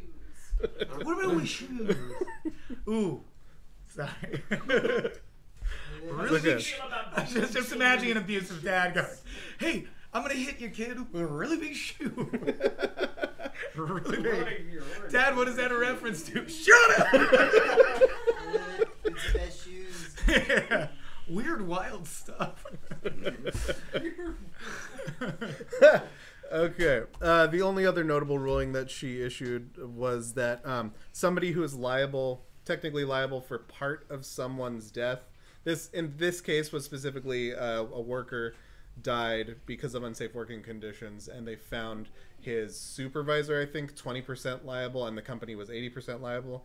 But then that court had said that it was the manager's responsibility entirely to pay the $8 million lawsuit amount. And she ruled that that's not legal, that the company should be liable for the amount that they were found liable in the case. So, Fucking of course. Yeah. Well, that's like, I mean, politics has already done that forever, where you just like, oh, we fucked up, shift everything onto Karen and fire her. Yeah. But yeah, so that's her only other notable case. So she's a yes for me. Yeah. Yes on fire, Karen.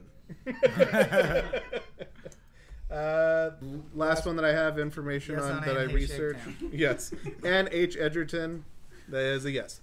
Nora Manella is the last one that I had any information on. She's an Arnold Warm vanilla. She's an Arnold appointee. Salmonella. But yeah, she's an Arnold Schwarzenegger appointee, and she's unremarkable. Seems completely. I mean, her record is unremarkable. Yeah. She seems really fair and nonpartisan, so she's a yes for me. Sure. And that's all that I have for now. What school did she go to? Did she play sports in school? Who judges the judges? She yelled about it a lot? Okay. Would she yell about it? Probably. If I asked her. Great. I think we're going to take a quick 5 to 10 minute break. We're going to turn off donations for a little bit, so just FYI, then we're going to switch to a different charity after that. We're going to take a break. When we come back, we'll go over some... Yeah, make sure. we got some out-of-state propositions we'll do. I mean, I'm looking at 85 right here. We got a couple hundreds. And nice. We're doing Great. So yeah, we'll do that thanks for next. stopping by. Oh, to everybody on our Some More News channel, surprise, this is a different thing we've never done before, and don't be upset about it. Was there no build up to it whatsoever? No, it's like, by the way, here it is. Nice. Yeah, I realized that as we were, I was like, Right, a bunch of people were like, what the fuck is this? This isn't entertaining. Sorry. It is what it is. Sorry. Jesus fucking Christ. I'm kidding. Great, so we'll be back. Dance in the voice. Wear your tie askew. Where's the map? Is that a green screen?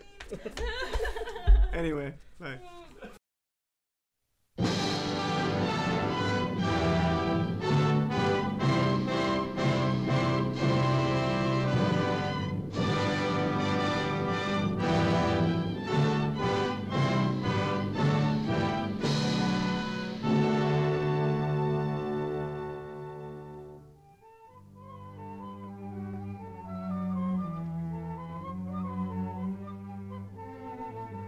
It is early morning of the first Tuesday in November.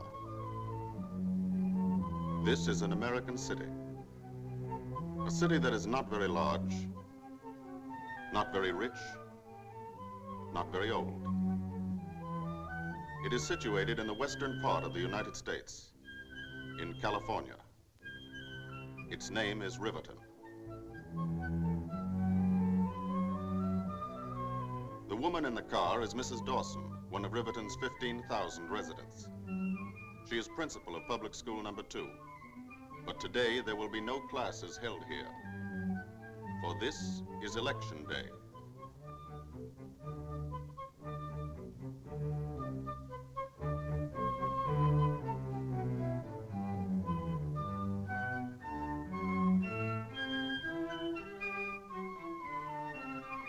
This classroom is one of the 130,000 places the country over in which American citizens are going to cast their votes today. This is the table where the voters' names will be checked. The locked ballot box and the polling booth. Here it is, in the privacy of this curtained space, that the American voters every 4 years, on the first Tuesday after the first Monday in November, choose their national government. Here come Mrs. Dawson's colleagues on the election board of Riverton's 7th Precinct, each representing one of the major political parties. Mr. Schwartz is a Republican who works for the streetcar company. Mrs. Abernathy is a housewife and a Democrat. Mrs. Dawson is chairman. They've all known one another for years.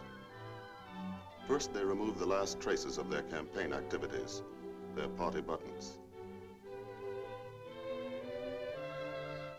Then they take the oath. You swear to defend the Constitution of the United States of America and perform your duties as members of the election board to the best of your ability, so help you God. I do. I do.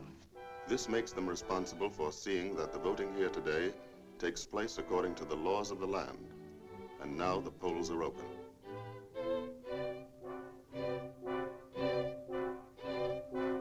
Here comes the first voter. No wonder he's first. He's been up since 4 o'clock delivering milk. Oh, Bill. Good morning, everybody. Top line, you're the very first one. Right on the dot. Always like to vote early. Gives the Republicans a temporary lead. Here's your ballot, Bill. Thanks. Right in there.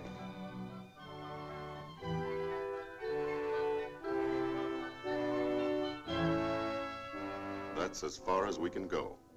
Remember, this is a secret vote. No one ever sees another person mark his ballot. However, if we did have miraculous powers, and if we were able just this once to follow Bill Johnson, this is what we'd see. He votes first for the chief executives, the President and Vice President of the United States.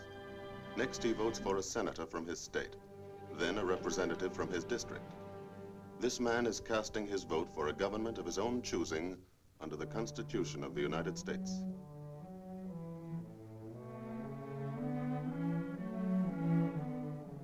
This is the way it's set up.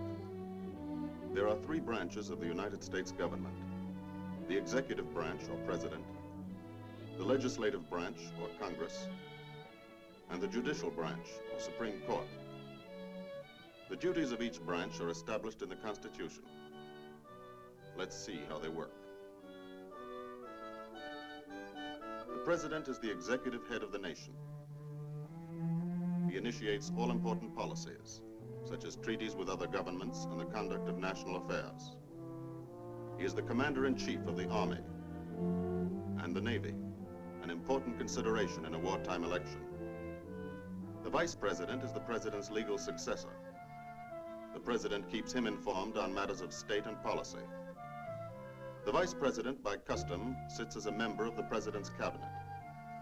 The cabinet members are the heads of the executive departments of the government, such as the State Department, War Department, Treasury Department, Department of the Interior, of Labor, Commerce, and so on. The cabinet advises the president on matters of policy.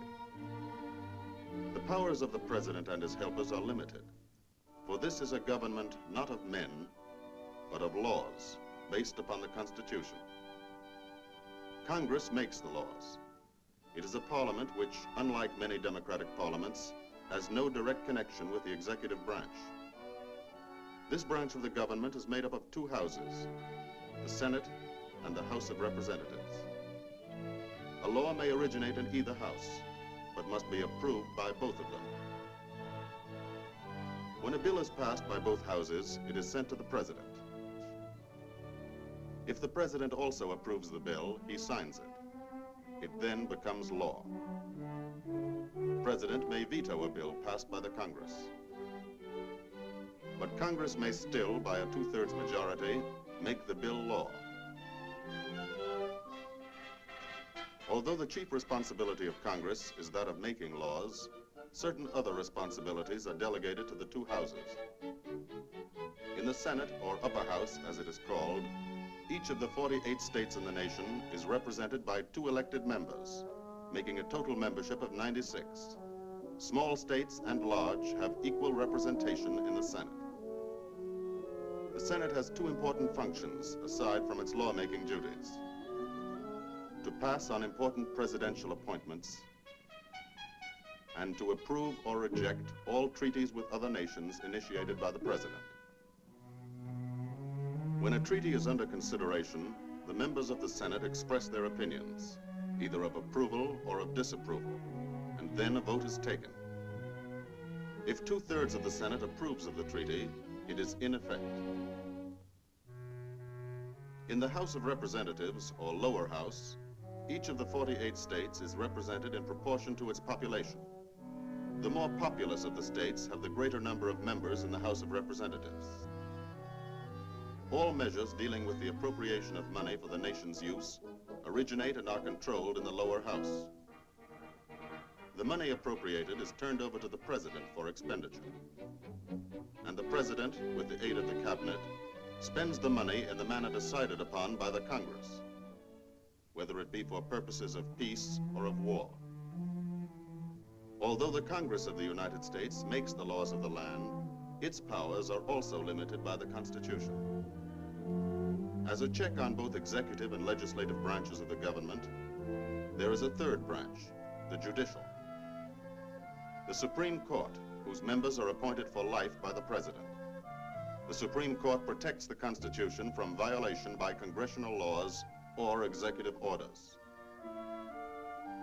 The three branches, executive, legislative, and judicial, each with some power, none with all the power, check and balance each other in the manner intended by the framers of the Constitution, so that the ultimate power rests always in the hands of the voter, Bill Johnson. Having voted for a federal government, he must also choose a governor for his state, members of the state assembly, county judges, all the minor offices, and various legislative amendments. When Bill Johnson is finished, he has elected an entire government from top to bottom. That is, if a majority of the voters think the way he does about it.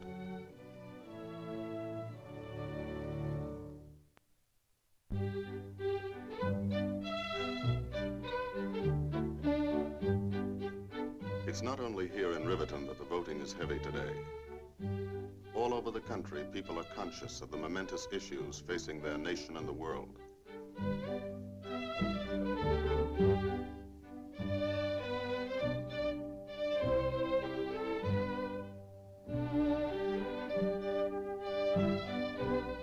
This is their way of expressing their conviction of how and by whom these issues should be met.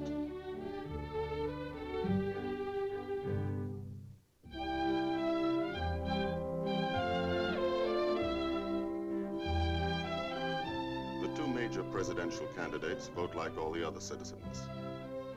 One of them in New York City describes himself as a lawyer. The other, up in the country where his home is, gives his occupation as farmer.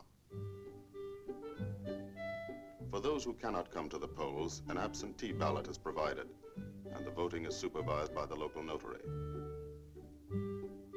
This is the same kind of ballot that in this wartime election is sent to members of the armed forces at home and abroad.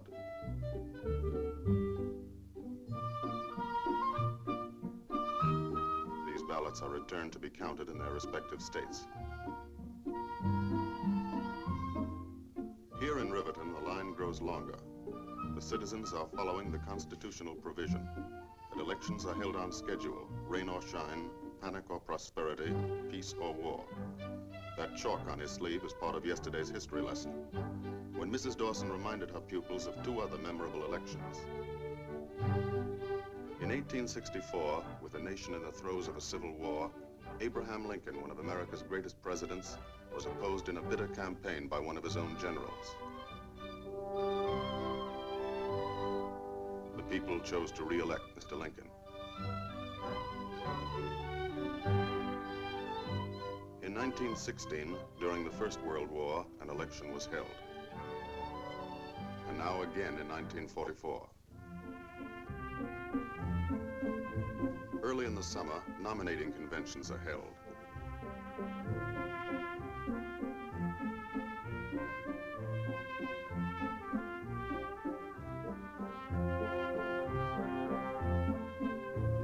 At these traditionally noisy political jamborees, the chosen delegates of each major party meet to select a candidate for the presidency and the vice presidency of the United States.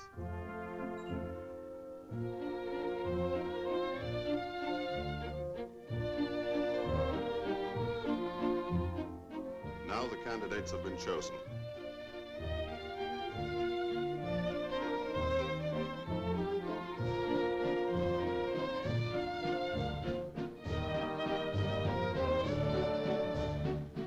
Campaign is on, from president to local sheriff.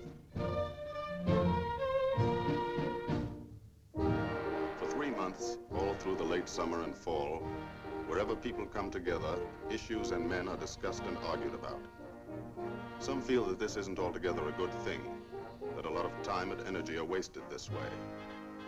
It may be, but that's the way Americans like to do it.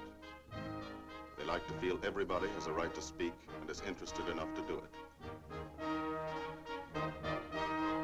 Even the small fry. Every attempt is made by all parties to influence the people's thinking.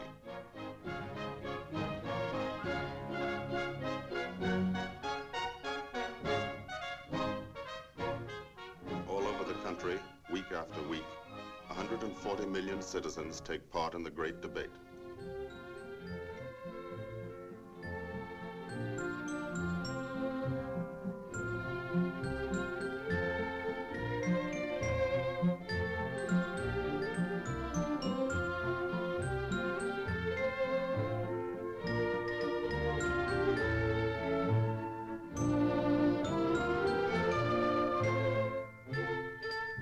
Business, professional, and civic groups endorse one candidate or the other. For the first time in American history, organized labor takes an active part in the campaign.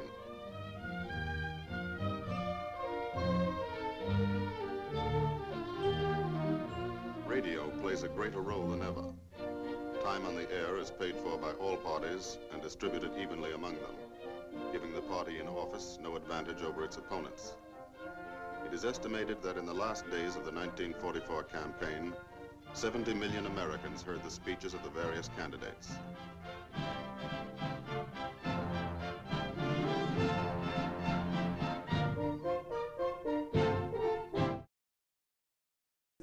Google. Yeah. Okay, we're back. It's gonna Okay, hello. We're back. Wowee. Wowie. Wowie. I guess should we do a quick recap? Should we do a quick recap of everything we talked thus far? Explain the super chat stuff first, just so people don't. Oh, okay. Super chat.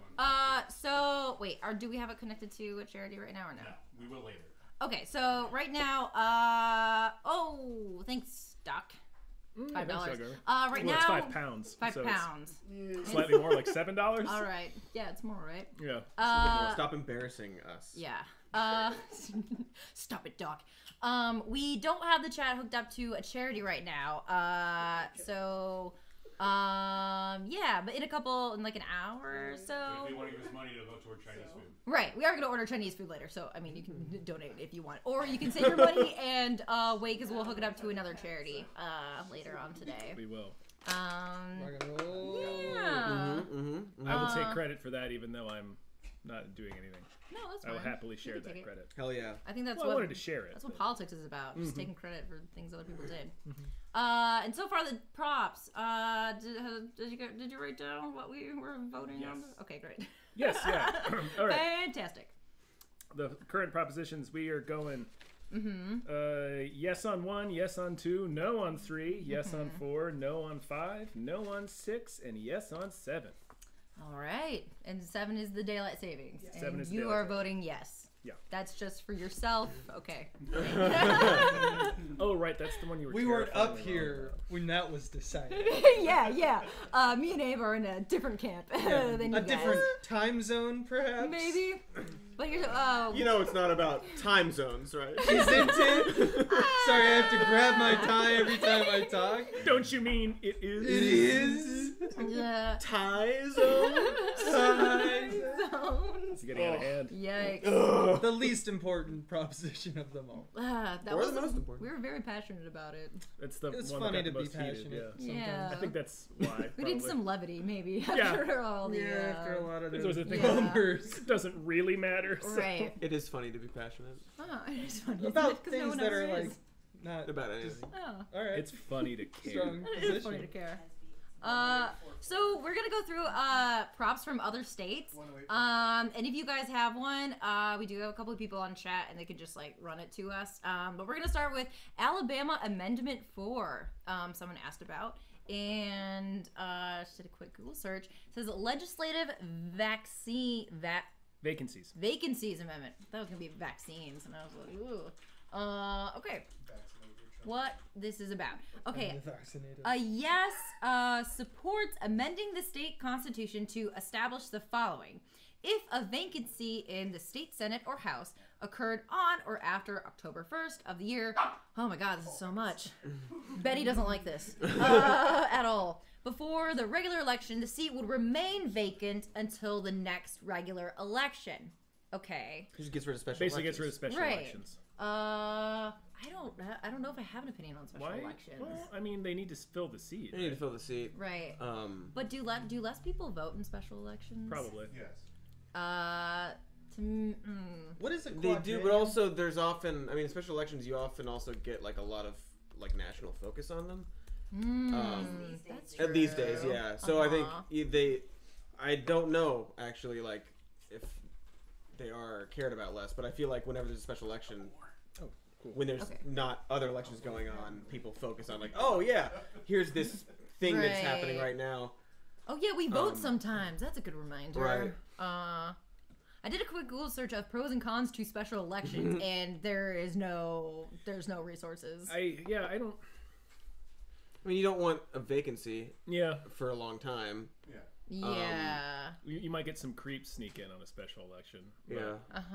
Okay. No. I think it's financially it's expensive, but it's the cost of whether or not you think that you should have. Maybe we should have a Department of Elections.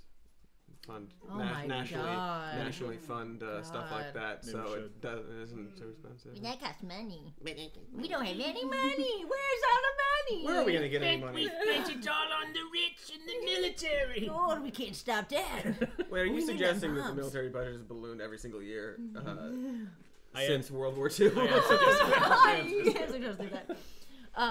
It was so low, and then World War II, and then ever since then, it's like, let's just go, let's do it. $300 billion. Okay, so went great. So War II was, back-to-back World War champs. It went real well for the United States. It's almost as if war is like, it's mine. Everything can be mine. Interesting the effects and causes of war. Mine? And then everybody else is like, no. It's like, I'm war! Brian Evans does point out people are less likely to get time off to vote in special elections. Yes. Again, maybe we should have a Department of Elections sort of like that finds a solidify, like, okay, here's a national holiday for this, and then in a special election, you make sure a day off. Send the save the date. Make sure that people are allowed to vote every time there's Here's vote as interesting. possible, because democracy is good. Run a little, ad on local. Just to remind everybody, like, here's things going to go on. Yeah, it looks like most states like employers have special give elections. them incentive to make sure that their employees can vote. But then some are just Yeah. appointed. Okay, so they give a nice little map. Most states do have special elections. Yeah. There's some where does this mean it's appointed by the governor and the city commissioner and the I think so. political party committee? I don't think you should appoint I don't think people. that's odd. I don't think you should appoint people. Yeah. So in support is Rusty Glover, a Republican. You made that up. Rusty I don't Glover. I don't believe you. Yeah. Rusty Glover. He says, had this amendment been enforced last year, voters in Alabama, which includes parts of Morgan and Lime, I'm just assuming that he's got his other Counters accent. would not have had to vote 4 times. 2 party primaries and 2 general elections in the span of a year for the House seat vacated when Representative Mickey Hammond was forced from office following a felony conviction. Daley recommends voting yes on statewide amendment no. So he's really kind of burying the lead there. Yeah. It's like, well, voters had to vote 4 times last year, including the time where this guy had to get out of office because of a felony conviction. Yeah. He didn't need to bring that up. Also, he could have said the same thing without saying that. Take it or leave that. That's like the situation when you want to have a special election. Yeah. It's when the person in office did crimes. Are these people addicted to voting? I don't know. Just like, bring them in. Why'd you elect the crazy guy again? Because in another 3 months, more votes. I get to vote again. Okay, so that was yeah, that election racket out there. Like, you're in the pocket of big election, I see. This one's slightly confused. I would lean toward yes, because I always would rather have there be somebody there that people get a say in, as opposed to leaving the seat vacant, or like it apparently is in some other states where somebody just gets appointed. Which doesn't seem right. And like a lot of this stuff, like we've sort of sad. mentioned this a few times during a lot of these propositions where it's like, this isn't great, but it doesn't fix the problem. Right. So like we should have special elections to avoid this and this and this. It makes this and this and this a problem, but like those are bigger problems that have solutions. That we should work towards as a, instead of voting no because of problems that should be addressed anyway. Right. This won't fix the problem of not voting not being a holiday and right. People pay less attention and less so on and so forth. Those are problems that should be addressed, but they're not going to be addressed by just saying no to special elections. Do we know? Because I don't. Do we know whether or not special elections affect like the timetables of people, like representatives that are already there? I think do they have to stop what they're doing in order to make sure the special election is carried through?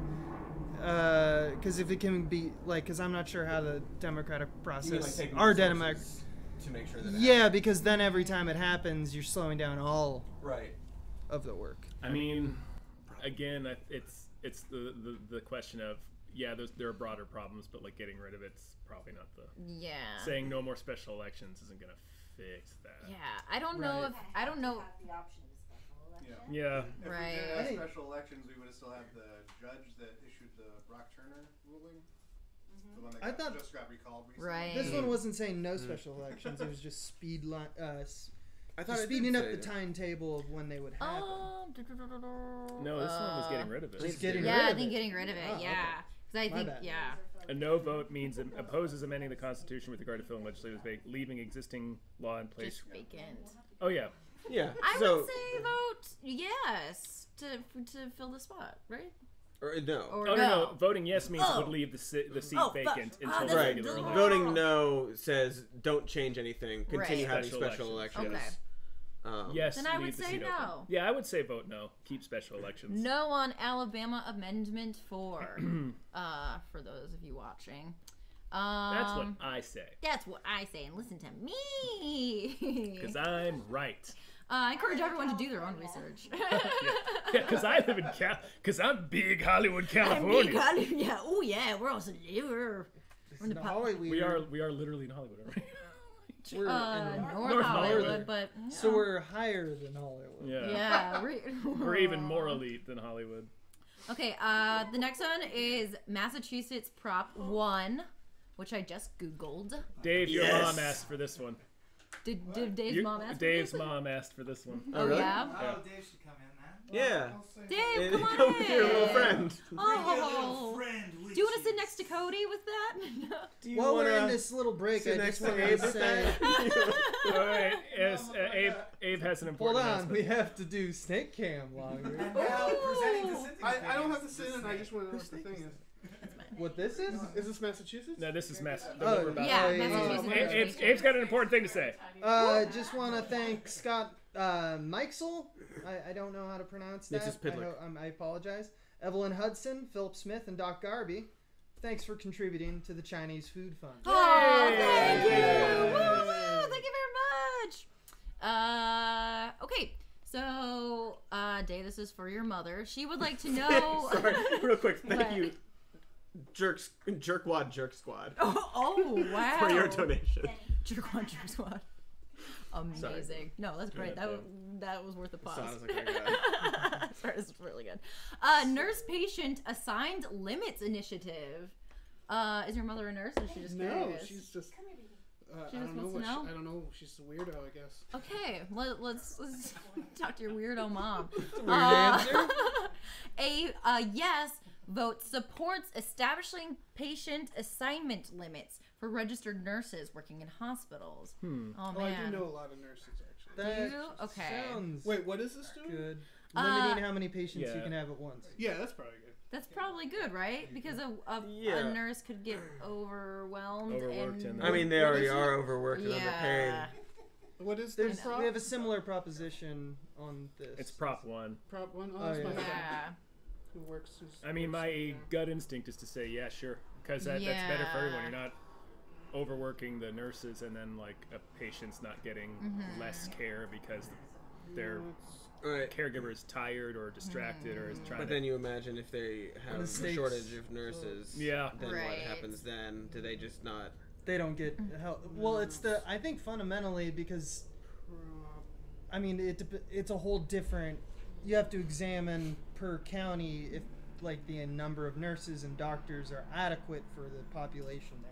Right. So some counties are going to have a problem with that. Some other counties are not going to have a problem with that. There's a fundamental. If you're tired and overworked, you're going to make mistakes. Yeah, that's what I wrote. Do the nurses support Bernie this? Sanders, Elizabeth Warren support it. Many others. I asked my friend who works in a hospital. He'll get back to you. Healthcare organizations. Most healthcare organizations. The California Nurses Association. Massachusetts nurses. Yeah. Tons of organizations with the word nurse in them. Labor groups. Long list of labor groups. Yeah. I mean, nobody wants to overwork nurses. Yeah. Right. Yeah, I feel like if the nurses want it, then it's gotta be. Honestly, like so many things in every election, I'm like, what do the nurses and teachers say? Yeah. Oh yeah. I can't. Then all right, like. It's not a bad policy. To quote Elizabeth Warren, she says, "Nurses work hard to take care of all of us when it matters most, and we should do the same for them by establishing standards to ensure that they have the help they need to do their job safely. I stand with nurses and support a yes on question 1 in November." So, yeah, and I don't really even see much info on like opposition. Which I'm sure there is. I'm sure there is, but I'm sure it's pretty disingenuous. Yeah. My friend says big good farm. idea, bad law. Oh, interesting. Exactly Good idea. lean toward no. Wow, that's surprising. Huh. Tweet that on camera. Well, that's Yeah, so this is Dave's friend who is a Not the My snake. friend was a very Not the smart, snake. smart guy. He was a Yeah. teacher for a while, or he did teaching stuff, and now he's going to medical school, and he thinks mostly he's pretty liberal, but he says good idea, bad law. Not sure exactly, but I lean towards no. I hope he's okay with me just reading this shit. I guess I'm not giving out his name. Yeah. What were the last 5 text messages and any like personal details? Yeah. About Social that Security. he would not Yeah. be comfortable with. Yeah. No, don't do that. Yeah. Well, So he's trying to kill my head. All right. Yep. That's what they So do. that's what he says. it says that they already do regulate the number of patients in intensive care units, but not for like private hospitals or emergency rooms. So they already do it in the ICU, just not in. He continued, I have several RN and other healthcare professional friends whose opinions I trust who are opposed. Interesting. Yeah. So it sounds like I mean, it makes a lot of sense to me that in our Google and 3 minutes of talking about the concepts and not looking into the actual specifics of the law that we might not know enough for that particular. Oh, I'm very happy saying I don't know enough. Yeah. Right. That will fundamentally be a problem for all that the surprises out-of-state propositions that Right. we're talking about. Most of us have not read them yet. That's a great point though, because a lot of them always like they sound good in theory, and then Yeah. you read it, it's like, oh Yeah. fuck, this That isn't clean gonna. water one. Yeah, the clean water one. Yeah, But, right. Clean water. I encourage people in the chats, plural, to use the time to, if we do talk about a proposition that's you guys do know, ask us specific questions, give us input, because then at least we can use our loudspeaker to get that to other people. Yeah. That's the best we can do in those cases. But yeah, this is interesting. It does seem like a good idea. If you live in Massachusetts, maybe look into it a little bit more. Is that helpful? Is that? That's as helpful as it As can be. helpful as we can be right now. Right. Yeah. Sorry. So it sounds good. It's got a lot of support, but maybe it won't fix everything. But then again, maybe don't throw out baby with the bathwater. Right, so much of that stuff where it's like, it Right. won't fix everything, but like it's still good. Yeah. Like, I personally would err on the fact that we got a medical service friend to at least chime in and say what they thought. Maybe take a look. And he's like wicked smart. And he's like wicked smart. He's wicked smart, and he eats that Dunkin' Duncan. Dunkin'. Duncan. Get out of here. Get out of here. Okay. The next one we have is Nevada Proposition 3, which looks long. Woo! Changes to energy market and prohibit state-sanctioned electric Generation Monopolies Amendment. I mean, Tom, would you like to read what yes and no sure. means? A yes vote God supports damn. this constitutional amendment to 1. Require the state legislature to pass laws to establish, quote, an open, competitive retail electric energy market, prohibit the state from granting electrical generation monopolies, and protect against service disconnections and unfair practices. And 2, declare that persons, businesses, and political subdivisions have a right to choose the provider of its electric utility service and cannot be forced to purchase electricity from one provider. Dang. Wow. Okay. Yes. Yeah. What? I don't know. It sounds like Not at all. it sounds like there's the government controls some of the utility, like the electrical utilities. Okay. Limits on the utilities, not the utilities themselves, right? Just the the limits. They set the parameters for what a monopoly when it becomes when it's be called a monopoly essentially, and kind of like FinCEN for energy, which is to say the government steps in when it feels like an industry is being destroyed by one company. Which sounds good at face value, right? Don't we want... Do you know if it's yes is strengthening the like encouraging that so a yes prohibits the state from granting electrical generation monopolies. Yes.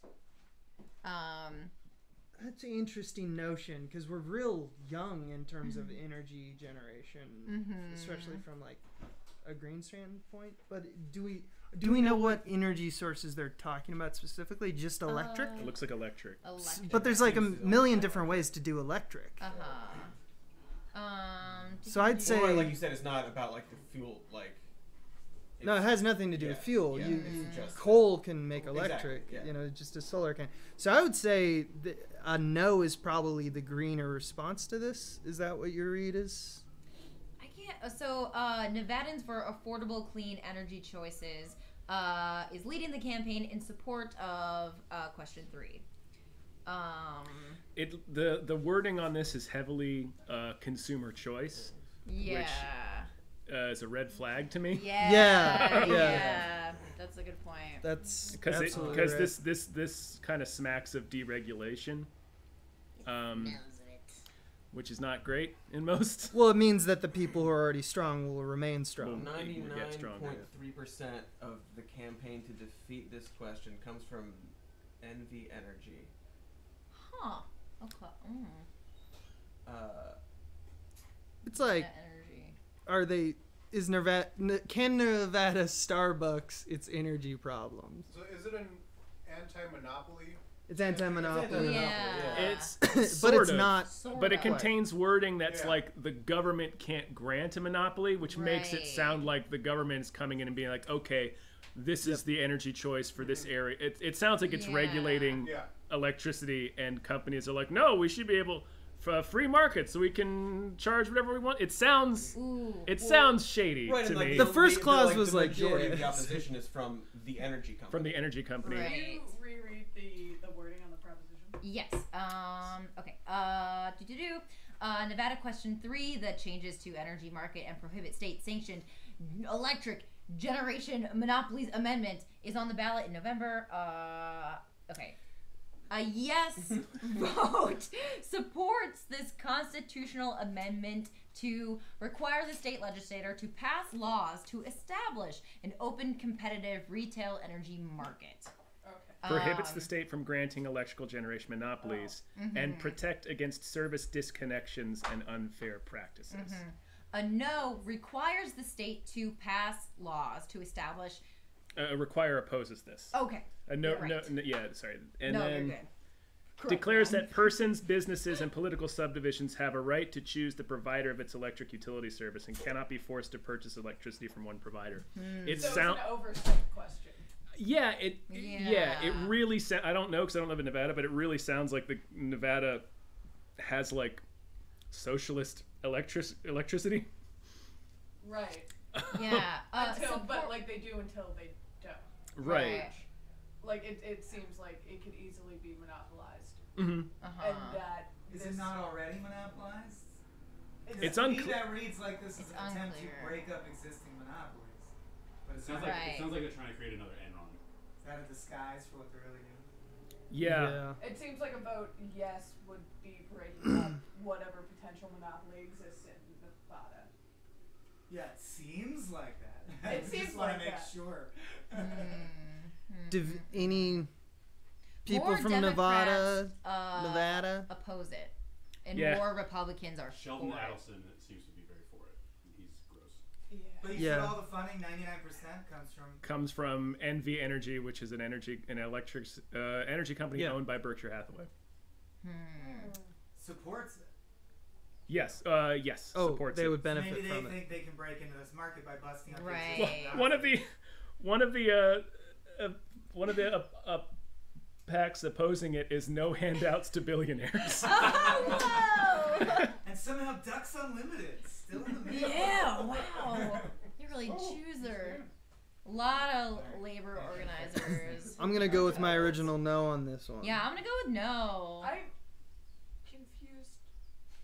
It's confusing. Bridget confused. More later. Because on the one hand, if it's like how internet Ooh, services, Walmart supports it. where I can't like choose what my internet provider is, which is what it sounds like. Right. I'm like, yeah, break that up. Are different. Right. Yeah. Yeah. I mean, it's actually becoming more like that. I would argue because the Enrons of the world are also building green. You know, like they're building different systems Like of energy, eventually they have to. so that when the bubble bursts on one particular type of fuel right. consumption, they just It's just pivot. diversifying. Yeah. So it's saying one company, because if there's someone who's really good at making, let's say, solar panels, Right. not getting ousted when solar is clearly the winner in Nevada, especially of all places. And you could argue, what's the point of like having to build a new company from scratch, when, as you said, all the fuel just becomes electricity. So if this company's good at siphoning that electricity places, maybe they should just keep doing it. Yeah, I mean, I would say Nevadans look more into it, but like. It Look seems- more into it it. just seems Yeah. dangerous to have one company in control, like potentially in control of all your energy. Right. Yeah, As a right. general rule. As a general rule, yeah. I mean, But there could be exceptions. I don't know. I would yeah, encourage. but I wouldn't bet on an exception to an energy corporation not jacking up the prices once they become. Well, that's what's so Well, confusing this because seems to right. suggest that it's the state government that's going to be controlling it. So it's just anytime I see something where it's like consumer choice, huge red flag. Like it's looking at who supports it, I would lean towards no. But if you're in Nevada, definitely read more than. This seems pretty murky. And specifically, I would look at what corporation at the bottom of the line gives you your power. Look if there's any alternatives. Often you don't have an alternative, but you'll see what other counties and areas around you, kind of like ISPs, they are who is the main provider of fuel for those power stations. And then if you notice that yours is particularly bad, i.e. a bad corporation, bad policies, fraudulent or whatever. If they're worse than the other surrounding ones as far as you're concerned, a no would benefit you because then you wouldn't be directly supporting a fallacious company. Do you think oil companies have ever considered killing people and burying them to create oil for the future? I think they have. What if we make fossils? Yeah, I was just gonna say, you can make fuel from bones. What a long-term strategy. Yeah. What a million-year in the future strategy for an oil company. Yeah, that's really You that's can the also long make game. The same fuel by mulching leaves and burying them, and he's like, no, human bones. No bodies. It's gotta be bones. Because I you mean- know how oil has ensured that we're not going to be around in a million years? Let's wait a million years till That's these true. bones turn into fossils. Alternative suggestion. There's a giant battery in the sky. Constantly. But does it run on bones? No, it doesn't run on bones. There's no bones. I don't know what about it. Benny is firmly anti anything that doesn't run on bones. That's true. Yeah, but he's Cody anti- talks But about the there's big a reason you fireball don't in let the sky. dogs vote, Bridget. Now. Right, they are all libertarians. All right, we got an important announcement. Before I'm gonna put Duck away. If anyone wants to hop, Bridget, you want to take over? I'll hop in. well, we have this great. break, and before Cody talks about the big fireball in the sky that is or is not run by Bones, we're unsure. May or may not be bone-based. You can use my Bone-based. computer. This one we're doing next. We want to thank Carrie Noir for $15 for the Chinese food fund. I kicked you. You did. You get a nod of acceptance Never from me forget. and a sultry look from Tom. Look directly. Nice. I I got don't know how him to to be do sultry. it. If you didn't do it, I had a Oh. retort plan, so it was all right. It was Don't like worry, you were it was in Abe's hands it was an the whole airtight bit. Yeah, it was yeah. a promise, but you played along. Thank you. I did what I could. Thank you. It was delicious. Are we going to more? Yeah, we had Nevada question Nepal. 4. We going to Nepal? Prop 4, Prop medical 4. equipment sales tax exemption amendment? Prop 4 where? Utah? Yeah, Wait. Oh, I'm here. I'm We're on here. it. We're here already. Oh my god. Okay. Magic computers. Give us the skinny. fireball in the sky. It was inside of me all along. I don't like my word choice today. Really just throwing them out there. Nevada question for the medical equipment sales tax exemption initiative is on the ballot in Nevada. Okay, whatever. We know. A yes vote on this supports this amendment to require the state legislator to exempt from sales and use tax durable medical equipment, oxygen delivery equipment, and mobility enhancing equipment prescribed for human use by that seemed unnecessary. I love that phrasing. You injured monkeys. We can't help you. They had to put that in because some guy said, "What about the monkey?" You gotta pay sales tax on that Fucking- iron lung for that they pig. yeah they upped the sales tax Sit by down, a lot Jim. more. Shut the fuck up, Jim. Monkey's real sick. Human use. Human use. Human use only. Okay. So to reiterate, got real bogged down on the human use because that's a weird. That was. It's rightfully weird. It's real weird. Yeah. So, yes means you support the amendment to require the state legislator to exempt from sales and use tax durable medical equipment, oxygen delivery equipment, and mobility enhancing equipment prescribed for humans by a licensed healthcare provider. So you can't tax those things. No sales tax. No sales tax on those Tax things. on life-saving. Yeah. I mean, medical that equipment. seems, on its face, it seems good. It's on its face. Is there any resources as to how much we're talking here? Like, because I know that I used to work at. It would be whatever the Nevada 6.85% is Nevada's current sales tax. But like how much it generates, because I used I to don't work know at. that, I used to be the webmaster of the UCSD bookstore. Webmaster. Which is one of the. It also is the home of script. I'm the webmaster. It used to be. It's also home of Scripps Institute for oceanography, and it's a huge biotech school. About to flip this table. And you would pay for, if you're a med student, you would pay for like a stethoscope, like $200, and like a lab coat would be like $200. It's insane. Like your books, Or 4 stethoscopes. which is crazy. No, it would be insane the prices that they would like hike up on just like being a med student.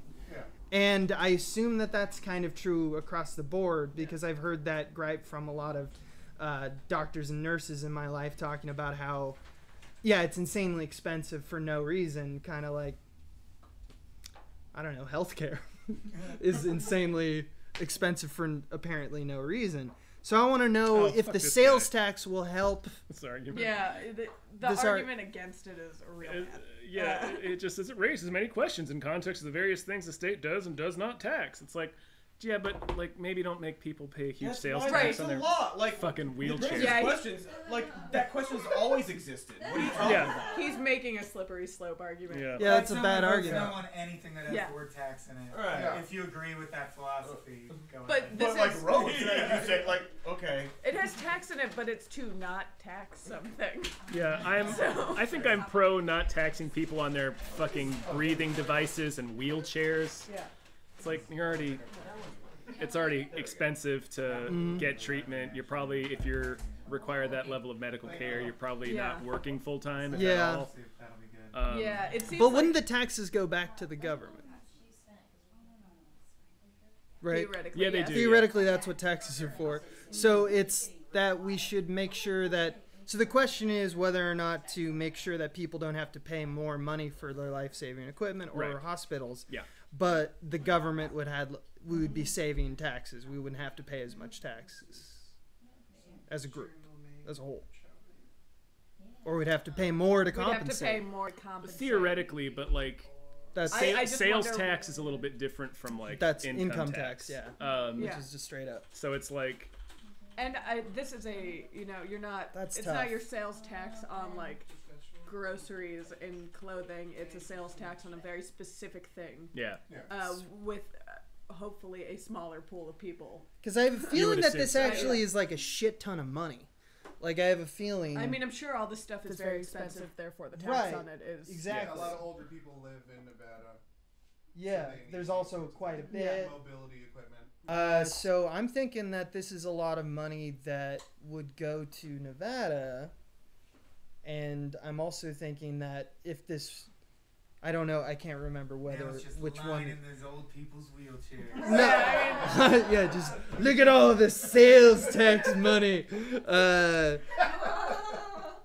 Yeah, that makes me wonder about like what's the amount that we're talking about here on a yearly basis. I don't know, man. They've got Vegas. They got Vegas. They That's got true. Vegas. They got Vegas. Yeah, I feel like Nevada I feel like they're should gonna be in a surplus. Yeah. Consistently. But we could you know, give that's that me money to talking out of my- solar. That's me talking out of my butt. Talking out your what? It's also Nevada's a pretty. I have been making terrible word choices all day, so I'm just gonna start swallowing the ends of my sentences. God damn it. So that's that one. Yeah, I would say yes. Abe is a tentative yes, no. I can't even remember what the yes and no Yes is. I'm would just. be- I remember Exempts the the two tax. sides. Yes is the what? Yes exempts Sales tax from sales medical tax from devices. medical equipment. Yeah. So sales tax would not be paid on medical equipment. Yes says Yeah, I if you say- need a wheelchair, take some money off the top. Yeah.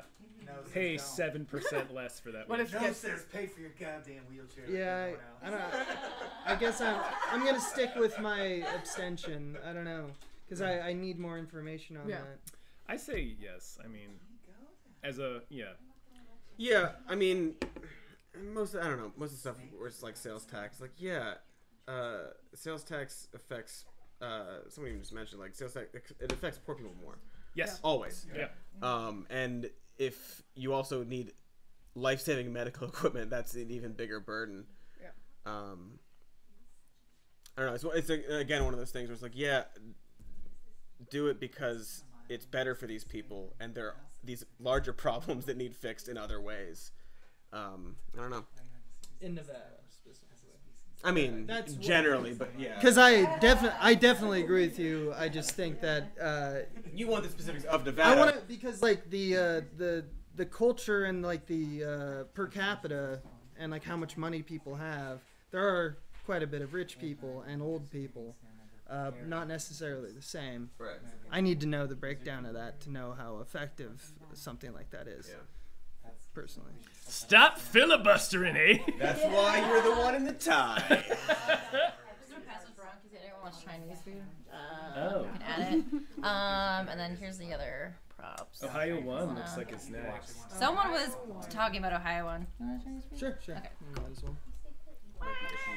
Chinese food? Chinese food? I got there. Alright, Sarah. No It's- need it's to literally the correct first result, me. I understand. Drug and criminal justice policies. Oof. Ooh. Makes Heated. offenses. Oh, this has a lot of bullet points. We are on Ohio issue 1. The Oh, I drug think and I'm on board criminal with this. justice policy. Yeah. Yeah. Yeah. So a yes vote means you make offenses related to drug possessions and use no more than misdemeanors. Prohibits courts from ordering persons on prohibition of felonies to be sent to prison for non-criminal probation violations. I feel like I read that in a confusing manner. Did I? Did I say it It right? prohibits courts from Yeah, ordering yeah, persons yeah. on probation for felonies. What are words? To be sent to prison for felonies. Yeah. We just made Those them are up. words. Like timed. They don't make.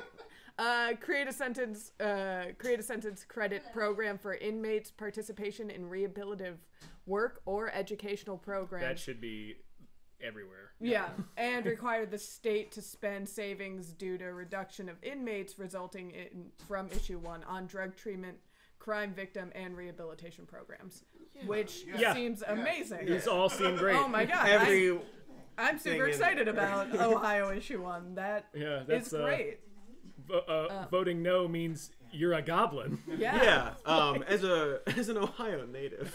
Yeah. Vote 1. That's amazing. Yeah, What a great that's all seems issue. like good, positive things to do. Yeah. To actually help Yeah. reform. That was the easiest one so far. I was ordering food, so I missed all of that. I'm so happy because I walked in and everyone's like, "That was easy," and I'm like, "Sounds like I pretty much agree." It does all the it's stuff prison to justice make, reform. to make actually drug really crimes no more than misdemeanors, essentially. Things like that, and using any surplus you get, just like any savings from cleaning the up fewer the prisoners you have, delineations of because you have fewer prisoners, It you use that money towards great idea all rehabilitation. around. I think it should be a 2 strikes law. You'd have to change the analogy. You have to change the name. I think we should send them all to space. We should have a 4 balls rule, where if you are in a high-speed chase with the cops 4 times, you escape every time. You get a card where you're like, "I'm sorry, I walk. 4 balls, I walk. They just can't arrest you anymore." Just all baseball-based analogies. What's a ground rule double? A big pass. A big pass. Looks like we're in a pickle. I gotta do stuff eventually. I gotta go back Sure. to work eventually, Sure. so I gotta work. Listen to this brag. Unbelievable. She's got a job. Where exactly do you work, so our fans can drop in and help you work? help me work. I'm doing some freelance producing for a website called College Humor. So check that out. Never heard of it. Is it for them or is it for Dropout? This one is actually not for it's for Big Breakfast. Okay. And it's a series called Unmade that's going to air on IMDb, so that's going to be cool. It's a sketch where they dance on a grave that says cracked on it. They What? brought a mirror back to No, piss I on gotta the watch. grave. It's Yeah. weird. Yeah. That's again, if you're looking for directors. I'm really into it. It's a great project for me. It's they real niche. No, it's good. He pisses on individual pictures of all of us. Yeah. They called me and they're like, "Do you wanna? You want in on this?" Yeah, No, it's that Mad Men and I was scene like, where. "How much you gonna pay me?" But you didn't answer the question, which was, where is it? What's the address? And what time will you be there? Right. It's actually telling that Mad Men scene and where Draper and Campbell get in the elevator and he's like, "I want you to. I hate you so much. I don't think about you. I don't think about you. It's the most biggest insult. It was so good. It's like it's very similar to that Bill Murray insult when he got in a fight with Chevy medium Chase. talent. Medium talent. So good. It's fucking great. That's worse than saying no talent. It's so much worse. So much worse. Mediocre. Yeah, it's not even that you don't Average try. comedian. Just fine. You're try. okay. Yeah, that is the I'm disappointed and not mad. Right. Yeah. Oh man, if Bill Murray Grown looked at you man and fighting said he was backstage at disappointed, SNL. I'd be sad. Yeah. So we're gonna move on. Yeah. Classic. Classic Bridget. Moving on. Moving. Didn't realize how appropriate that was. I am uncomfortable. What has happened? It's about to Explain happen. the joke. I'm swimming. Mistakes were made. It was an attempt to be funny. Tom and I are in a fight. Yeah. Everything's fine. No, I'm kidding. Washington Initiative 1631, the carbon emission fee measure. Vote yes supports an initiative to do the following. Enact a carbon emissions fee of $15 per metric ton of carbon beginning on January 1st, 2020. It also increases the fee by $2 annually until the state's greenhouse gas reduction totals are met, and uses the revenue from the fee to fund various programs and projects related to the environment. yes, right? I mean, it's not enough, but Seems like, Sounds yeah. like It seems. almost a carbon If tax. this is the best Yeah. we can do, let's do it. What'd you say, a metric ton? yeah. Yeah, per metric it ton. I'm taxes- trying to look up how when much you go. money is made off a metric ton. Exactly. Yeah, I don't know how much $50 that is. Yeah, I have no Yeah. possible I like. mean, I feel like it should be more. Yeah. That's what I'm getting at. Yeah. It's like, Right. it seems like that's a lot of carbon for $15. But it, Where is Yeah. it's by $2. Washington. State. Yeah, there's not a lot of like oil being drilled in Washington. But a lot of companies use their harbors and stuff like that. Oh, absolutely. Yeah, we should still Yeah. do it. I'm just saying, like it's. Yeah, no. It's a no matter Oh, what we wow. do, I think we're talking tiny footprints here. Yeah, it's not a lot, but carbon taxes are good ideas because Always. the world's gonna We're all gonna die soon. burn out soon. burn. Yeah, While we're still alive. yeah, Like us here. it's sooner than you think. Yeah. And it is I am scary. just sweating in this coat. And it's because the Earth's getting hotter. It's not because of the lights on the Okay, coat. so I couldn't find that, but I do think this is interesting. In a Forbes article calculating the true cost of carbon, one thing they bring up is that on average, the impact on like social structures, so meaning the infinitesimal amount that it's more likely that people get sick, then they'll need healthcare.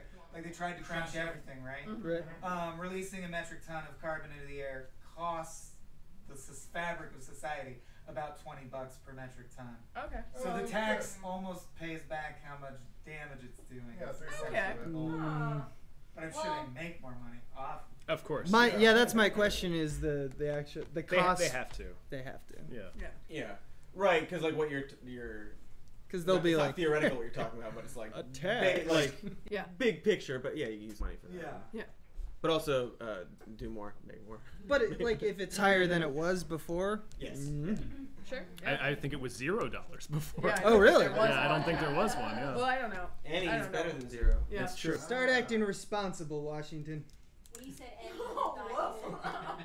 Oh, he's such a sleepy boy. Oh, Benny. Hi, Anonymous Mouse. If you wanna swap it in. You never ruin the environment. I'm sure the math is still underway because there are competing articles, should be mentioned, estimating the cost of a ton of carbon emission as $40 per ton, all the way up to greenbiz.com, who claims it's $220 per ton. But they're greenbiz.com, they're probably biased towards green businesses. Yeah. Probably a little. Yeah, and away from Probably a little biased. oil businesses. It's good to. So we were also asked to look up another Washington State initiative, which is the police training and criminal liability in cases of deadly force measure. Washington Initiative 940. A vote yes supports the initiative to create a good faith test to determine death test. A death test. A death. Why, Two enter, one exit.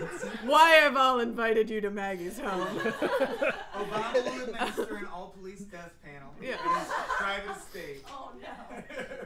So a yes supports the initiative to create a good faith test to determine when the use of deadly force by police is justifiable, require police to receive a de-escalation and mental health training, and require law enforcement officers to provide first aid. Seems like the second and third thing should already be things that they're trained on. Yeah. Like de-escalation.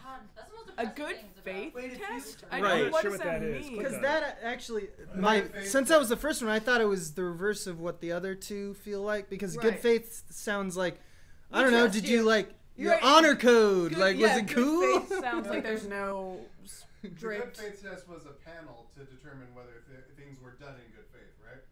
Yeah, it's to determine what it So- says here is to determine sort of. It's a bad example, but it was like what they were trying to do with the shooting of Michael Brown. Is like in his position, did he consider, from his point of view, was his use of deadly force reasonable? Yeah. So it's basically more scrutiny on any shooting. Yeah. And So, that's yeah. it. But also that legal definition has become so fucked with. Yeah. Right. That it's now down to the point where they're like, we have a security camera footage of his face looking scared for half a second. And he goes, yeah, I feared for my life in that half a second. Then shoot whoever the fuck you want. Right. You feared for your life. Like, that shouldn't Yeah. be the definition. Yeah, Right, that's why Yeah. good faith makes me feel like there's not specific criteria selected in this test, and that's what concerns me. I feel like there needs to be like a subjective, like, this is what it is. People are trained ex-cops as well, probably, who have been in situations like that. So this is Social authorizing worker involvement. a like panel or like a commission, like It would be the creation of a good faith test in any incident of lethal force being used, training in de-escalation and mental health and first aid. It seems So, weird like- that this is something to be voted on. Right. It seems like this should The just be. problem- It should just be the thing. Yeah. Ingrained in every I get a police. little bit suspicious. I hope they can hear me. It's, I don't know. Is this your gesture at solving a problem? And Is this not a this solution. a thing that you? I don't know. Like it just is confusing. Yeah, We yeah. passed it, so like. Well, right. It seems like something that like you don't want to vote against because it I seems mean- good, but also you voting for it's like, is that gonna do it? Right. But you should vote yes, just in good faith. Right, but also like even the first aid thing is like, yeah. Were they not trained in I mean, first aid? there are like so many cases where like they leave them bleeding in the streets for hours Is without it doing currently anything. legal Like, to say like I was chasing someone, I shot them in the stomach, and they died because I did nothing. Yeah. Because I don't know first aid, I didn't do anything. Don't, And if that's police okay officers for cops don't too. like, I know first aid That's from right. when I was a lifeguard at 14. Like you should get that. also, if that person was running away, that person was shot in the back. Yeah. Right. And maybe they shouldn't have been shot in the back while running away. Maybe don't instantly kill somebody if they're running away Yeah. from you. Well, they do. Okay, so this good faith test. You're right. Maybe. Just floating that out there. There Yeah. seems to be Seems like criteria check for it this good faith test. Yeah. And the first part is called objective good faith test. Would be met if a reasonable officer, in light of all the facts and circumstances known to the officer at the time, would have believed that the use of deadly force was necessary to prevent death or serious physical harm to another officer or individual. So just That's like the idea. bare minimum, you guys. Yeah. Real bare minimum. The second part, called the subjective good faith test, would be met if an officer intended to use deadly force for a lawful purpose and sincerely and in good faith believed that the use of deadly force was warranted in the circumstance. Bare fucking minimum. Wasn't there already a federal panel where the news came out because it was like a gagged panel where you never heard the results, but it finally came out that like they approved 99% of all uses of lethal force. Yeah. Like it doesn't matter if the panel is it's just people from the policing. But the training seems like a good idea, right? Yes. I mean, training, yeah. The I mean, training. every, like... It's also police should, like, travel with social workers wherever they go. I always Like, assumed if I had a heart attack in front of a, like, even a street cop, they would know basic stuff to do. Apparently not. Wow. Well, here's something Protect-ish that's and infuriating. service. Yeah. The second... But not if you're blackish. The second point of the subjective good faith test was removed by House Bill 3003. So already, so like it you're had already voting for a hollow bill. Here, but the measure would also require that an independent investigation must be completed in cases where the use of deadly force resulted in death, substantial bodily harm, or great bodily harm to determine whether the use of deadly force met the good faith test's objective component. How is this not already happening? How is that not? I thought that was like part of it. I thought that was I mean, Yeah, vote it's like saying, yes, like- just cause, but like. Yeah, we're officially saying there's a point where you can go too far. Wasn't there already? Right, like, I mean, every cop show I've seen, when they shoot somebody, it's like you gotta ride the desk while internal affairs to make sure it was a Right. clean shoot. Like, isn't that already the rule? Yeah. I mean, yeah, I guess vote yes, but like. Oh yes, and then ask a lot of And then questions. do Right, like- better, Washington. And then Well, like I mean, yeah, everyone vote do yes better. and don't think we did it. Yeah, it's like, do more. Yeah. I think we're gonna switch back to California props. Yeah. Yeah. It's been a while. Yeah. I'll take a- I'll rotate out. I'll rotate out. That was not Even California. though Swain. No, yeah, that was talking over Washington That was State. Washington State. I'm gonna engage in chat. At the top, when you were here. You were ready for it before when I did that. That makes me I think so this was weird. my water at some point. It wasn't mine. I think it was mine. Before we do have one comment from Scott, who said a few years back they legalized gambling in Maryland with the idea that they would use the money for education. They got rid of the education fund and used the money. This election there is a proposition to bring back the education fund. Do that. So that's Maryland. I'm not sure what number it is. Really want to know what they used the money on. Yeah, it like sounds like more they bigger just... casinos. Who got the money? Who got it? The teachers all just went to Cancun. The teachers all went to the casinos. That's the right thing to do, though. Like, let's legalize gambling to raise money for the schools. We got so much money, we can't waste it on schools. So much money. I got a hookup. I'll call them now. We can bet it again. Put that money back on the table. This is the double down prop. You don't walk away from a heater, Tom. You don't walk away from a heater. Let's talk some props. Yeah, let's talk some props. Also, we'll Not more gambling? we're gonna Not pick my another minor gambling charity. problem? So if anyone has a charity that they want to, Did we not announce a new charity yet? Not yet. We haven't decided.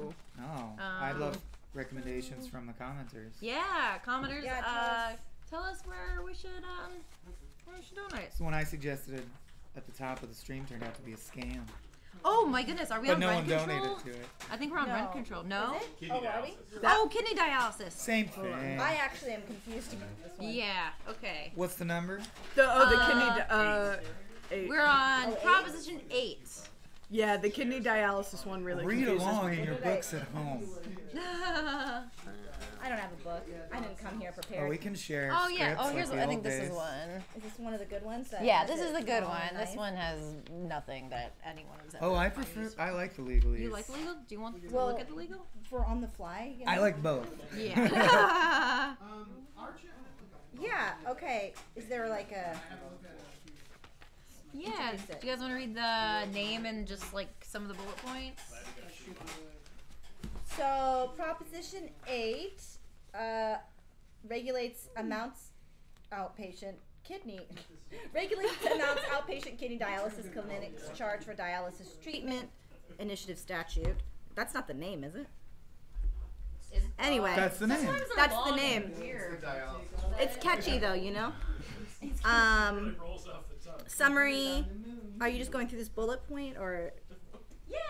Just to give a little like. So it limits the charges to 115% of the costs for direct patient care and quality improvement costs, including training, patient education, and technology support. Requires rebates and penalties if charges exceed the limit. Requires annual reporting to the state regarding clinic costs, patient charges, and revenue. Prohibits clinics from refusing to treat patients based on the source of payment for care.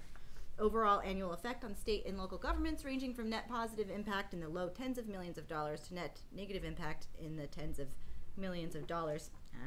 So saying it'll probably balance out financially. Yeah.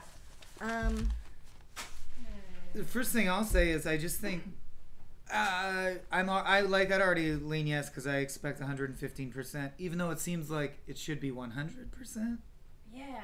Like they're saying, well, Yeah. we won't charge you more than 100% of the cost of your medical treatment. Like we won't charge you more than 115% of what it should cost, which is bizarre. Except I guess you could argue the 15% is theoretically going into improvement costs and like training and patient education. And I just would like to see. I always want to see more focus specifically put on preventative care, because if you take the holistic view of society that is accurate, the fiscal impact is like, okay, so for example, Americans are drinking more and more alcohol lately because they're either partying or sad, whichever way you want to look at it. But like, That's why we're partying. But every generation sees different narcotics wax and wane. And right now, alcohol is a big one, and cigarettes are coming back thanks to vaping. That can fuck up your kidneys. If you end up needing dialysis, it's one of the most expensive things for society. This is like how a sociopath would view it, but bear with me. Your fucked up kidneys are doubling down on all the money you spent on whatever drug it is that now you have to pay for blah, blah, blah, blah, blah. So, like, I would love to see the same amount of effort put into literally education and preventative care. So it's weird to me, like, yes, I don't want someone who needs the dialysis machine to be charged more than 115%, but also more money than that should go into patient education and technology support. Right. Where do we have the information in the pro? Let's follow the money. I would love to follow the money at the moment. Follow the monies. Because I saw a lot of confusing. This one confused me Yeah, earlier. and I know dialysis about who was clinics for are it. First confusing thing to me, Yeah.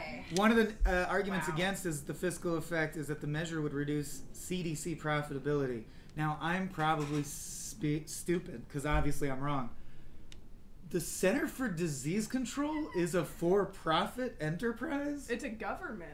Right. Why? Yeah. Then why are we concerned with their profitability? Right. That's Right. bizarre to me. Yeah, it's Like, a is that, government like, less money that they entity. can spend elsewhere, but also whatever? Well, I mean, a What? huge red flag on the opposition is it's a lot of dialysis clinics. Yeah. It's DaVita Right, it Dialysis is. Clinic Inc. Right. and big healthcare corporations, which Yeah, and the donors for the support are Service Employees International Union, United Healthcare Workers, California State Council of Service Employees Issues Committee.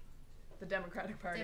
Democratic Party. I California. stopped right before the big one. Does that sound good for nonprofit? International Brotherhood of Electrical Workers. Oh, yes, please. I vote for that.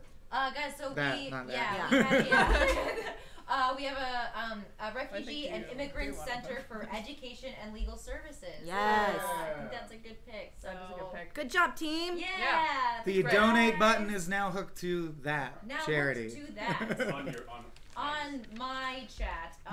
No further Chinese food will be purchased. If they want to donate, hop on your channel. Yeah, if you want to donate, hop on my channel, and I think we can set up on others too. But yeah, for now, it'll be on the super chat.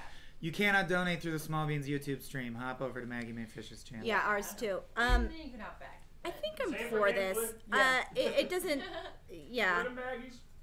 It I think seems I'm like for the that. most Yeah. helpful thing for people. Yeah. And not large corporations as yes. Yeah. Yeah. And like the people pulling the strings on this. I do not trust them. Like there's I some do not trust- nefariousness. yeah. And at the end of the day, shouldn't we try to protect the patients? Yes.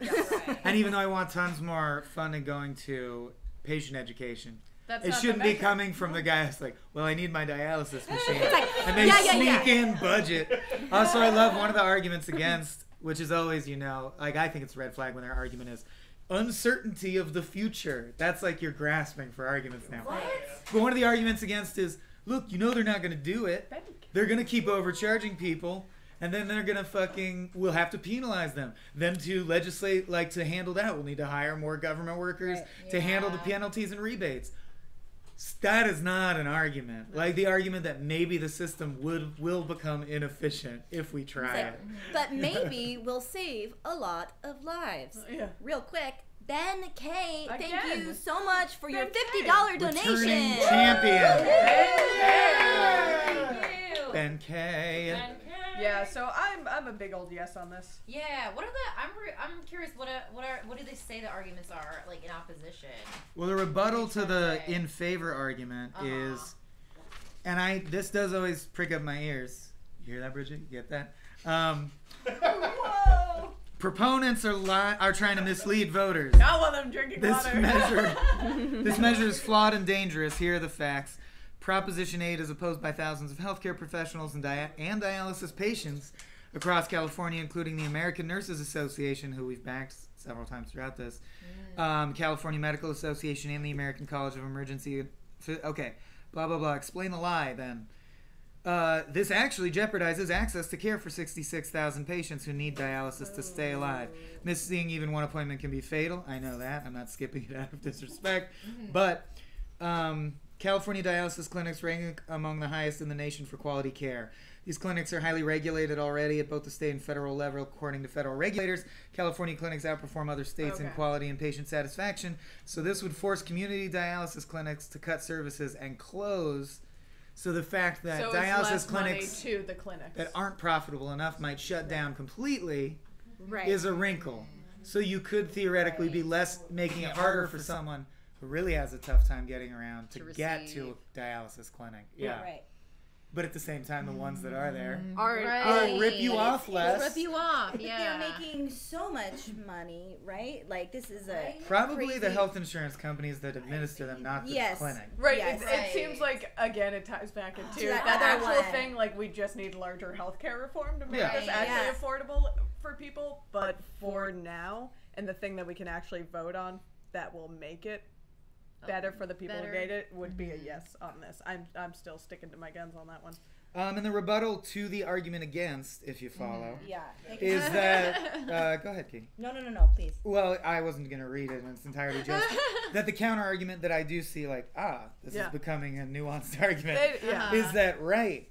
But by keeping a bunch of low quality, low performing, cheap ass dialysis clinics, just so one is closer to the patient, they're going to a rip-off clinic that does a bad job. Yeah. Like, we should provide services to get them to the good clinic. Yeah. Right.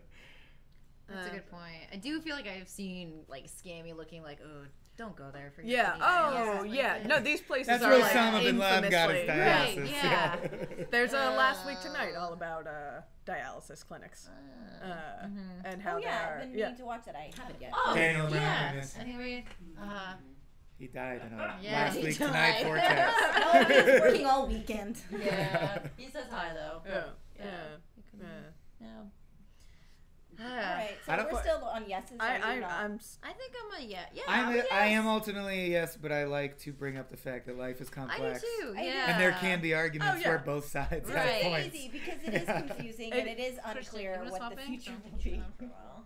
But I think it seems like a good option to explore, and you know, I mean, I guess if all these clinics start shutting down, then we'll fix it. Yeah. You know, like this is an attempt Will to make we this now? Yeah. more affordable. But I agree. The uncertainty argument, you can't live by the idea that someone says, well, look at the past. We suck at this. What if we try to help and then we fuck it up? You know, like, there's no other thing to do. We have to try to help anyway. To me, it feels very much like, well, criminals will get guns anyway. Like, Yeah, fuck it. Yeah, like, well, but we should still try to be better. Exactly. On to Prop 9 now. Hot voting tip. This is your blank write-in prop where you are allowed to write in and vote for anything you want to happen in California. Ooh, that's exciting. Do take advantage of that. Okay. I'm gonna dip out before. Oh, this is rent control. Ooh, I'm glad I'm in ring for this one. Just before we do this one, Evelyn Hudson, thank you for your $5 donation. Oh my goodness, Evelyn! Benny, you're fine. He was just crying a little. Oh, Benny boy. It's okay, baby. It's all right. You're doing great. So that takes us to 10, right? This is an interesting one. This is if you're not in California, well, especially LA, Oh my god. Yeah. you should know Prop 10 is the one that, like, the least politically motivated people about. Benny is a no on Prop 10. Benny's a hard no. You want to let him come up here? But He's that's a landowner. He gets free rent no matter Yeah, what, that's true. so give more money to people. Landowner Calrentian? Okay. They might not even heard him bark. He barks. Speaking of He's so cute. property ownership. Yeah. So this has been, I just want to say this has been the one that I hear everyone on the street in LA talking about because it impacts them so directly. I've actually heard, we can get into this after we read what it is. Oh, But I've heard some arguments for no from people in NorCal.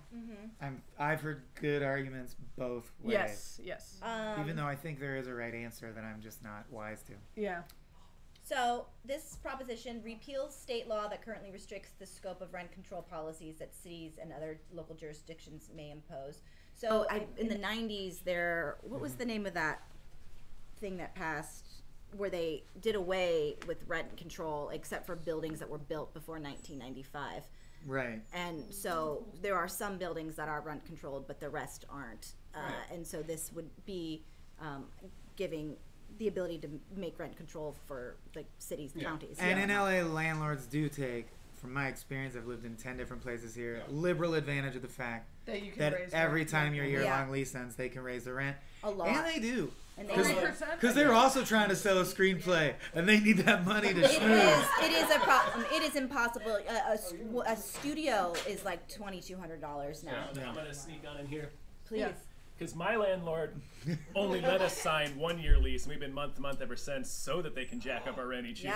Oh. Wow. Our rent's gone up $1,000. You were like, no, we're staying here, and they're like, I don't want a paper trail that says that. It's not really that. Here, why don't you? But it is. LA is becoming partly a place of apartments that are for people who are dreaming big to make it in Hollywood to come here, spend all their money on rent, I jack it up until they can't afford it. They leave and go back to the Midwest. A new person comes in and gives me all their money. Yeah. Yeah, it is a vicious cycle. Yeah. What is the argument that you heard against it? I heard that condominiums are not subject to this law, so they can still. Oh, interesting. Yes, so they can still jack up their rent. And that's specifically a problem in the Bay Area, I've heard, where they're just going to continue building condominiums that people cannot afford, increasing the housing shortage even more. Can we just make another law? It's about condominiums. Right. Yeah. That's something we fix later. I've heard also similarly about how it would affect construction, new building construction, and I mean, yeah, development. obviously the development would all developers. become condominium development instead of right. regular development. Also, another, and I don't agree with this, but here, this is a good point. My friend, his friend's an economist, and he said long-term rent control is usually bad. That makes sense. For some long-term, it's bad. However, you know, it's kind of like, well, there's people in a terrible situation right now, so you know, maybe we should help them and then figure that out. It's not a solution for the housing problem. It's just Right. Because It's rent like control is almost. emergency- Sorry. What? No, it was like a Band-Aid. Right. Because rent control is almost always a response to the fact that, look, we get it. This building's really old and we don't maintain it. We'll make your rent really cheap. And so if you allow that, yes, there will be shitty landlords who become slumlords of really cheap places. But personally, I still lean towards rent control being a useful tool, especially for people who wish to fight gentrification to do so if they so choose. It's also, rent control is how I was able to, like, freelance at Cracked for Right. years. Yeah. And fucking, eventually. And not also Jamba Juice or something. I mean, and rent control, you still, my rent still goes up every year. It goes up $20 though, as opposed to, or 20, whatever it is. I do think there's a cap on it. I do think it's like a 3.5%. Yeah. But that's an important point. Prop 10, a yes vote on Prop 10 allows individual communities to decide rent control. Right. So it's not off the table that they would still decide, Right. yeah, you can raise the rent this amount, but not this amount. But like, it doesn't make it doesn't. Yes, it can make it community by community, case by case basis. You can figure it out, as opposed to saying rent control. We don't allow rent control unless if your building's newer than 1995. Like, those are old buildings by now. 1996, not that old. We'll follow the money, but first, speaking of money, $5 donation by John the Black 99. Nice. For you, buddy. Thank you. Oh man, it's 99 years of performance. Jack the White 100 just walked in and he looks pissed. I think we should read because this is the neutral legislative analysis of the fiscal effects that I think illuminates some stuff about rent control. To avoid rent regulation, some landlords would probably sell their rental housing to new owners who would then live there. That's true. So there might be less rental properties in general on the market. The value of rental housing would decline because potential like people are lazy. They'd be like, I'll just charge less and leave it shitty. Some renters would spend less on rent and some landlords would receive less rent. That's just a description of what's going on. That is what happens. But again, this is not pro or con. This is the person who's just describing it. I bet the homeowners associations are against it. Yes. And renters will move less often, fucking of course, because they like a place and they don't get kicked out of it. It's their home. But that doesn't leave as much, incentive to be a landlord. To rent to people. Or also a homeowner. But I would also argue that the people are going to appreciate rent control the most. Any money they save, that's the good shit. Like, shit doesn't trickle down in the economy, it trickles up. So the people who actually stand to benefit from rent control, who are in a bad spot, they're willing to live in a shitty place because it's cheap, the money they do save is going to go to taxes, food, etc. Things they need. Also, it confuses me. I know, because we talked about property taxes earlier. How much do property taxes change? You get locked in, I'm assuming, right? Or like, does that change every year? I don't own a home. I think it changes with your tax bracket. I might be wrong on that. If I guess my point being, I've set a rent this year and it's profitable for me. I am paying my things, and then next year I need to raise it and earn 10,000, hundreds of dollars for each of my people, and like tenants and increase my profits. I just don't understand the need to. Does that make? Am I explaining myself? Like this was profitable this year, but I'm still going to make it even more profitable next year. That's a ripoff. Yeah. But I understand that that's not necessarily true. Like I don't know how that be true unless you're doing a lot of renovations on like your home or something. Because property tax works in the following way: it's just a number, and then it depreciates over 30 years or whatever. The same amount you set it when you buy the house. I'm always confused why you need this to raise one's the really rent. fucking confusing too, because like and I know there's if they fix things exactly sure improve your stuff, but in a lot of cases that's not true. I mean, I've got just like we all have stories. Like I have stories about they still won't fix our fucking dryer. Yet I just got in the last 4 months $100 raised to my monthly rent. Right, and it's like this isn't. Yes, and I understand that. So even my rent-controlled place goes up a little bit each year to adjust for however things are changing.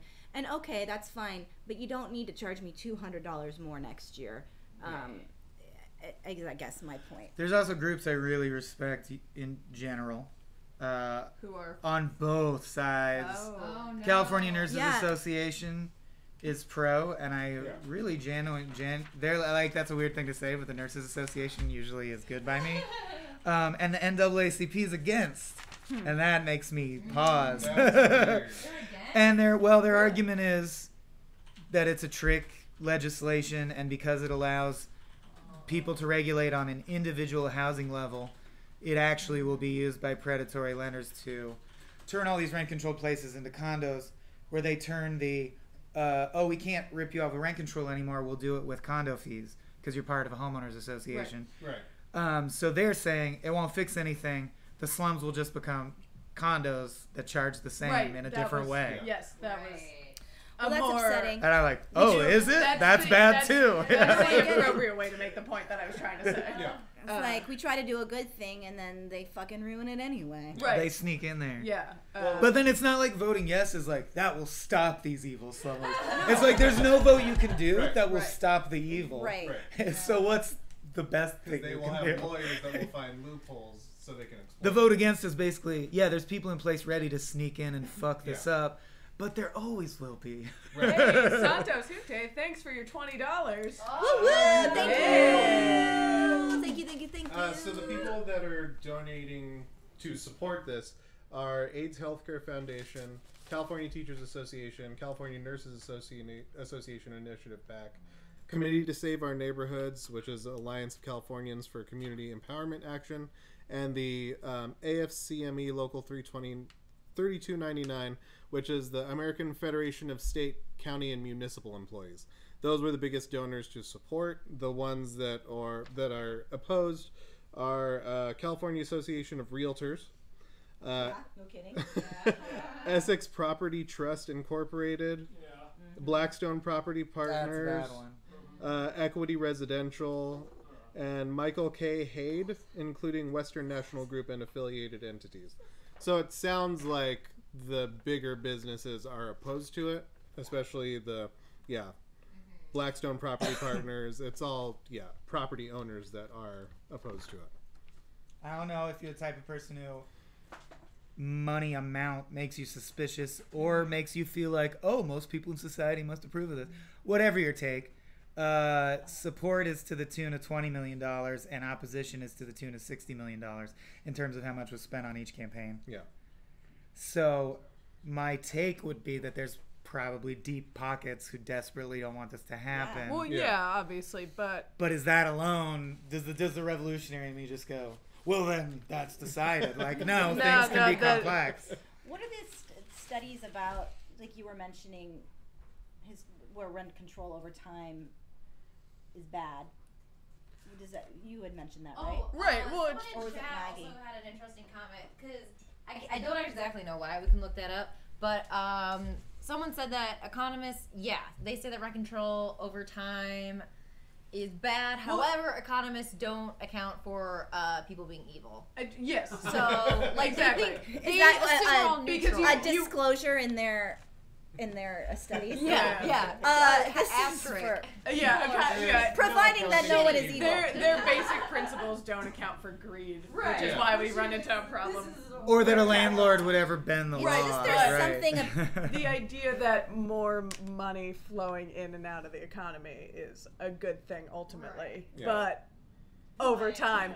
But you have people doing this unfairly. Well, that money that they would be spending on rent, they're going to be spending on elsewhere. Other things. I also do think the economy is complex enough that it's become like medicine or the human brain, where even the people who can talk circles around us, they don't know everything. They can't predict shit. No, because there's it's so interconnected. So when like a panel of think tank people goes, this is bad because in 20 years it'll cost $18 billion. I'm like, you don't fucking know that? Because there's literally a million factors. You don't know what's this person who saved money going to go and spend that money on. What if they start a small business, they hire this person? What did that do to your factors, motherfucker? People are also making a good point about how Airbnbs have been affecting rent in certain areas where in houses surrounded by Airbnbs. This is a good way to offset this, to make like the de facto hotels and the rent hike that comes with having a Airbnb. But another curb it. Another way I've heard it framed, which is also not untrue, is like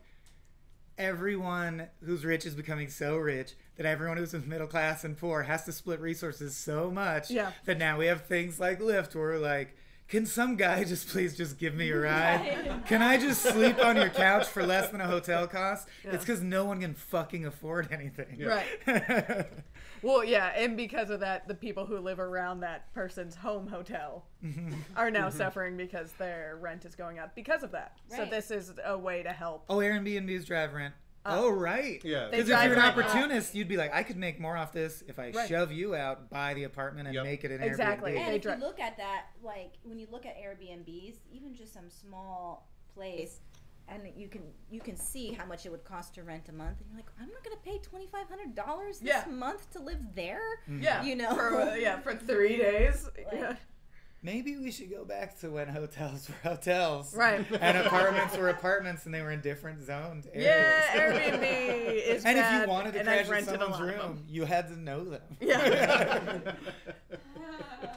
probably a yes on this. I think I'm gonna do a bit more research about it, but it's a through gritted teeth, I guess. Yes. Who supports it really sways me. I feel like it does me too. Nurses and teachers, but then NAACP is against. I know that's hard, but I do understand the reason. But I think this is a short-term solution to a longer-term problem. I do like that you have the flexibility for the different counties or whatever to set their own policies. It is down to the single home level, and there are ways in which legislators are not involved. Like, it is going to be to the point that the homeowners associate. That's what bothers me is, why couldn't this just be, yes, the city council can start doing this, instead of they're saying yes, the random people that own your condo complex can start doing this. It's like, what's their incentive? Yeah. Brandon T, thank you so much for your $20. Thank you. The T is for terrific. The T is for thank you. Yes. No, it's not. It's for do you guys want to hold up your official votes, I guess? I only have maybe cards, which I just happen to be holding maybe cards, and that seems like a. I don't know. Do you want I to have to bow to the complexity of the issue. I don't know enough. Yeah. Not saying I won't vote on it, but I'm not going to tell other people what they should do on it. Yeah, I don't feel. I think that's irresponsible. I'm not gonna. Michael speaks for us. I am going to do research, but I am leaning towards it. I'm leaning towards yes. I think ultimately is what I feel like I have to do, again, as a short-term solution to a longer-term problem. Thanks, buddy. And he's giving a hug. Benny hugs. Chad was wondering if we could talk a little bit about Stacey Abrams for a little bit, because we have some time. Heck yeah, we can. Her opponent. And her Secretary of State, Brian Kemp. Keeper of the ballots registration forms that he throws out. That super sketchy. That's dude. Seems like that should be illegal. I'm like pretty sick about the Georgia race. Yeah. Worried about it. I'm worried about what this will do to us. Like, okay, so it's neck and neck. It's very close. Yeah.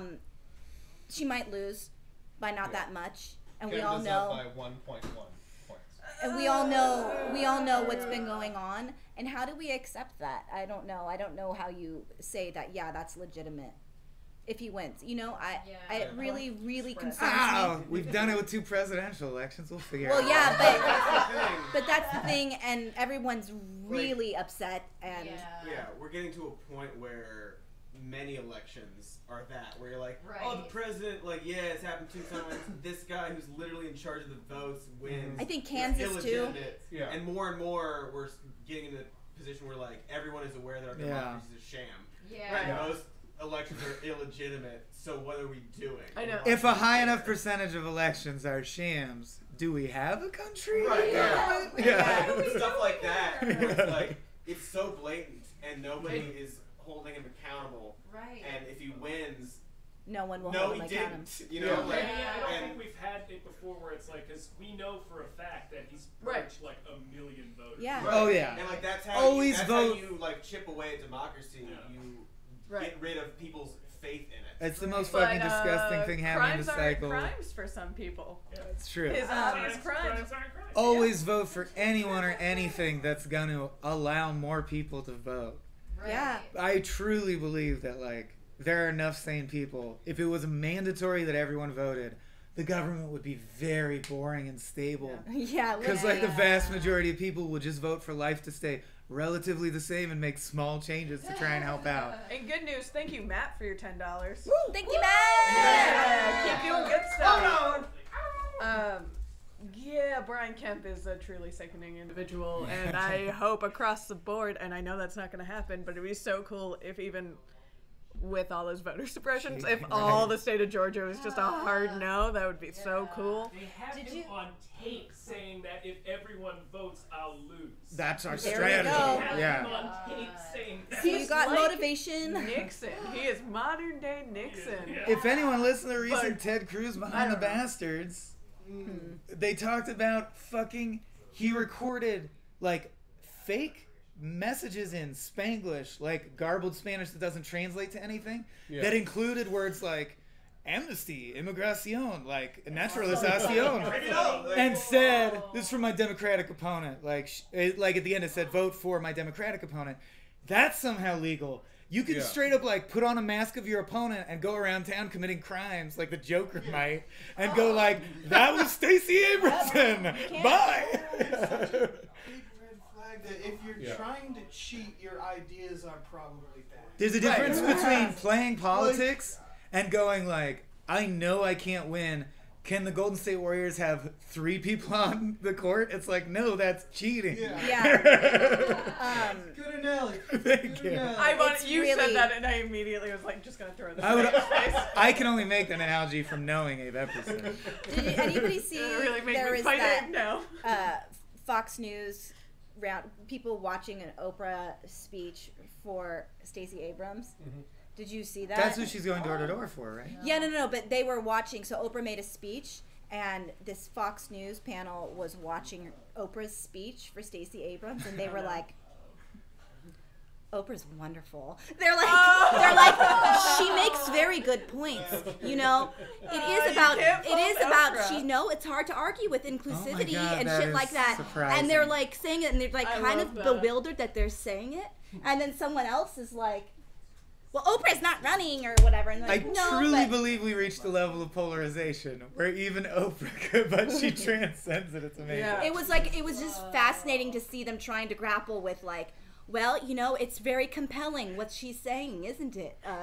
Yeah, So we bitch, just need- it is. It's like It's having like a that moment of double rainbow. realization. We need Oprah, Beyonce, and Taylor Swift to go door to door and just say like, no, you should have empathy for people. And people go like, shit, I never thought about it that Well, way. when you put it like that, all, She is going to, have you seen the videos? She is going door to door. it's Yeah. made me a little emotional. Yeah, like I would love to open the door to Oprah. If you open the door and saw Oprah?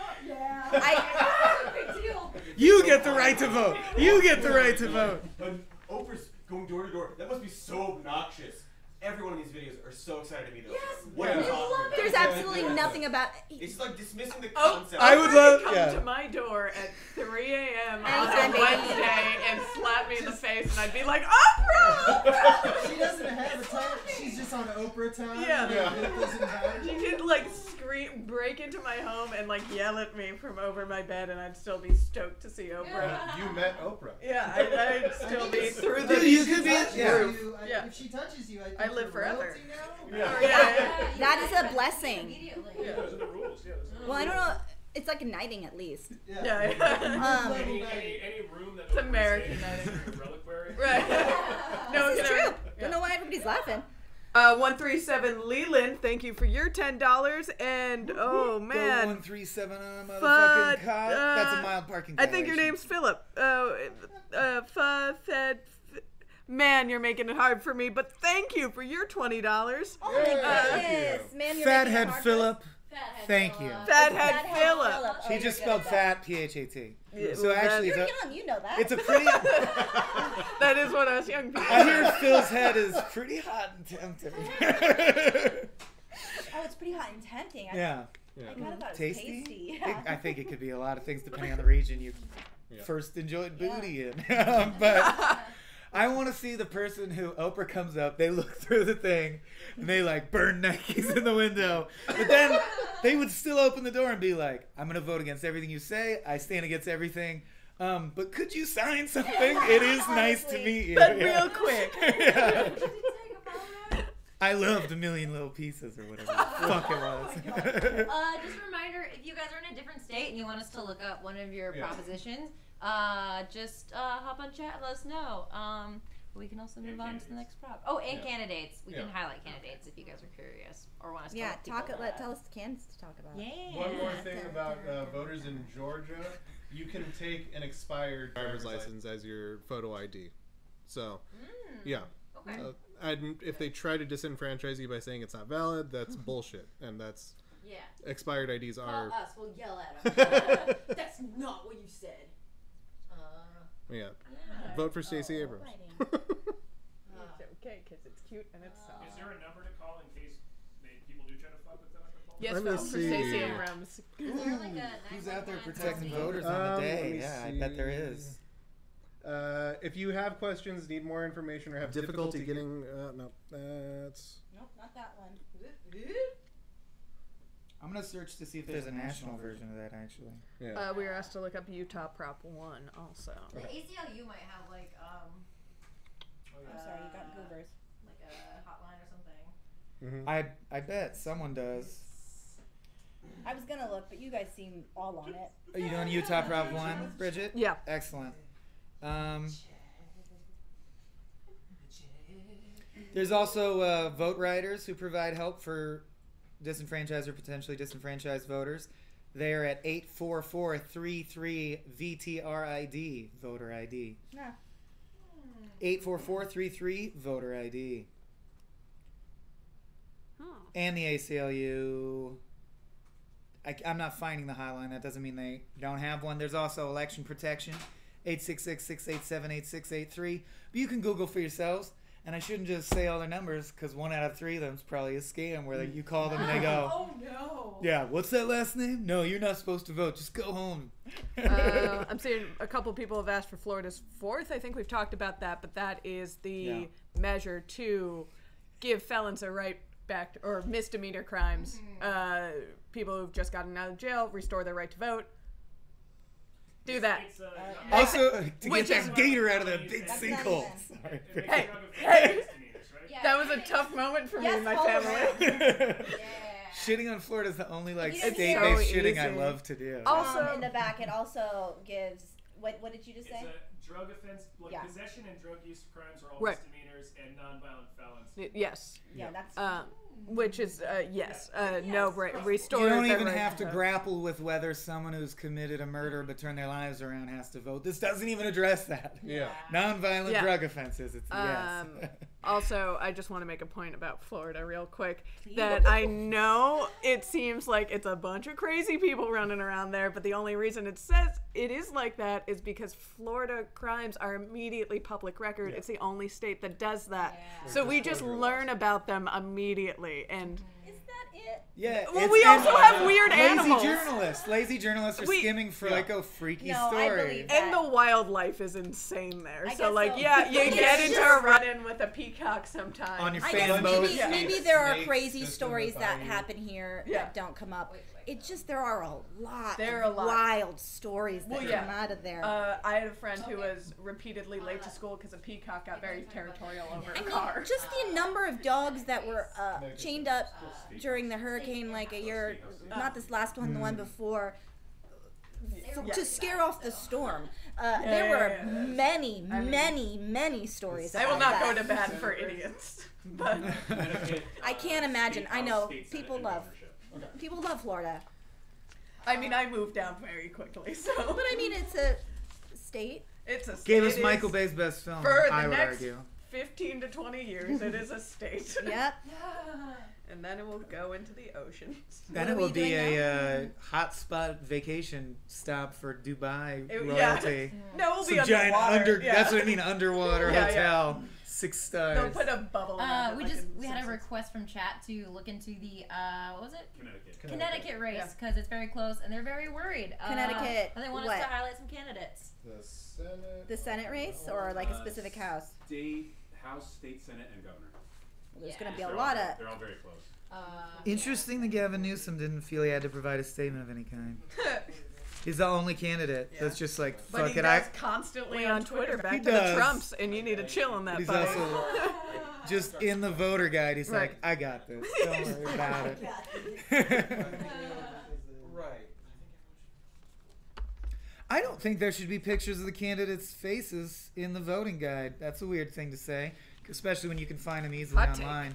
But when you find out that every presidential candidate who fits the that mathematical rubric of having a beautiful face has always beaten the ugly candidate, Yes. it just makes you question, like, if we can even be trusted to vote on things. I mean, it worked in the Kennedy-Nixon. Yeah. That shook out well for a while. He's tall and not a goblin. I'm Yeah. voting for him. He can keep most of his liquids inside his body. Yeah, it's not that he doesn't drink. He just holds his liquor better. Yeah.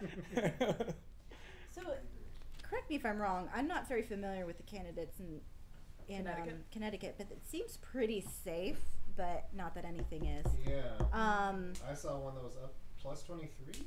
Yeah, Senator Chris Murphy is running, but he's at a comfortable 15 points. Yeah, he's a good dude. I like Chris Murphy a lot. Yeah. 15, 20, and 23 points up. And then, I but mean, the team that one that's tight is between Johanna Hayes and Manny Santos. Republican would be Manny Santos. Yeah, I've heard that name in bad context, I feel like. But, you know, maybe I'm making it up.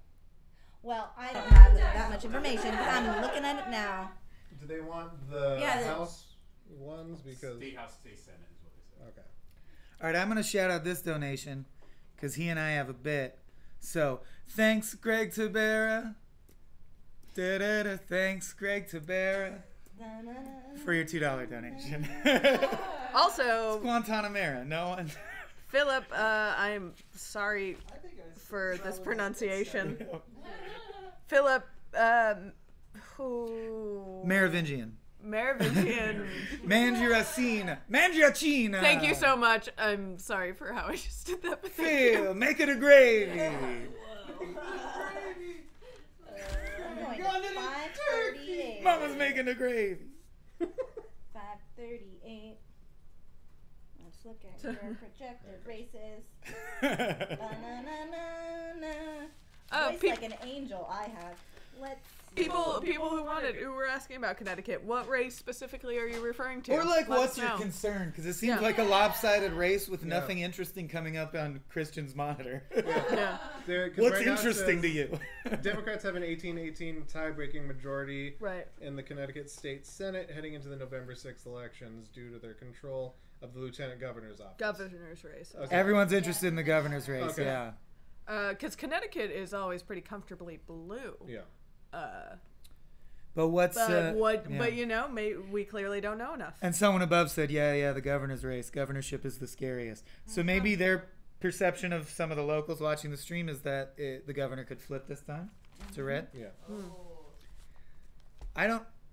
I try and not, this is just me though. I do not fault people who do, especially in these dire times.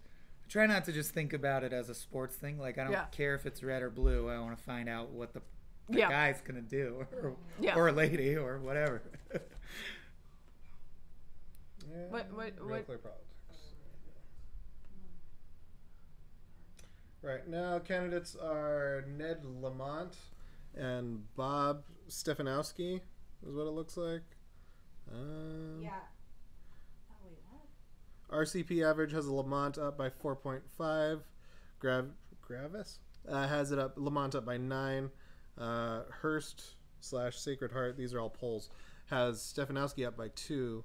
Emerson has Lamont up by 7, and Quinnipiac has Lamont up by 4.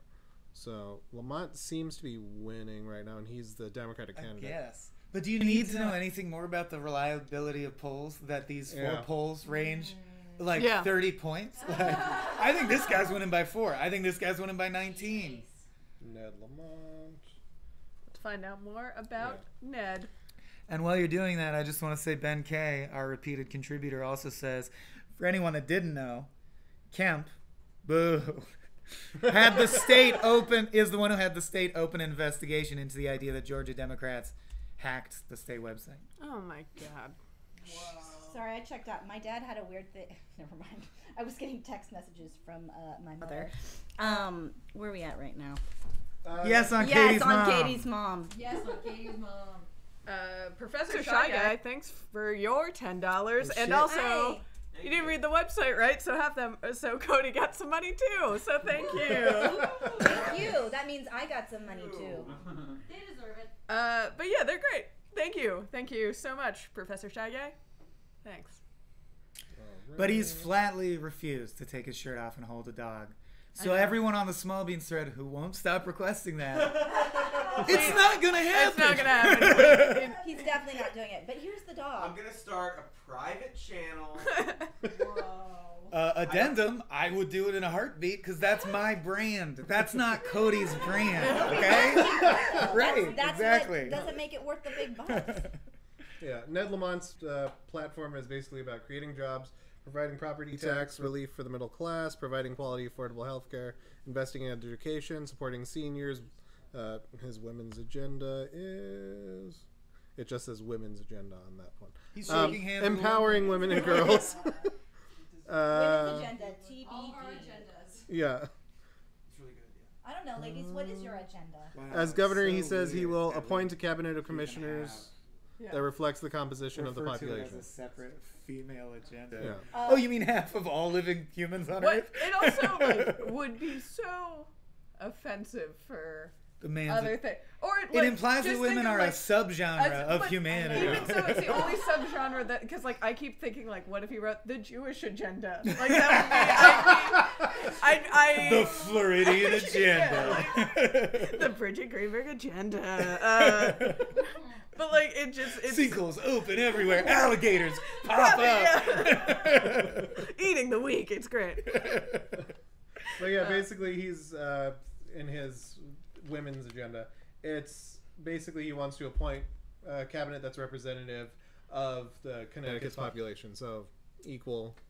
Sounds good so far. Yeah. Pretty standard. Standard good. Can you go? Yeah. Or unless this is going to take up too much time, he had a big grid of his. I'm interested in terms of prioritization. What's the top rail of 4 things? You know, because he knows people are going to read that is first. creating jobs, providing property tax relief for the middle class, providing quality, affordable health care, and investing in education. Cool. I like those priorities better than some. Mm-hmm. Sure. Not than all. Women's agenda makes it to the second line. I just don't care about Number money 6. as much as people's wellness. So whenever I'm just getting sick of every politician's but the number one thing's money. Don't worry, I'll still bring money. I'm actually I don't actually care about that as much as issues. Yeah. Apparently his opponent, Stephen wants to eliminate state income taxes outright, which is dumb. What is that? That sounds We need roads. irresponsible. Yeah. But that's playing And well. Huh? Municipal services. I think Like I'm gonna need to hop out. firefighters. Why? So, but do we officially endorse? I mean, so far his looks. He's pretty got fighting for the LGBTQ community Yeah. as a priority on his site. That's better than Yeah. destroying the LGBTQ on your web. People still have that as their stated agenda, essentially. true. Don't worry, I'll dismantle this community for you. Yeah, addressing climate change and expanding renewable energy. Why? Fixing the DMV. That's on this Probably second always line. 80s stand-up. Ooh, on the same parody level with Women's Agenda. Also, how about those lines at the DMV? Slow, right? Slow. What about these ladies? Ladies go through the DMV like this. Tuesday nights at the DMV is going to be Ladies Drive Free night. Better snacks on airplanes. For We now, do. we're going to make the plane out of the black box. We do have to break soon. Yeah, we're gonna break in a minute. Oh, hi. Okay, so we're gonna take a break in a minute. We have two California propositions left. But also, again, if you have propositions you want us to look up, just send it to us during the break. We'll be writing it down. During the break, Cody and I, both shirtless, will be gently suspending the dog between our chests, and it will not be recorded in any way. No, but no one will ever know. We'll both be howling and howling. That's just for us.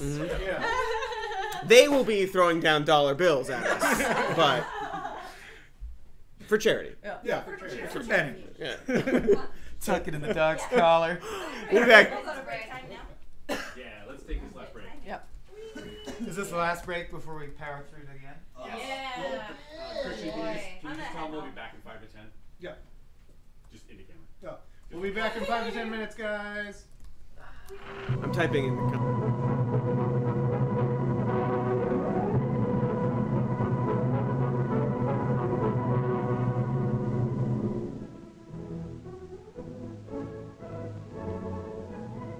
Today, people are being squeezed out of food, clothing, necessities because of rising prices.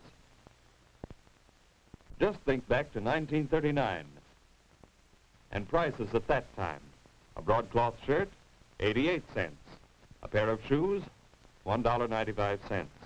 And as for food, butter, 31 cents a pound. Chuck roast, 15 cents. Then prices started upward as big business took advantage of the war. Uncle Sam established the OPA and cracked down. In 1946, controls were removed. Prices shot up. In 18 months, they went up as much as in the whole previous 7 years. These prices mean big trouble to families, as shown by experts from the University of California, the Heller Committee, who prepared a minimum budget for a family of 4. Its standards are not very high. For example, father gets 1 overcoat every 6 years, 3 work shirts a year. For mother, 2 house dresses a year. Food for a week, 9 loaves of bread, less than 2 dozen eggs, 1.5 pounds of butter and oleo, milk, a little over 2 quarts a day. This modest budget cost about $75 a week in January 1948. The administration considered even this budget too optimistic, so the Bureau of Labor Statistics estimated a more realistic one, a little less of everything. For vacation and savings, practically nothing. This super modest budget averaged $65 in January 1948, while at the same time, manufacturing wages were around $51 a week. It's a simple, sober fact that most people cannot live on their pay because of high prices and inflation. What's the reason for inflation? Not high prices, according to the National Association of Manufacturers, who say inexpensive ads. Inflation comes when the flow of money into the market is greater than the flow of goods. The NAM says that production and incomes, or goods and money, are the controlling factors in prices. If there are more goods than dollars, prices go down.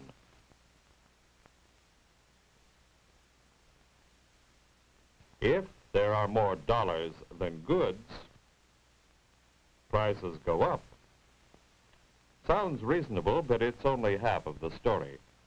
This explanation leaves out price fixing, monopolies, speculation, market rigging. It leaves out the basic reason for today's inflation, and that is the killing of OPA. Let's analyze this inflation business. It's important. Here is production, goods. Here is the money people get for producing. During the war, half of production was military. And while civilian goods were less, money increased because of payments to soldiers, their dependents, and others. Here it is, less goods and more money. Prices should zoom according to the NAM. But they didn't, because Uncle Sam established controls. People shared the goods at reasonable cost.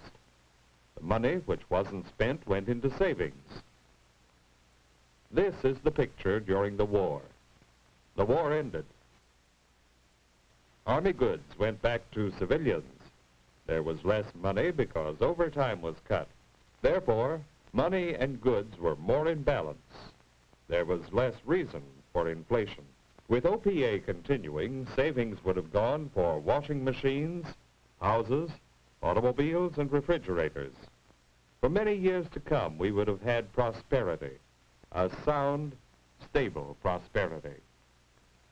Instead, government-controlled prices were replaced by business-controlled profits. Prices went up. Wages were used for food and clothing, but wages weren't enough.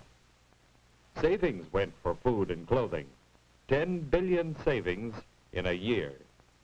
Millions of GIs were promised this.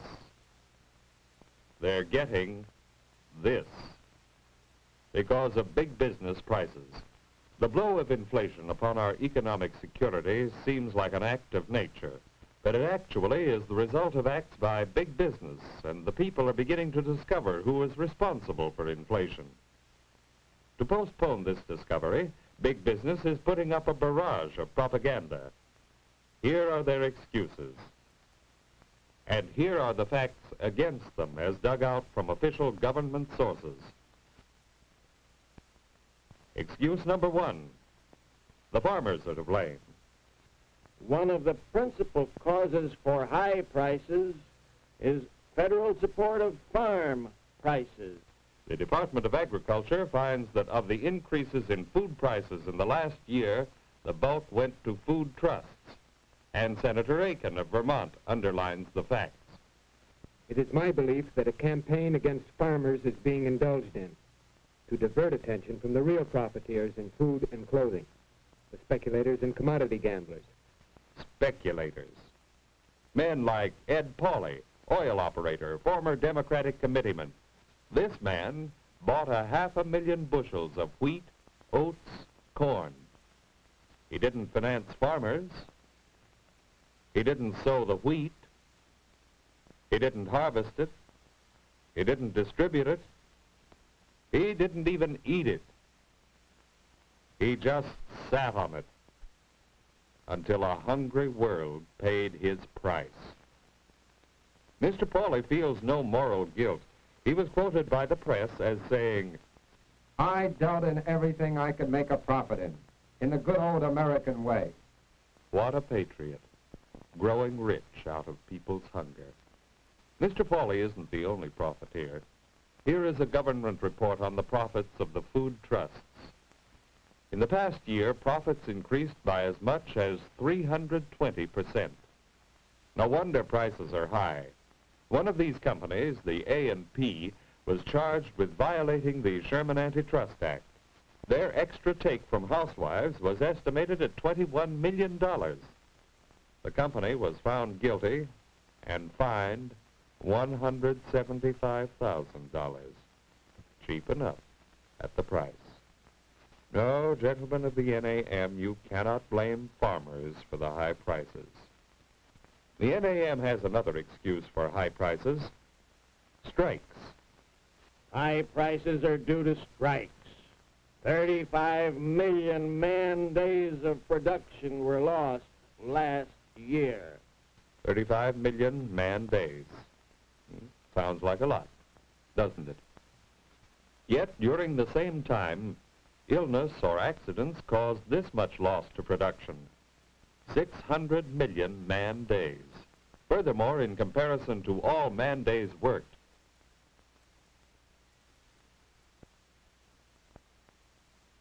strike losses are practically nothing. To be exact, 1/3 of 1% of the total 9 billion. No, gentlemen of the NAM, you cannot blame high prices on strikes. But the biggest target of the NAM propaganda is wages. Labor costs come to 85% of expenses upon which prices are based. So, naturally, if labor costs go up, prices go up. Simple arithmetic. Well, let's take a look at the miner for a concrete example. Miners average $65 a week for working underground, daily risking their lives, as in the Centralia disaster. 111 dead. For this kind of work, the miners got an increase of $1.20 a day. Now, let's see what happened to this increase under big business manipulation. The cost of the increase for coal produced was 40 cents per ton. For these 3 tons, the coal companies increased their prices by $4.50.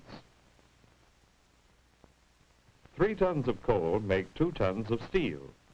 The steel companies increased their prices on 2 tons by as much as $20.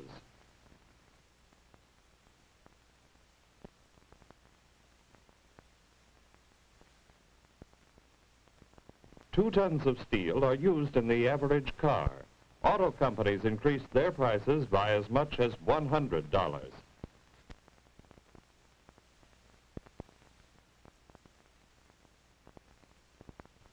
Big business doesn't know how to add. It only learned the multiplication table. No wonder prices go up. Wage increases have no relation to price increases. This is true throughout industry. Here are wage increases in typical industries. Practically all are less than 5% of the price increases.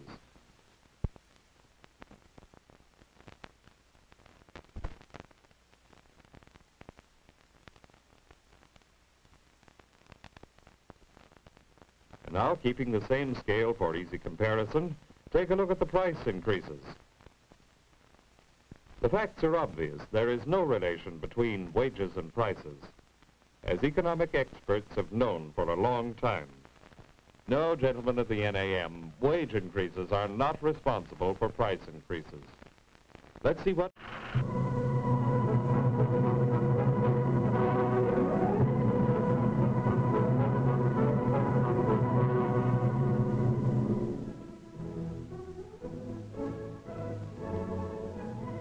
Today, people are being squeezed out of food, clothing, necessities, because of rising prices. Just think back to 1939, and prices at that time. A broadcloth shirt, 88 cents. A pair of shoes, $1.95. And as for food, butter, 31 cents a pound. Chuck roast, 15 cents.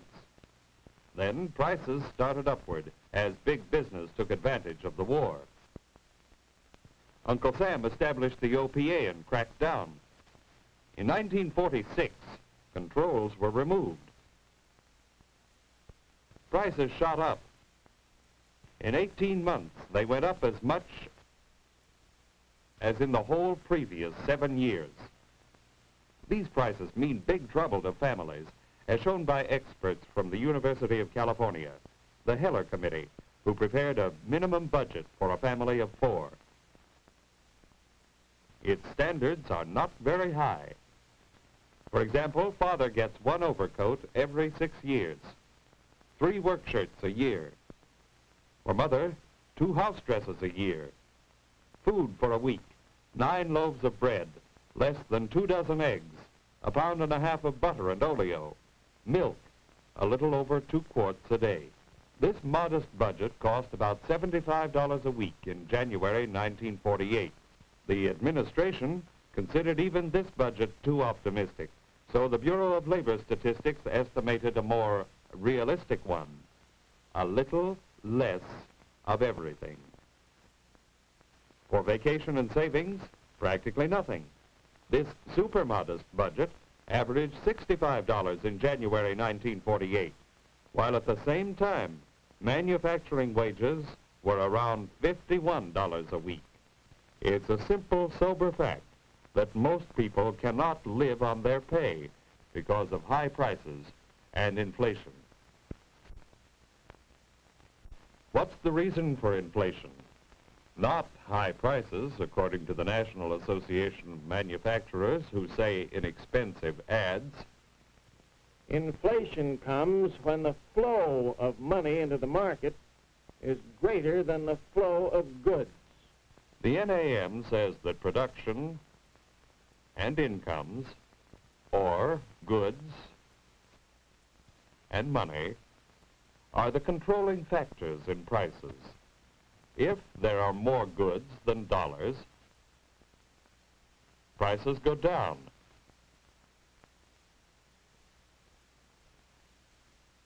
If there are more dollars than goods, prices go up. Sounds reasonable, but it's only half of the story. This explanation leaves out price fixing, monopolies, speculation, market rigging. It leaves out the basic reason for today's inflation, and that is the killing of OPA. Let's analyze this inflation business. It's important. Here is production, goods. Here is the money people get for producing. During the war, half of production was military. And while civilian goods were less, money increased because of payments to soldiers, their dependents, and others. Here it is, less goods and more money. Prices should zoom according to the NAM. But they didn't, because Uncle Sam established controls. People shared the goods at reasonable cost. The money which wasn't spent went into savings. This is the picture during the war. The war ended. Army goods went back to civilians. There was less money because overtime was cut. Therefore, money and goods were more in balance. There was less reason for inflation. With OPA continuing, savings would have gone for washing machines, houses, automobiles, and refrigerators. For many years to come, we would have had prosperity, a sound, stable prosperity. Instead, government-controlled prices were replaced by business-controlled profits. Prices went up. Wages were used for food and clothing, but wages weren't enough. Savings went for food and clothing. 10 billion savings in a year. Millions of GIs were promised this. They're getting this because of big business prices. The blow of inflation upon our economic security seems like an act of nature, but it actually is the result of acts by big business, and the people are beginning to discover who is responsible for inflation. To postpone this discovery, big business is putting up a barrage of propaganda. Here are their excuses. And here are the facts against them as dug out from official government sources. Excuse number 1, the farmers are to blame. One of the principal causes for high prices is federal support of farm prices. The Department of Agriculture finds that of the increases in food prices in the last year, the bulk went to food trusts. And Senator Aiken of Vermont underlines the facts. It is my belief that a campaign against farmers is being indulged in to divert attention from the real profiteers in food and clothing, the speculators and commodity gamblers. Speculators. Men like Ed Pauley, oil operator, former Democratic committeeman. This man bought 500,000 bushels of wheat, oats, corn. He didn't finance farmers. He didn't sow the wheat. He didn't harvest it. He didn't distribute it. He didn't even eat it. He just sat on it until a hungry world paid his price. Mr. Pauley feels no moral guilt. He was quoted by the press as saying, I dealt in everything I could make a profit in the good old American way. What a patriot, growing rich out of people's hunger. Mr. Pauley isn't the only profiteer. Here is a government report on the profits of the food trusts. In the past year, profits increased by as much as 320%. No wonder prices are high. One of these companies, the A&P, was charged with violating the Sherman Antitrust Act. Their extra take from housewives was estimated at $21 million. The company was found guilty and fined $175,000. Cheap enough at the price. No, gentlemen of the NAM, you cannot blame farmers for the high prices. The NAM has another excuse for high prices: strikes. High prices are due to strikes. 35 million man-days of production were lost last year. 35 million man-days. Sounds like a lot, doesn't it? Yet, during the same time, illness or accidents caused this much loss to production: 600 million man-days. Furthermore, in comparison to all man-days worked,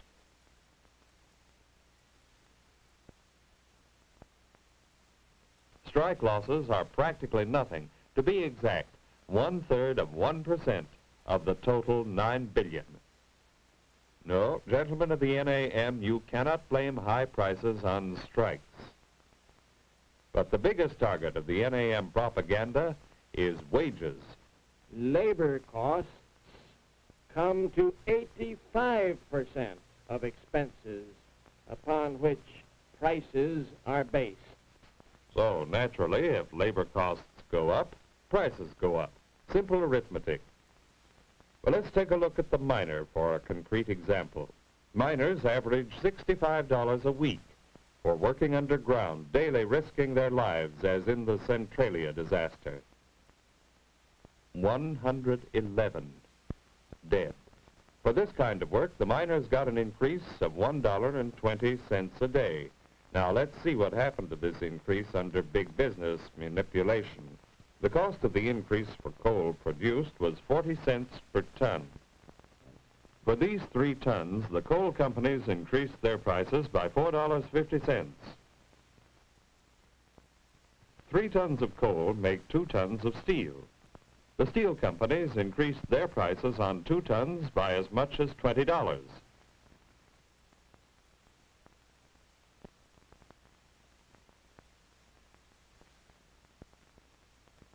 Two tons of steel are used in the average car. Auto companies increased their prices by as much as $100.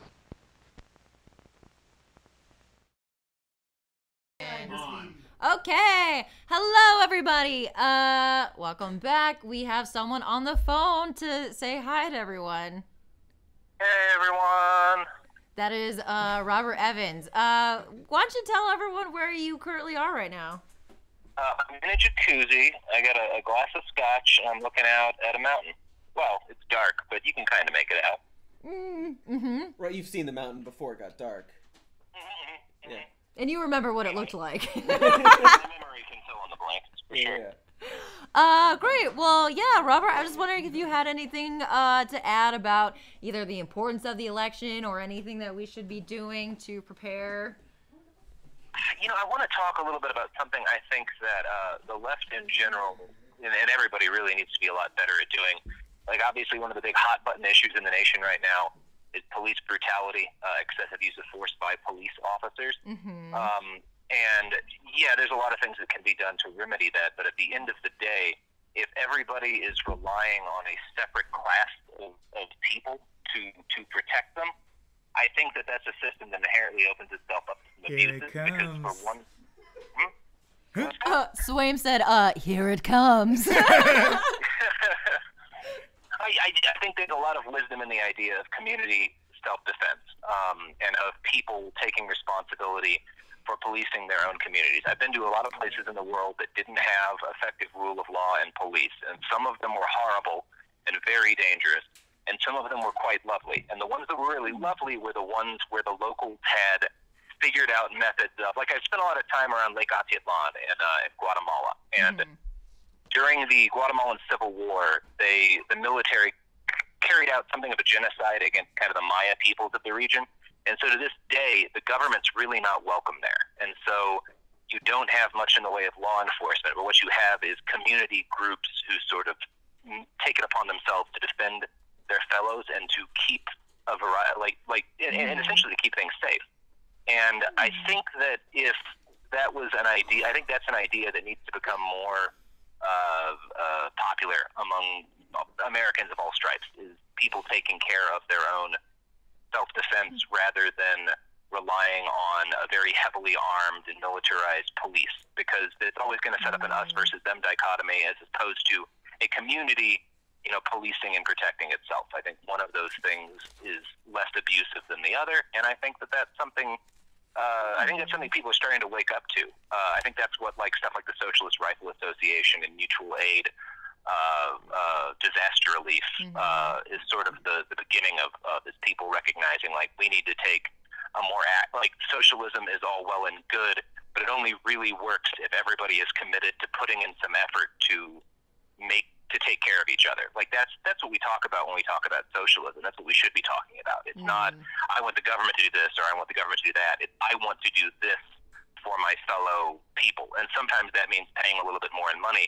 But I think a lot of the time it should mean taking action and gaining skills that can be useful for protecting your if you take basic life-saving first aid and learn how to do things like deal with a gunshot wound or deal with the basic signs of a concussion or a car accident or something like that, then you've just made your whole community safer because you have those skills. And I think that's kind of something that should be emphasized more going forward, because I think we need to be more reliant on our communities and ourselves rather than on some sort of giant law enforcement apparatus that may have wants and desires kind of contrary to the health of the body politic. Great. So, following that logic, people on Utah Prop 1 should vote yes or no. Wait. No, Utah is the state with the Mormons, he right? has an answer. Yeah, that's great. I don't know what Prop 1 is in Utah. Neither does Swain. Neighborhood watch signs or some shit. The punchline to this bit I'm failing to do with you. They just lost a mayor in Utah, I know that. Did they? Lost them? They cannot find the mayor? Afghanistan, and he got killed in an insider. Oh. Wow. Oh, wow. Yeah, I think he was a National Guard guy or something. Serious question, though, about what you actually said. Because sometimes we hear about, the Oregon militia folks. Are they not following that same clarion call? Is that not also how we end up with, shitty militiamen trying to hold a government facility for no reason? Well, I think it is. I think so. It kind of depends. Number one, hashtag not all militias. There's, I would say, one of the problems with most of these militia groups, and I think the reason why most of them probably don't make their community safer, is because it's essentially a bunch of guys masturbating over how much tactical gear they can acquire and how many weapons they can buy. I'm trying to cosplay, LARPing kind of stuff. Right. It's cool club. It's not social defense. Yeah, really. And it's one of those things. Buying a firearm is something that has negatives to it. It's not an inherently bad thing to do, but statistically, it's more likely to harm you and your family than it is to protect you. Now, that's in a normal time, and we're in a weird political situation now, so I'm not going to say there's no good reason to buy a firearm. But learning basic life-saving medical care, having a stockpile of food, having a stockpile of water, growing some of your own food, these are things that have zero downside, that no matter what, even if the shit never hits the fan and nothing ever goes bad, if you know how to deal in an emergency medical situation, you come upon a car wreck, maybe you can save somebody's life. Taking it upon yourself to get first aid trained, I never realized, is an amazing way for any normal person to set themselves up to, at some point in their lives, be a goddamn hero. Yeah. This is like the concept of having a bug-out bag. Does anybody have a bug-out bag? Only military friends I know have bug-out bags. What's a bug-out bag? I have a real bug-out bag. I just have like a bunch of water and food in the back of my car. Yeah, I've got little, not like I'll be fine, but like here's like a gesture to the idea of a bug-out bag. I just have a sandwich bag full of crickets. I don't know what it's for. I've got a bag with a giant lizard in it and a bag full of crickets. I poke holes in it. I'm not a monster. Okay, great. Like three or four good-sized Tegus, that's really all you need. You couldn't go heal a monster. You had to have the deep-cut giant lizard, didn't you? I mean, it's kind of crazy that we don't even... Like, the kind of stuff you're talking about, not necessarily the firearm stuff, but, like, even, like, basic first aid, mutual aid kind of stuff, like, that's the kind of thing that we, as a society, should educate everybody on. Like, you shouldn't have to go and sign up for a class and do that. It should be something that we all learn early on because we, as a society, have agreed that this benefits everybody and will ultimately make us a better society in the long term. There was certainly enough downtime between the end of elementary school and through middle school to have learned first aid. Yeah. That would have been a better use than a lot of random crap I learned in middle school. Right. In high school, make it an elective. Yeah, there used to be like I saw an article about how most high schools have gotten rid of home ec, and that's one of those things where it's like, now as an adult, I'm like, man, I wish I knew how to cook. Like, right, all that. Someone taught me that in high school. Like, just look. Wish I knew how to pull someone out of a car wreck. Yeah. Right, that kind of stuff, even like basic life stuff, all these kind of things. It's like, no, you want everybody to be educated to do these things because not everybody has parents that will do that. Right, it's not just because of an emergency, it's just because of everyday life. Right, and then the more people that are able to do those things and are educated to do them, then society gets better. I do want to say, Aaron Burser, Robert, if you want to thank him, because he just donated $50 to, how do you pronounce that? The Races. The racist? Okay. What? Yeah. that name doesn't come out very well. I think it's racist. Racist? Refugee and Immigrant Center for Education and Legal Services. Yeah. Which is Spanish for racist, right? Thank you, Aaron came full circle.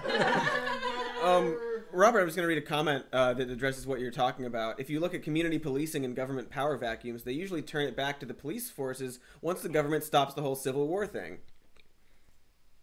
Sorry, what was that? If you look at community policing and government power vacuums, they usually turn it back to the police forces once the government stops the whole Civil War thing. This is just a comment in the chat, and I wanted you to address that. In stable first world countries especially, yeah. Mm-hmm. Yeah, and that's, like, it shouldn't be that way. Like, I really do think here comes again. He's going to say they shouldn't turn power back to the police forces. I love it. I don't think we as I think one of the things, my unpopular opinion is I don't think police are necessary in a healthy society. I think it's necessary to have groups of people whose job and whose primary focus is in disasters and emergencies and helping people with injuries. And I think in a society with as many firearms as we have, you of course need people who are ready to deal with that. But I don't think the kind of police that we have, racist police. Yeah, racist, and possibly, like, I can't tell you how many times I've had conversations with people that I've been doing drugs with where I've had to inform them on that, like, no, if you have a problem, you can call the EMTs, and they will not arrest, like, they won't call the cops on you. They don't care if you have drugs. And people, I think a lot of people die in this country because they don't call the EMTs because they're afraid that the EMTs will call the cops on them. And like just I think that's like an underrated problem is how many people die or are seriously injured because they're scared that the police will bust them for you know essentially like a crime of definition as opposed to a crime of It's kind of the same, not the same thing, but like similar. You know, people on drugs aren't going to call anybody to help them because they think, oh no, I've done drugs, I did a bad thing. Right. In the same way of like a lot of, you know, in like when hurricanes happen, a lot of these checkpoints are like, well, if you're an illegal immigrant, we're going to kick you out. So they don't go to those places. It's like, fine, we'll die in the hurricane. Right, like a lot of what we're seeing now policy-wise of creating situations where immigrants, right, like aren't going to do something that would help them or help them survive or like X or Y because there is that implicit threat of police action. And now imagine you're Robert, or someone like Robert, on the block who has food and shelter that you pre-thought out enough for like neighbors displaced by storms. So I think it's an important point that like the apocalypse doesn't need to happen for what Robert's saying to become pertinent. Whenever there's a hurricane, your bug out bag would be helpful. Right. You go camping. Like, bug out bags are great because it's like, oh, I didn't know this wedding was an outdoor wedding and I'm cold. For like a Thanksgiving dinner or something, it's useful to have that sort of knowledge. There's no downside to being better prepared to deal with a medical emergency. It's nothing but positive. Just like there's no downside to having dried food on hand.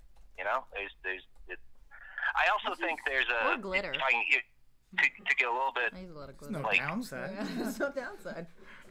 There's a book called Tribe by Sebastian Junger, who's a very good war correspondent. And one of the things he points out, he talks to a lot of people who were teenagers in Sarajevo during the Civil War there, which was a really horrible, horrible battle. The city still is pretty visibly fucked up from it.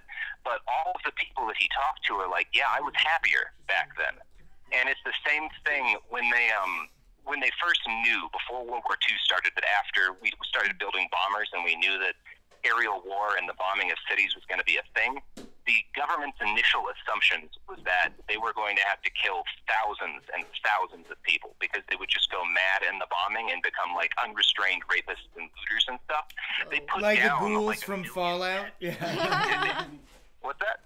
Like the ghouls from Fallout. When you bomb a city, people just become zombies. But the exact opposite was true. And in fact, they even have data on the fact that in London during the Blitz, psychiatrists stopped having complaints. People who were not able to function and hold down a job because of their psychiatric issues were driving ambulances once the Blitz started. Wow. There's something about being needed and being part of a community that fixes the things that break in us. And because we are so dissociated from any sort of community in much of modern American society, that's what causes a lot of problems. And I think whether or not shit hits the fan, if we develop a society where we are more connected to our community, where we are taking care of each other, where it's more of a direct thing in your life, that you spend some time every week doing something to aid the safety and health of your community, I think that is probably going to do a lot more for the mental health of people in our society than almost anything else. One of the things you don't see when you study hunter-gatherer populations is they don't commit suicide. It's not a thing for those groups. It doesn't mean they don't suffer from depression, but there's something about being needed, about feeling like you are part of a community and contributing to it, that stops us from going to the blackest parts of our minds. And so I think that is, like, fundamentally, regardless of what happens politically, something we need to get better at in this country if our society is going to survive, because we've seen for 30 years straight suicide rates rising in the United States. As it becomes more common for people to live alone, as it becomes less common for people to be involved in a community organization, you know, you look in the 30s, 40s, 50s, most Americans were part of some sort of civic organization, and that's not the case anymore. And I think it hurts us as people. Yeah. Well, it's true of, like, heavy drug use, too. Like, I mean, there's that, Rat City? It's a Rat City they did? They put, like, a bunch of rats in like, a city, and they gave them cocaine, and they were like, cocaine! But then they opened them up to other rats. They called all the country rats and were like, get to the city, man, it's wild! But basically, they opened up these individual rats to, like, a community of rats, and then they stopped doing the cocaine. Yeah. Optionally. They could still if they wanted to. It was still there, yeah. They're like, you can do cocaine if you want, but... Sometimes but they would not to the point where like they would still eat. Like the rats that were living alone would use cocaine instead of food, and the rats that had friends would still do coke sometimes because coke's pretty rad. Right. But And yes, they would obnoxiously yammer on at the other rats. Right, of course. But society held together. Also, sorry, real quick. I wanted to. Yeah. One person pointed out, and this doesn't negate anything really. Just one downside of being an amateur paramedic, you can get sued for like breaking a person's ribs. Whoa. Even trying to help them. trying to help them Right. doing CPR and stuff like that. Different from state to state, but there are Good Samaritan laws that essentially say even if you fuck up, if you are trying to render aid to someone in clear need and good faith, I'm helping. You're not going to get in trouble. It is different from state to state, but also We're opening the door up Yeah. to the Heimlich serial killer, going from state to state, waiting for people to choke so he can crush them. We have a doctor. I'm a Doctor of sorts, Dr. Heimlich. Well, one of the things they really drive home to you in EMT school is that, like, you're not supposed to use an AED, the electric paddle, on infants, but they do if a baby's not breathing. And the way it was explained to me is, like, the baby's dead. Like, you can't make it worse. So you use the paddles even though you're not supposed to. I could make it If the worse. baby goes from dead to alive, that's better. Yes, right. But the law doesn't always appreciate shit like that, so it's good they don't get sued for that. Yeah. I just wanted to double down on that observation and say that my girlfriend and I visit Detroit a lot, and we love it there. And yes, there's problems in Detroit, but I think the reason we love it there and it actually feels like an enchanted city every time you're there is because there's been so much struggle.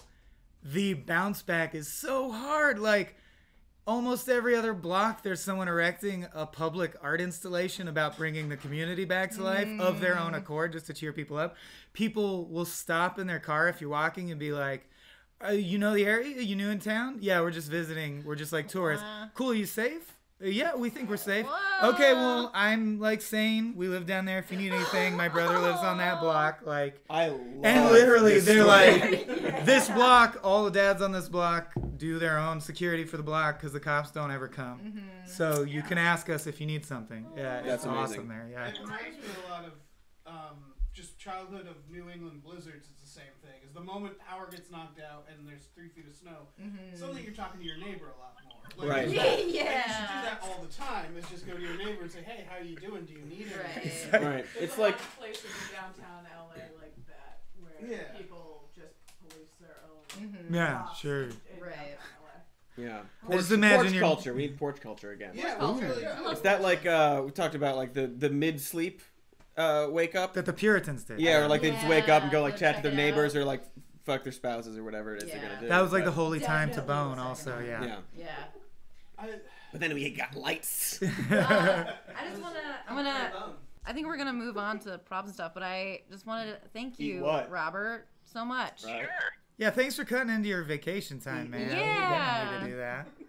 Yeah. I'm still working out here. I just wanted to work somewhere prettier. Cool. Yeah, you deserve it, man. Yeah. Yeah. You do a lot of good work about a lot of horrible people. Yeah. Yeah,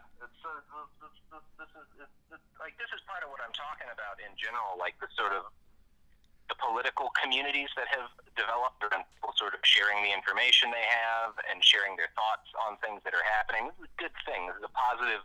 Like, we shouldn't get so depressed at all of the horrible things that the administration is doing. We can't recognize that there's some good that's come out of this, like the fact that we're now all talking together in a more productive way about the direction we want our country to take, and that's not a bad thing.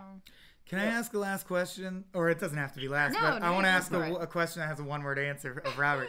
Because he's the person who owns the most guns and who I trust with plenty of guns and who grew up around guns, whose, like, political opinions I most respect, who also, like, has a pile of guns. So my question is, let's say everyone has a gun. What's safer? What's safer? You, Cody Johnson, has a gun. Let's say everyone has a gun and policing's been abolished. What's safer, concealed or open carry? Oh, I mean, concealed carry by a mile. I would never open carry a firearm. Just because the, like... On a farm or something, and, like, I'm keeping a snake gun on my belt or whatever, that's one thing. But, like, No, you're just showing off that you have, number one, roughly $500 to $1,000 worth of something to steal, but also if there's some nut job who's going to shoot up a place, you're the first target. I can't imagine why you would want to carry an open firearm, other than because you think it looks cool. Yeah. I mean, that's why most people do. Yeah. I guess the argument would be the same as why we have nukes and parade them, is that if everyone in the location had a rifle on their hip, does that make the crazy person less likely to think they can get away with going in there and shooting everyone? I mean, to a degree it does. Like, I'm not against the idea if you've got 50,000 people showing up for some giant sporting event. I'm not against the idea of having security there with firearms that are open. Like yeah, that might prevent something. I'm not going to say that's inherently a bad thing. But I think the benefit of, and I have serious problems with the way our concealed carry laws are set up. I had a concealed handgun license, and it was criminally easy to get. You do not have to be competent with a firearm to hold a firearm. Of course not. But you are, right? But you are. He's like, and I prove it most of all. And most police aren't good with them either. The average officer fires something like 150 to 300 rounds a year in training, which is not enough to be competent with a handgun. Hands are very hard to use. That's got to boil down to like 8 hours at the shooting range, right? That's like nothing. Yeah. You can do that in 3 hours, man. 3 or 4 insane. hours. I spent 1 hour at a Very shooting little range. training. I'm a police officer. You're a third of a police Yeah. officer. Robert, No, go ahead. What do you think about? I mean, I know your opinions about the police in general, but like about just sort of disarming the police and still having the police force, but not letting them have guns that kill people if you shoot them.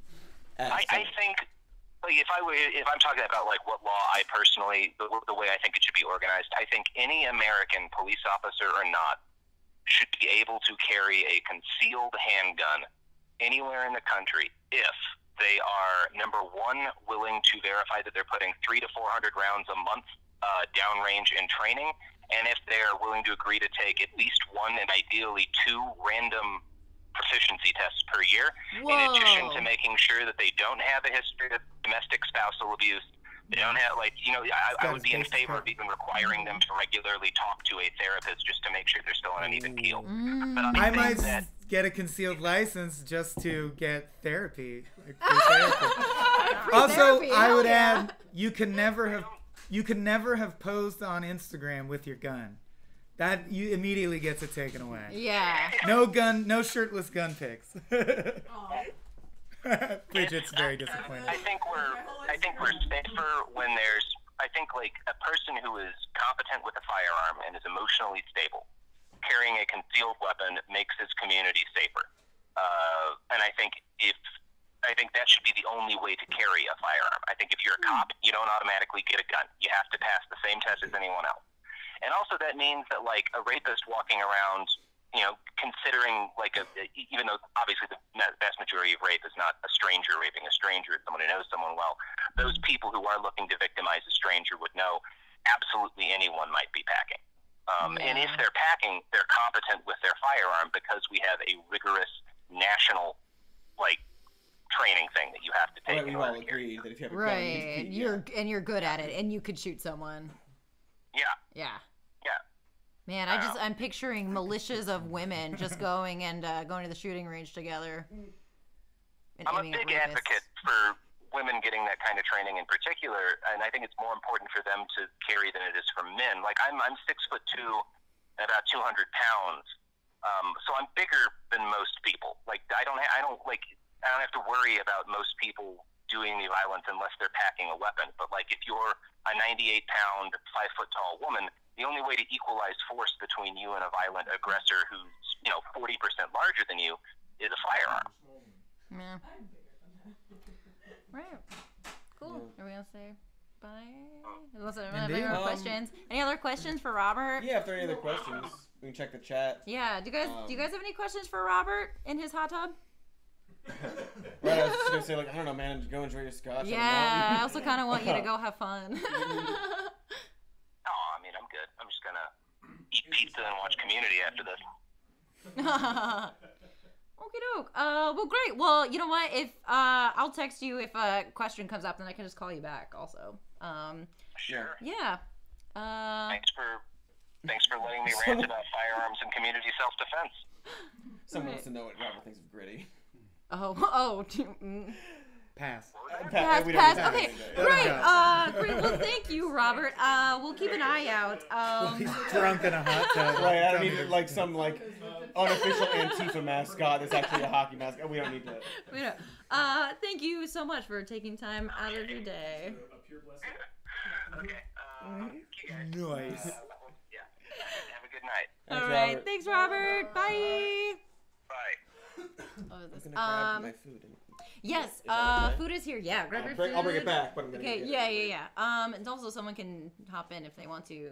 And thank you too. I don't believe we've shouted out Christopher Milton. Yes, thank you for his recent $5 donation. Thank you. Thank you much.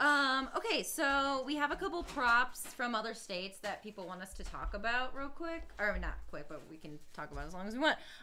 But Massachusetts Prop 2 to overturn Citizens United. Yes. Yes. Overturn Citizens United. I think Cody's coming back, but there's Are you space coming here back? too I just wanted to for get a food. butt. Oh, There's butt space.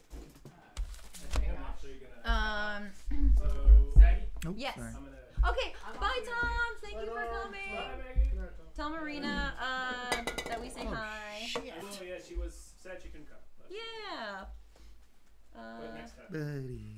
Next time. Massachusetts. What is?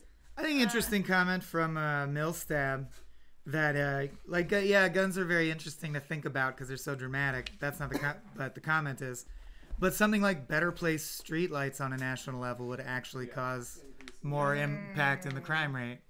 So it's like we don't like to think of boring infrastructure solutions, but they're the cheapest, best solutions. Yeah. Man, there was that suicide bridge that they just painted blue, which is a soothing color. Suicide rate dropped by 2/3 of people jumping off that bridge. Yeah. No way. Like, just work smarter, not harder. We're so suggestive. But probably not all of them. Because one of the statistics that a lot of people with suicidal tendencies hold dear, which I do believe is true, is that the vast, vast majority of the time, if you are in a suicidal state and then able to get out of it, you don't immediately return to it. Unless you do later in life. Like, it doesn't become a goal that you're like, well, that's still on my to-do list. Okay, so Citizens United. Bye, everybody. Bye. Bye, Bridget. See you on stream tomorrow. Bye. Bye, Bridget. Good luck with good humor. And then good luck at your job. Have fun. Overturning Citizens United is a yes, right? Yeah, We should if do that, what I was getting food. What are we talking about? That's one of the most important things we could do That's to the fix most the problem. like that's like Right. I think maybe they just wanted us to reiterate that. yeah. I mean if if a candidate isn't in support of overturning Citizens United, Right. what fucking good are they? Walk away. Sam in the Don't chat. walk away. I mean, Don't like, walk away. don't walk away. Just like shout louder. Yeah. Sam is actually working on the campaign to overturn Citizens United, and he's in the chat. So thank you very Thank much. you, Sam. Doing your civic duty. Here's also a bunch of other stuff they want. Okay, Minnesota. Attorney General. Attorney General. Give us the deets. Yeah, Minnesota. Torn. They won't be in the California voter guide, will they? No, but you can keep looking if you want. A simple lampoon. Okay. Okay. Who's running? Looks like these two guys. Mike Pence spoke at one of their. I already have a feeling I know. Yeah, I think. Doug Wardlow is the incumbent, I think so. Okay. being supported by Mike Pence. Okay, so left is Democratic USO Keith Ellerson. We know what Keith Ellerson is, right? I don't.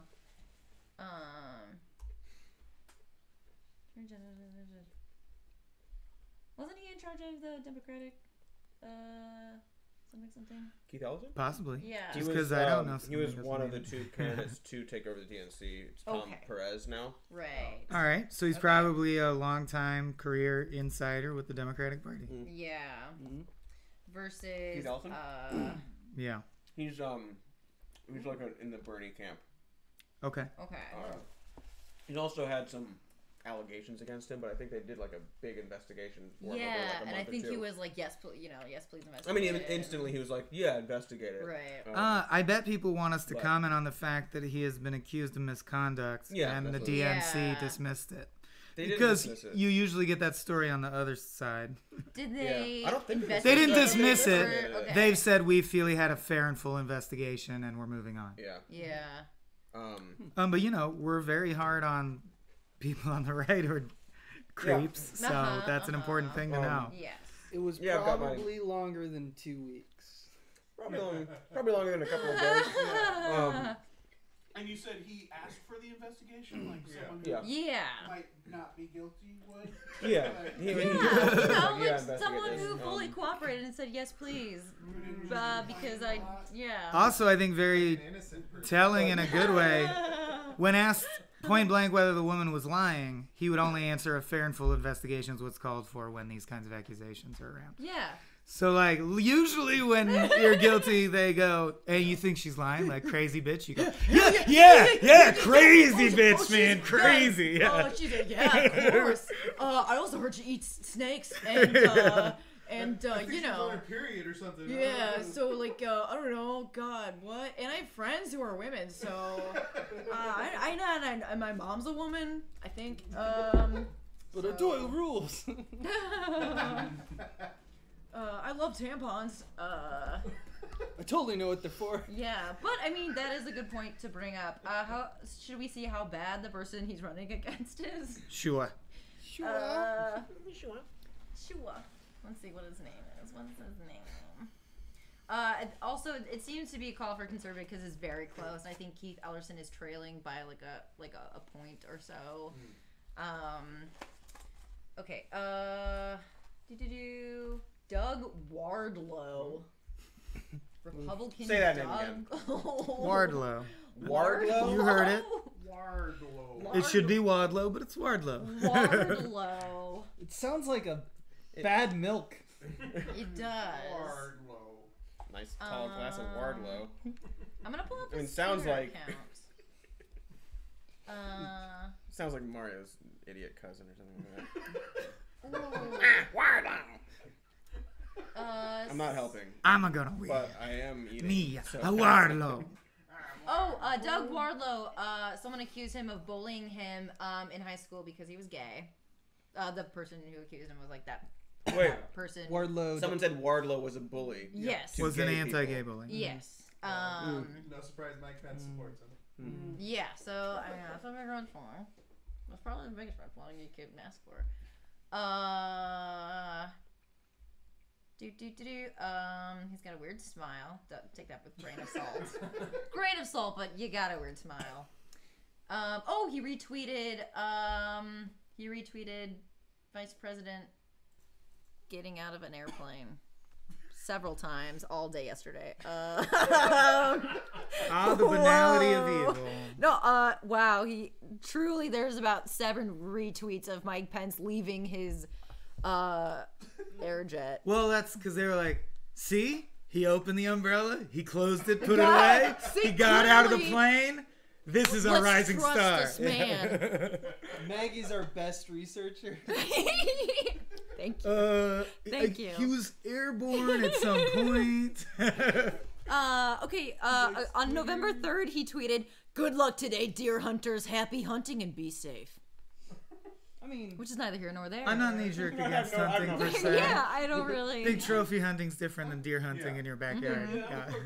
Yeah, I like. It's fun. I'm pro that arcade game Deer Hunter. That shit was the bomb. If you're a deer out there, you don't vote. He's retweeting click, about. Click. Boom for not voting. Click, deer. Oh. Don't complain about being hunted if you don't vote, deer. You should have voted, deer. I hope someone runs a political campaign with what is it? Saliva? Click, boom. Click, boom. As their song. Click, boom. I hope it's the guy who's running to run like the Nuclear Commission Regulatory Agency. Click, boom. I'm not your grandpa's nuclear regulator. Mm-hmm. Maggie, I'm trying to What a read. gift. I'm trying to read the comments thread, and instead I ended up on your video about the VHS show. Oh, yeah. What? Okay, comment. Chat wants to know everyone's Chinese order. Egg drop soup. I got the healthy version because I've been like shit all day. So I got steamed veggies with chicken, like a boring asshole. That's good. Thanks. No, Chicken fried You're- rice. that's like a perfectly normal asshole. Yeah, that's what I was steamed gonna vegetable dumplings. Okay, were those good? Because I bought those before and I was. They're okay. They look a little wiltier than they should. Yeah, be. I just wanted like, because I mean there's peppers and stuff in here, but I wanted like some vegetable to trick my brain into thinking, yeah, I'd be I'm like, good. I ate something good today. It didn't work. I know I'm mad. Should we call Robert back for this? Yeah, what was our Chinese order, Robert? What'd you scarf down over there, Avers? Chicken fried rice. Ooh, that's great. It's hard to get away from the chicken fried rice. I always Yeah. want that. Yeah. Also, What? okay. Oh, we're also Put it in my returning mouth. donations off for a little bit. But thank you for your previous donations. Yeah, the only other thing I can find about Doug Wardlow is that basically he he really likes Trump and he keeps retweeting stuff about Keith Ellerson's allegation of abuse. Seems like it's one move, yeah. I feel like people would have to be, because Kavanaugh is technically cleared of that allegation, right? So like, the fact that he's cleared of it, I would want to know more about what the allegation was, and if he was actually cleared of it, or is it just the DNC? Right. Like, yeah, Right. Well, the fact that he welcomed the investigation is good. Yeah. Yeah. That is good. I just would personally. It's also what a smart person would do to Right. get away with it. If they only did it once. Also, this They're like learning. this absolute fraud Wardlow. Yeah. It's like, in comparison. Well, like being like Keith Ellison, but also I support Donald Trump, who raped his ex-wife Yeah, and has been accused of sexual misconduct by like 19 women. So Keith Ellison's accuser is his ex-wife, so it's literally like Right, the it's like- same case, and him going, "You're fine, booed you." and Yeah. like, and Keith Ellison's I think was like in like a post or something like that. Mhm. But like Donald Trump's ex-wife literally Said said this on in a deposition, Yes. Right. like under penalty of perjury. Right. So get the fuck out of here, Wardlow. Yeah, It's I would just say making I would sure- vote for Keith. I would vote for. I would just make as a sure woman. Keith we are Ellison. not But- a monster, and Right. then if, and then like, I'm pretty much across the board. Like, if you are supporting Trump, I don't think I want you. Yeah. Right. Yeah. But like, I think the only thing worse than that is someone who's actually done something, like who's also done something terrible. Right.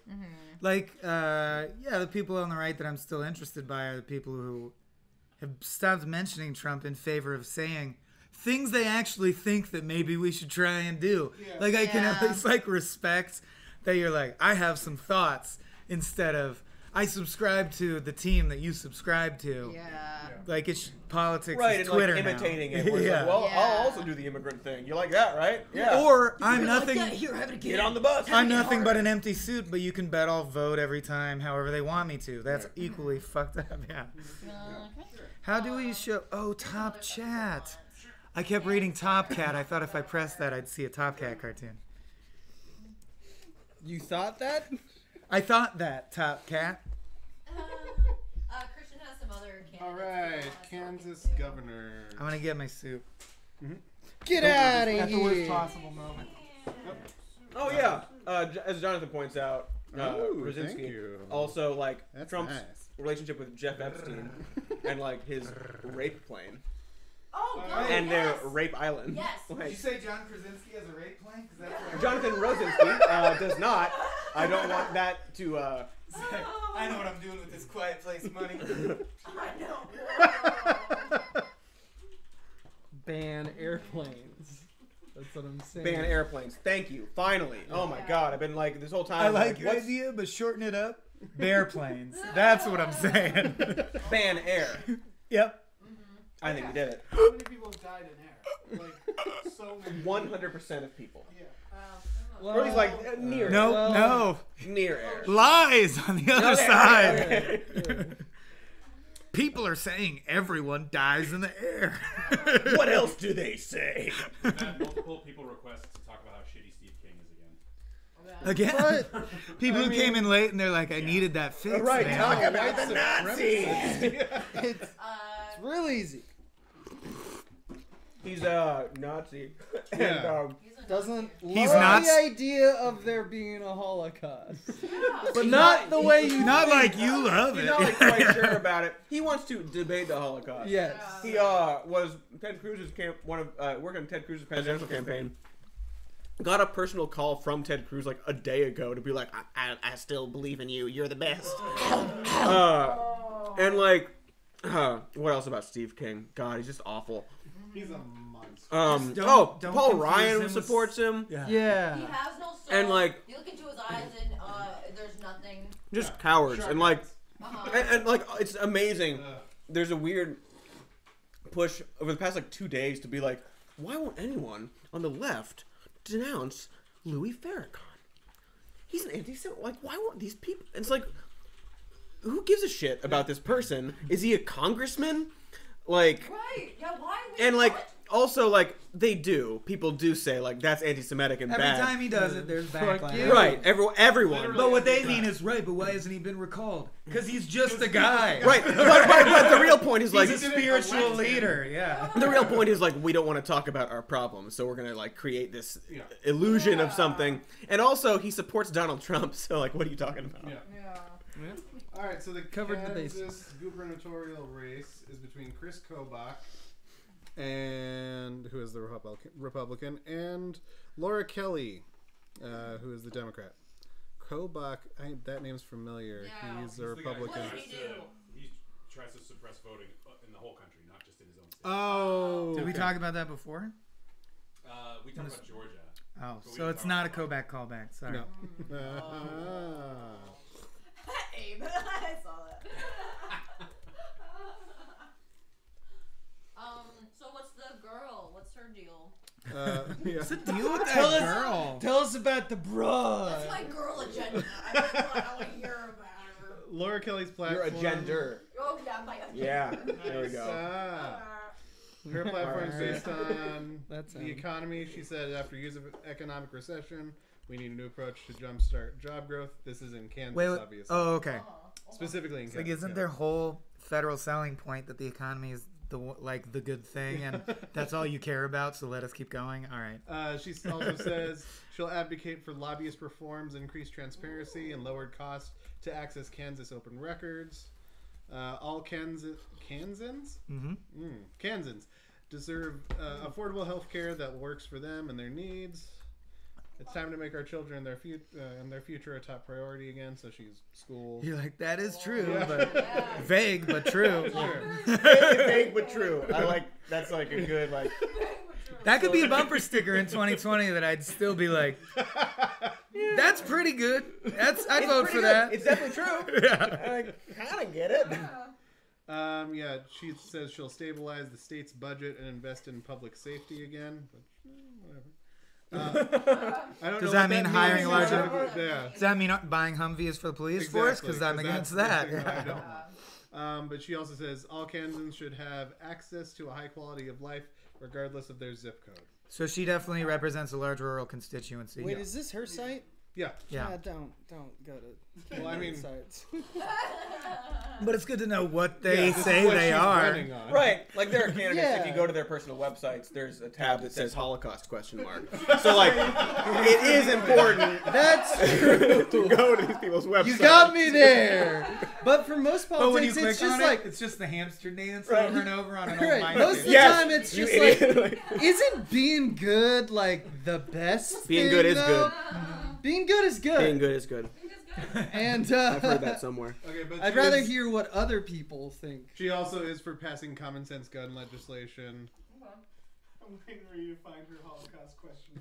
Yeah. What does funding public safety mean to her? That's what I'm On looking my at website, now. it says Holocaust ? Exclamation point ? Question mark. I use an interrobang for my Holocaust denial. What would be worse, an exclamation point or a question mark for the word Holocaust? Just a period. It's just more questions, pretty much. Yeah, I Although a question is also very concerning. Her public Right, safety I think the platform question mark might be the worst. Yeah, is to give 'Cause more that's money the to worst. cops, highway patrolmen, and the Kansas Board of Investigation. Yeah.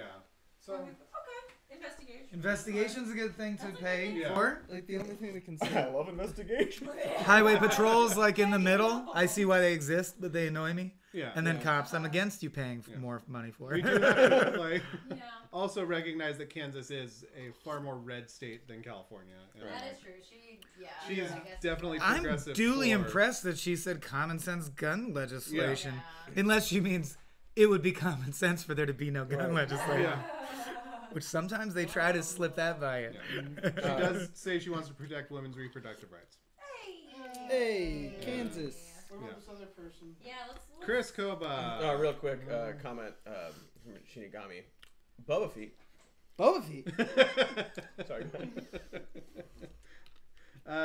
Chris Kobach, he's talking about end the culture of corruption, enact term limits. I don't know what he means by that. I'm for term limits in almost every position now.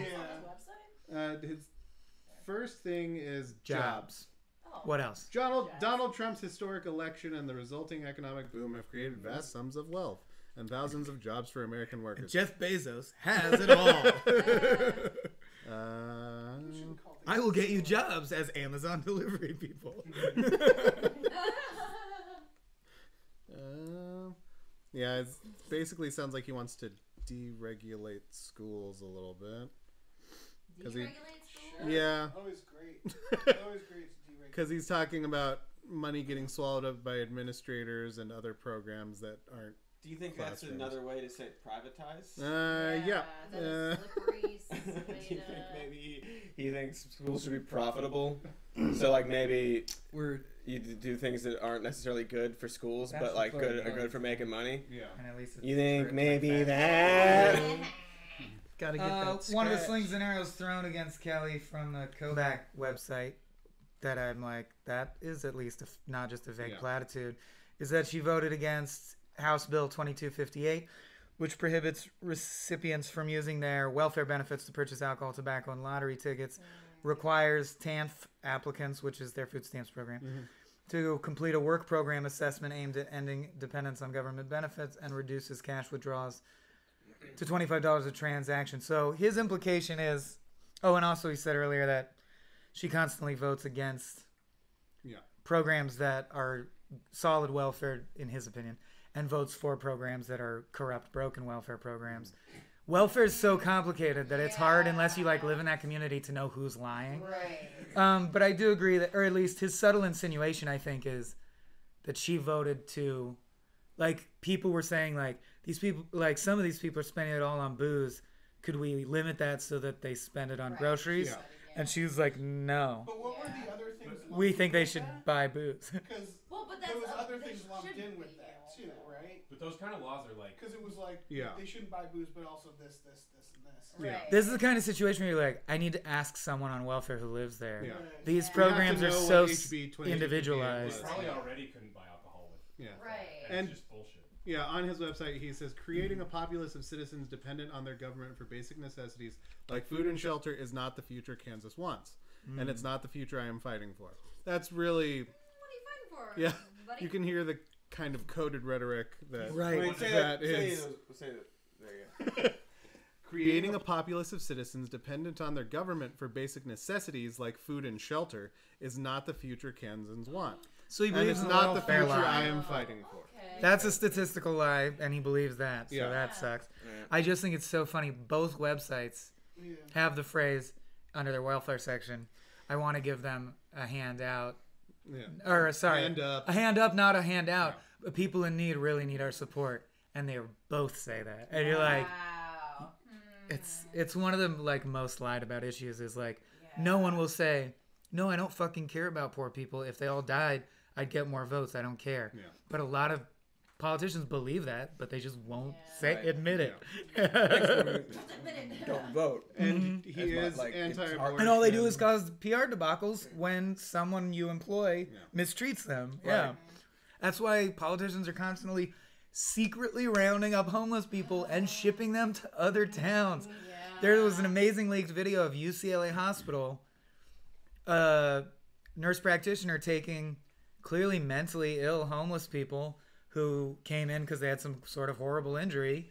And after they treat them, This person takes them out of the hospital in the middle of the night, cuts off their identifying bracelet because it's illegal to do this, and like a dog is like, go on, pushes them back out. Into a van, drives out to the border, and it's like, get out of here. Be free. Yeah, and he's got a section on illegal immigration, talking about. He's pro-life. Pro-life. So that's a big deal breaker maker for many people right there. Pro Second Amendment. Oh, so like standard bullshit. All right. Your standard bullshit. Yeah. Yeah, because this is clearly very Trumpy, because the stuff that he has against illegal immigration is he says he's going to end in-state tuition for illegal aliens, stop providing welfare benefits to illegal aliens, which already isn't a thing. Yeah. So the fact that his opening sentence was struggling people need our help was literally just like frosting on top of a pile of shit for people who weren't going to scan down the webpage. Yeah.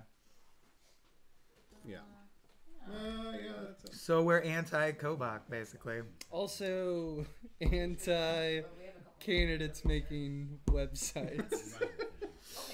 That would be a great law, is if candidates couldn't make their own websites. They could only websites could be made commenting on them by other groups. That would be great. It would start off with a lot of vitriol, and then... But it would settle into like a good thing, yeah. It would push politicians in a direction that they should be pushed. And they would being outward-facing and having to deal with different groups. If it was your only portal, like if you had to run and not have a Twitter, for example, if we made that a law, or any social media, and just made it so that you had to interact through one portal, which was direct questions about your campaign through this thing. Right. Then we would actually have people, all the crackpots, but also all the legitimate questions like, are you a racist? Right. Well, they're going to swing around. That's what a racist says. And if we charge people to use said now we're rolling. Oh, right. I was going to say, like, it's a better version of Elon's Pravda idea. But also, like, it's the same thing. Like, yeah, have a Department of Elections where you have a system in place where every single person can speak to the representative if they want to. You can't like duck out of town hall meetings. You can't charge people to show to your fucking office. It's recorded hours. on the same background, like a fucking high school yearbook picture with the same camera and the same lighting. And at home, everyone loads up a YouTube channel. And everyone looks exactly the same. Right. And all you get to do is say why people should vote for you. Yeah. Same time every day, or it's the same thing for every single person. It's an even platform. Everyone reaches everybody the same amount. It doesn't depend on money. It doesn't depend on money. You don't need it. You can use your money on your own stuff. You can live your life with your money. What about the super PACs? That's the great part. Oh, I forgot about the super They'll PACs. still use their money to have a guy they hired make a different website that just relates their platform. So it's the best of all worlds. Yeah. It's Join me on Gab. It's not like they can't. Steve King holding two guns. I'm Holocaust? I'm Dr. Heimlich, and I'm running on Gab. We should probably 20 city do the hugging last tour. propositions. There's two Let's left. do it. Oh, that's what we're doing. Yeah. I see. Just to This finish it, and then we excites can- me more. Proposition This 11. person keeps posting a phone number. We're not going to call it. We're not calling that phone number. Let's call that phone number. Did they just post a phone number? Yeah, I think it's a suicide hotline, right? But they should say every time what it's for, as opposed to just Cool. Because otherwise, I'll call you and be like, "It's Batman." Dispatch from the research department. Proposition 11 requires private sector emergency ambulance employees to remain on call during work breaks. Eliminates certain employer liability initiative statute. So basically, this law entitling or hourly employees to breaks without being on call would not apply to private sector ambulance employees. This one is interesting. Why don't they get a break? Yeah. Do they need a break or do they want a break? Because it costs the company money, I'm assuming. Get breaks. Steven from Regardless Patreon. of this bill. They get breaks, but there could be a chance where if Yeah. they're like, They'd have several to stay on victims call. have just come in, we need all hands on deck. You still can't turn off your pager. We have to be able to cancel your break if we need. Yeah. That's for Also, private sector so the way it works is it's not like if you get a call right now and this is, I think, true for both private and public. If you get a call and you're supposed to be like, your break is supposed to be at this time, you still take your break later. So it works like normal jobs where your break is still uninterrupted. Huh. What this is doing is saying that like you can work through your break, you get paid, and then you take your break later whenever your break isn't necessarily uninterrupted. It's just we'll pay you for your scheduled break if a call comes up. So like every job, like when I worked at a movie theater and went on a break, sometimes they'd be like, "Hey, we just got a huge rush. Yeah. Can you come back? We'll give you a break It's funny later." that they don't. It's You like- don't need laws to support that because no one's heart is outside their body at the time. Right. The other thing, I'll come back. the Or other no, thing- fuck you. Wait 4 more minutes. The other fundamental, because I'm actually no on this one, or I voted no on this one.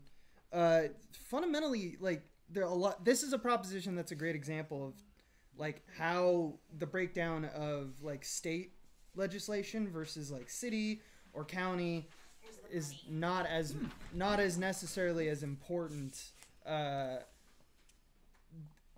as like determining it on a state level, because what happens is that some counties have fewer EMTs and there's more, like injuries or something, like, and other counties have a shit ton and they don't know what to do with their nurses and doctors. We should allow them to decide what is the best way to pay both private and public nurses and such, based on what is like the supply and demand Needs of their community. In terms of hospitals. And for what it's worth, we are getting multiple comments on the stream of people who are EMTs or no EMTs who say most of their EMT friends are all strongly no on 11. Yeah. It's also, support for it is $30 million total campaign contributions for this one. Opposition, 0. So it's not like the EMTs are against it because they have some scam to make more profit. These are the working EMTs who couldn't even take time to donate to the thing. Right. Wait, they're against they're against Californians for Emergency Preparedness and Safety, which to me sounds like an organization made to advance props, probably. The largest contributor to the committee was a medical transportation firm, American Medical Response, which provided 99.9% of the funds. So it's one company, one private company, transportation medical. In other words, a provider of... Oh, because it's zero. Like, I forget what it's just privatized EMTs, essentially. You get the whole thing. You get the ambulance, you get the workers. One firm paid for it. So it's like almost like there's one firm that has raised and spent $29 million, spent actually $25 million in order to make a statewide, like... We can cancel EMTs' breaks. And all the EMTs are saying, no, please don't do that. And I think the reason the average person on the street might vote yes is they probably think, wait, does that mean I could have a heart attack and they don't come because they're taking a break? And the EMTs are strongly saying, no, that's not what it means. Nothing will change to you. They're just trying to cancel our breaks. Well, no EMTs like, yeah. I got in this for the meals. Ask him how much blood is left in his body. It's surprising. I had a friend who was an EMT. I worked overnight at a diner, so he'd always come in. And they get, it's one of those jobs where you have to kind of get cynical to do all the time. Like, it's that. But one of the things he told me was there's 2 hospitals in the area, and one of them made their break room awesome because they wanted more patients there. And the EMTs were deciding, like, which that one's like a service? little like farther, but they got a PlayStation in the break room, so let's go there. So, like, if you had a non-life-threatening injury, they'd be like, we'll take you the scenic route. I knew an EMT who worked as a for-profit EMT in, like, the mid to late 70s. And it's crazy to me that there still are for-profit EMTs. Yeah. Because he took a kid who accidentally drank cleanser from under the sink, who was black, to the hospital. And they were like, we're not taking to the way far away hospital. We don't treat black people. Jesus. And he had to, like, get in a fist fight with the attending staff, which is great, and be like, you're taking this fucking kid right now, and they did it. But I'm like, how could that even be a thing? That's so crazy. Right, how can that be a thing? In like 1976, a hospital in LA County was like, can't you take him to the black hospital 10 miles away? And like, he's 8 years old and he drank bleach, you piece of shit. Unbelievable. Has everybody read Bringing Out the Dead, by the way? That's for EMT Oh, stuff. seen but not read. Oh, yeah. okay, yeah, because the book is written by an actual EMT. I'm sure the book has a lot more detail. It was than the author was an EMT in Hell's Kitchen, and that's what the book's about. And it's just one of the most disheartening fucking books, but it's fascinating. The other thing about this that I hate about this bill is that I keep calling him Bill. A lot of the propositions do this, is that the language of it is making it seem like if you're hurt in the future, do you like the idea that possibly an EMT was like just taking a smoke break while you were like bleeding? And it's just like, that's not what is happening. That's class, just fear mongering. Yeah. I wonder if this $30 million in support of this proposition could have been spent on EMTs. You know, I just read about all this money spent on these propositions. Like, isn't that what? I even wonder if you Hire calculated a couple more EMTs so you make sure they get breaks. I wonder. Or if they just rolled over and were like, fine, in the boardroom, give them their breaks. How much will it cost us over the course of the next 2 years? I bet it's not $30 million. Like, if they lose this, what a waste of their fucking money. Yeah. The only thing much money is spent on all this.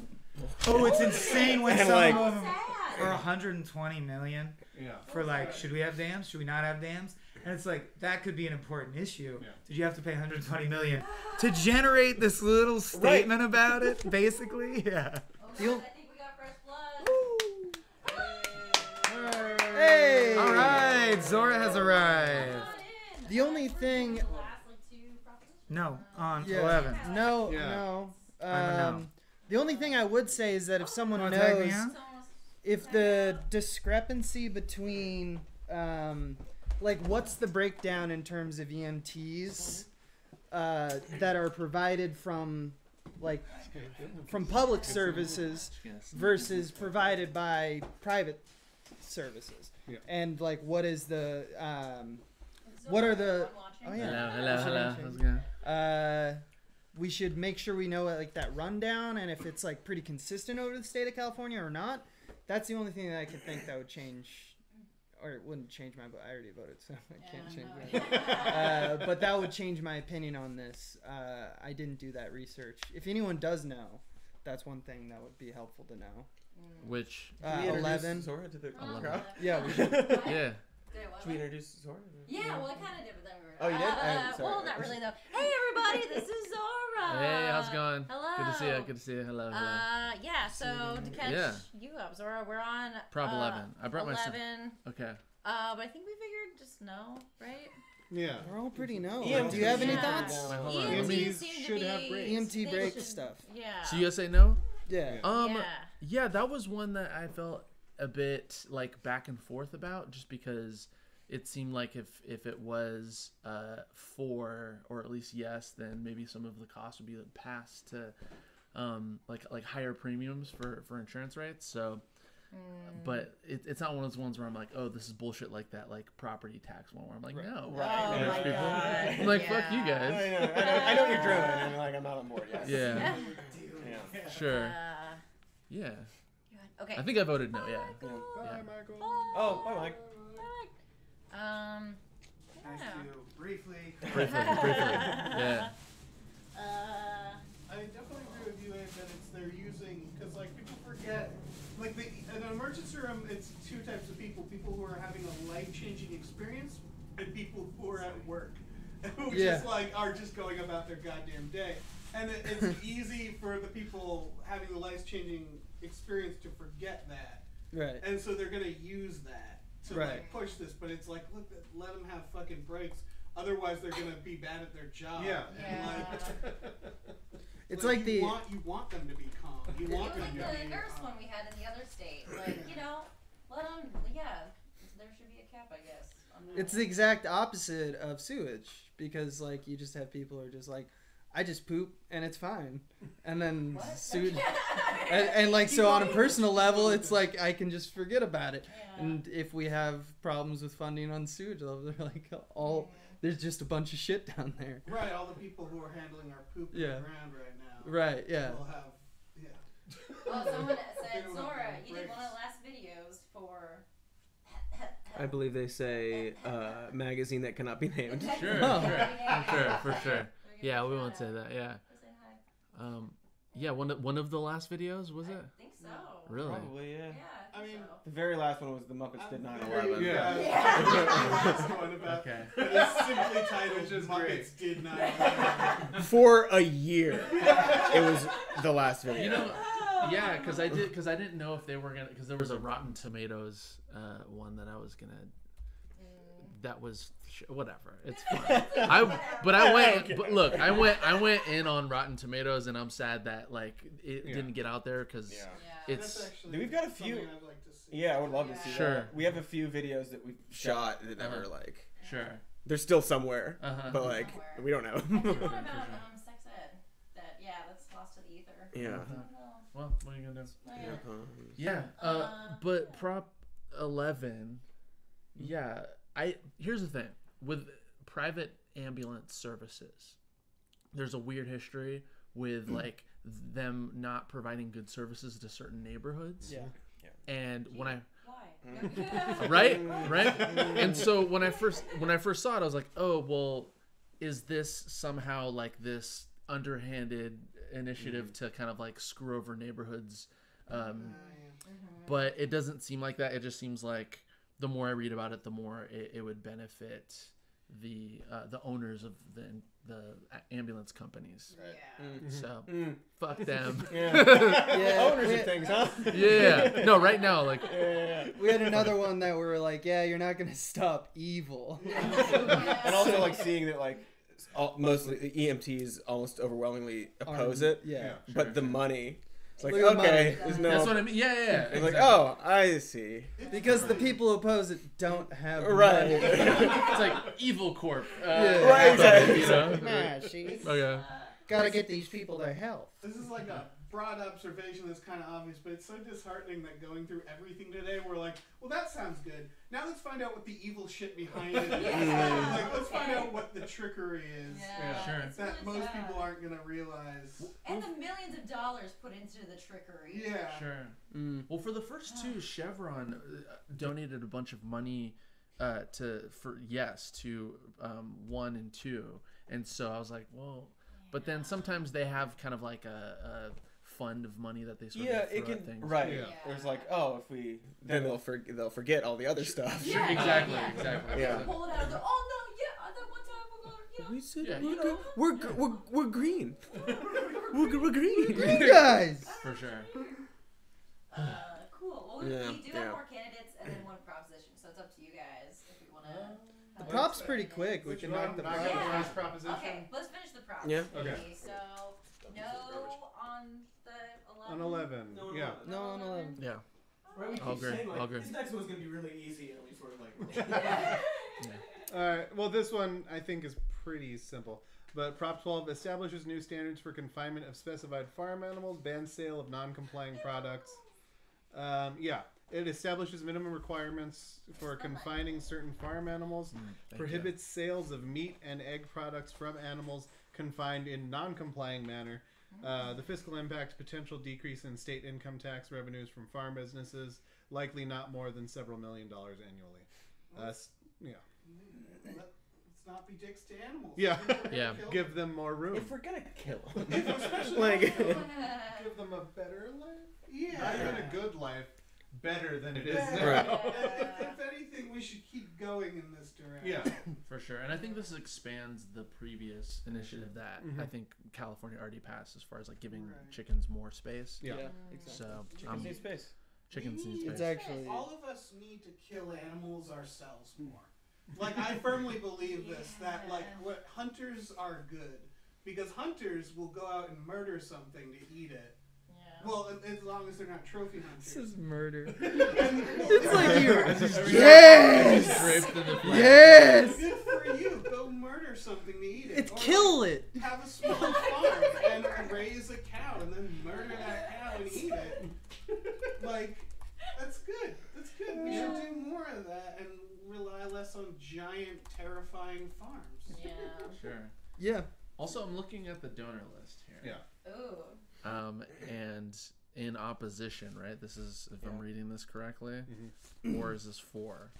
Because it looks like The support. So this Support's is up top, yes, and this is the people. okay. So in support. Okay, gotcha. So Django Boderman has donated $500,000.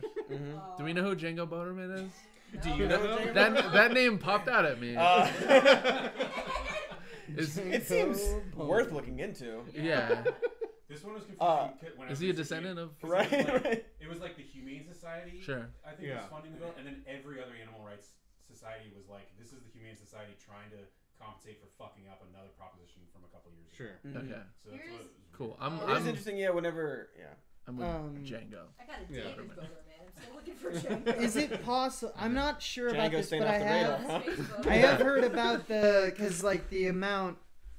It wasn't the Californians Against Cruelty, Cages, and Fraud were the biggest. Django Boderman. It's at least his name. I don't know. Okay. Oh. It's just, Is that his Facebook profile? Oh, we just pulled up his That's the Facebook. first thing that came Palo up. Alto. Well, he has a picture with a big ass. Yeah. Kimono Dragon. Yeah, Kimono Dragon. I think that's him. That may be him. Or he might just I be mean- like a wildlife fan. Here's For the sure. thing: is I'm pretty sure Yeah. all of the people giving money for support and opposition are lovers of animals. Yeah. I think that the opposition is the people who are like, this is not enough. We need because Sure. because FEMA came out and said almost immediately about this that they were not a big fan of it because they thought that it would do more harm than good because it's not enough, Right. and they It's not don't enough support space. it. And that means that people feel like for the next 8 years that we don't have to do anything else. Yeah. Right. And so that is an argument that could be, but I don't believe that people really vote like that. No. I think people every midterm election will re-vote for things that they just believe in. Right. Like, I also Right. keep I will hearing sup- that argument. I will support Yeah. this proposition, and then in Just a 2 picture years of and 4 years, if they're like, we need even better. Right. Yes, that's still more. That's support. actually still more. Still yes. I'm pretty sure it is. Yeah. Several what? Right. Because I mean, yeah, like PETA doesn't think people should have pets, so it's Right. like they're going towards a goal that's like very extreme, and you want to do X and Y to accomplish it. I believe But- that's what this is. I would like to see if I'm Yeah. right about that, just because I know that the opposition, like if you look the names, Yeah. it isn't as much raised for it. We usually Well, and more often than not, I feel like propositions like things like this that have to do with animals are more often than not the case you're talking about. Yeah. Like animals specifically, where it's like everyone loves animals, Right. and like there's very few people who are like, no, we want to murder all the animals, and Yeah. we're going to donate to this. Dave. You don't know. He Murder the animals he for doesn't good want to reason. murder them all. No, that's He thinks if you murder them, Did anybody because oppose? everybody likes animals, but where we can still like go to McDonald's and quietly eat a burger and not think about the horror that piece of meat might have gone through. Yeah. Like it is much better to fucking murder your own animals if you like animals. Yeah, if you want to eat Go it. out, wanna eat it, find one kill that's 'em. lived a fine life, and then fucking murder it in the woods and eat it. As you stare Like, into its make eyes. it personal. Like, if you're gonna do this, don't look away. Like, Or like earn maybe your invite it fucking into meat. the circle of life. Yeah. It's not murdering. It's like I'll invite you. I'll bring you into the circle of life. We eat meat. Like, it's Yes. that's what we do. It's just how we eat meat. That's really fucked up. Yeah. Dave, you're a vegetarian, so I I am. imagine when you like break vegetables, do you like stare at where you think its eyes are? Well, you nailed it. That you're never sure where the eyes are, so that's the problem. So you draw eyes on, is what you're saying. Yeah, Potatoes have eyes. Well, It's true. an opinion from a monster. Did anyone oppose the children's hospital funding? No, we can't go over what we've. Yeah, sorry, I think so. didn't mean to backtrack. I Oh, just yeah, was, we I was should just recap curious. I was so just far. curious. Yeah.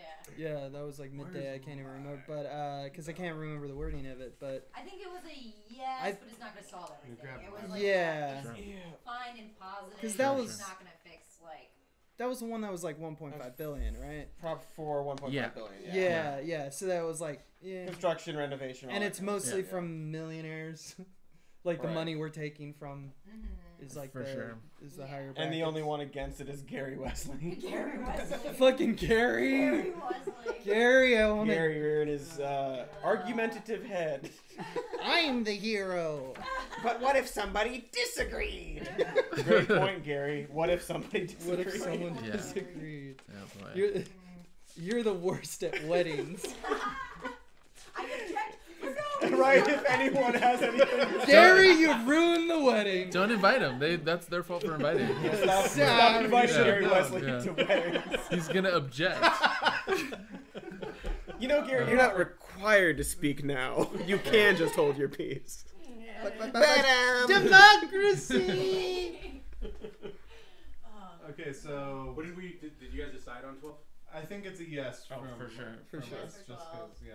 And then, just like keep an eye out. Like maybe that's not enough space. Maybe the next time we vote, we Yeah. need more space. We need a new proposition Yeah. to expand it even more. We need to And look our animals in the eyes when we kill ourselves. and I hope that the legislation of future, pieces of law that are gonna happen they're not gonna not talk about this issue. Yeah. In the next 2 years, because that's possible depending on the way things Right. go. Just keep talking about it. I'm very hopeful that we'll have a bluer, situation, and this will be talked about. So that I don't have to agree with FEMA, even though I do understand. Yeah, exactly. Yeah, no. I'm Right? glad Oh. in that sense that they oppose it, because then we know that they're going to keep pushing them. Yeah, it's great. If they were like, this is good enough, that would suck. Like, Right. It's good to have these people who are like, Right, they're, I mean, even like, so many Congress people who are like, I voted against this because it wasn't good enough, or like they added this thing that I think is bad. But being able to have that conversation, I get it when there's something sneaky in there. Sure. That tricked us or something. Yeah. God, why is the law so tricky? I mean, so So tricky. times like, we added this little line that has nothing to do with the bill, but it's there now, so you gotta vote against it. Sorry. Let's just grow our own meat. Who cares? Come on. Did you want to hop up at any? Because you've been out for a while. Yeah. Do you want to help do the recap? Because we do. Yeah. Kind of decided on all of them, I guess. Yeah. Because are you? Okay, I was gonna tag out. Huh? You wanna say I can that? tag you out. I was gonna tag out, but I can go. I've been here for a while. I just wanted to streaming on a channel where people are confused why this is here, so I want to make sure that they have a familiar face. This isn't the news. I know. I'm sorry. Main camera. So disrespectful of the flag. Okay. So disrespectful. Yeah. you want to get in? Unbelievable. Does anybody have? obviously. Does anybody have the flag You code? bet. There you go. Thank you. You're so good. Sorry, it was brief to see you. Oh, it's wonderful to see you. Yeah. Yeah. Here, I got more. Love the coat. Yeah, I want to support the America. Yeah, here we go. Fuck yeah, man. Yeah, that's the good stuff. Aww. See ya. Bye. See you See you, tomorrow. man. It's surprisingly warm. Like I would camp with this. I think There you go. as a blanket. Well, Yeah. can you Facebook Right, like me a the heat list blanket, that you like wrote a- Part of the down? flag code is that it Okay. can't touch the ground, but you can camp with it. I've heard that. Yeah, that's in the pamphlet. I've read the code and I didn't notice it, but I've heard that separately. Sure. And, yeah. Mhm. Which is why we're Yeah, there you go. Yeah. fine. Why we're being very respectful right now. Okay. So A lot of people in the chat asking me to burn the flag. Really? Oh yeah. Oh Well, wow. one or two. Which seems like a lot. One or two doesn't seem like a lot. Hold on, but people drape it like after they win the gold medal Yeah. in the Yeah. 100 meters, Yeah, and everyone's sure. like crying over Michael Johnson back in the day. Right. No, I think- Yeah, we're celebrating. I think Sure, it's sure. one thing to wear like a shirt that's like made of flag or something, but like to drape yourself solemnly in a flag just feels patriotic. It does feel For sure. For sure. Yeah. And like this isn't like an official flag. It might be. It might be. You're right. Yeah. Nylon. I don't know. It's Yeah. very large. All right, we're gonna do a quick. We're just gonna do a quick review of everything. Yeah. Man, it's been so long, guys. Everyone, hey. Yay. Yay. Okay. All right. So number 1 authorizes bonds to fund specified housing assistance programs, and we voted yes. Number 2, bonds to fund existing housing programs for individuals with mental health illness. We voted yes. 3, bonds to fund projects for water supply and quality, watershed, fish, wildlife, water. I don't know what that word is. Conveyance? Yep.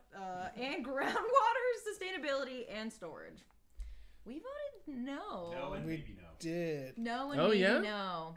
I wasn't here for that. It was based off the fact that it had to do with oh shit. I got here when it was being discussed. Because that was one that I already voted. I voted yes of because it's like, yeah, clean water. Cool. It's one of those it was one of those things where like water companies and shit were funding it and they were gonna like it's not it was a tricky one. It was I read an article. So the LA Times endorsed no on it because the person that wrote the article was saying that the responsibility should be on the farmers and the people that have been sucking all the water away. But it's one of those things where it's like, okay, who's going to go first? Who's going to pay for it? So I voted yes initially, but I also agree that the companies should pay for it. I just don't think that they will. Yeah, so that's really one point. But yeah, I think there was some. I'll look into it more because I wasn't here when you discussed it. Sure. Yeah, it was like a no and a maybe no, and like this was one that had like a lot of pros and cons. Like one of the things it did say was like it says that it would protect it, but also it was like gave them permission to like build dams, which is like harmful. So what if we just took all the money we have and like nationalized the water? So everyone, so like literally everyone has access to clean fresh water. What if we had basic income for everyone? What if that look like? What everyone what be starting out on the.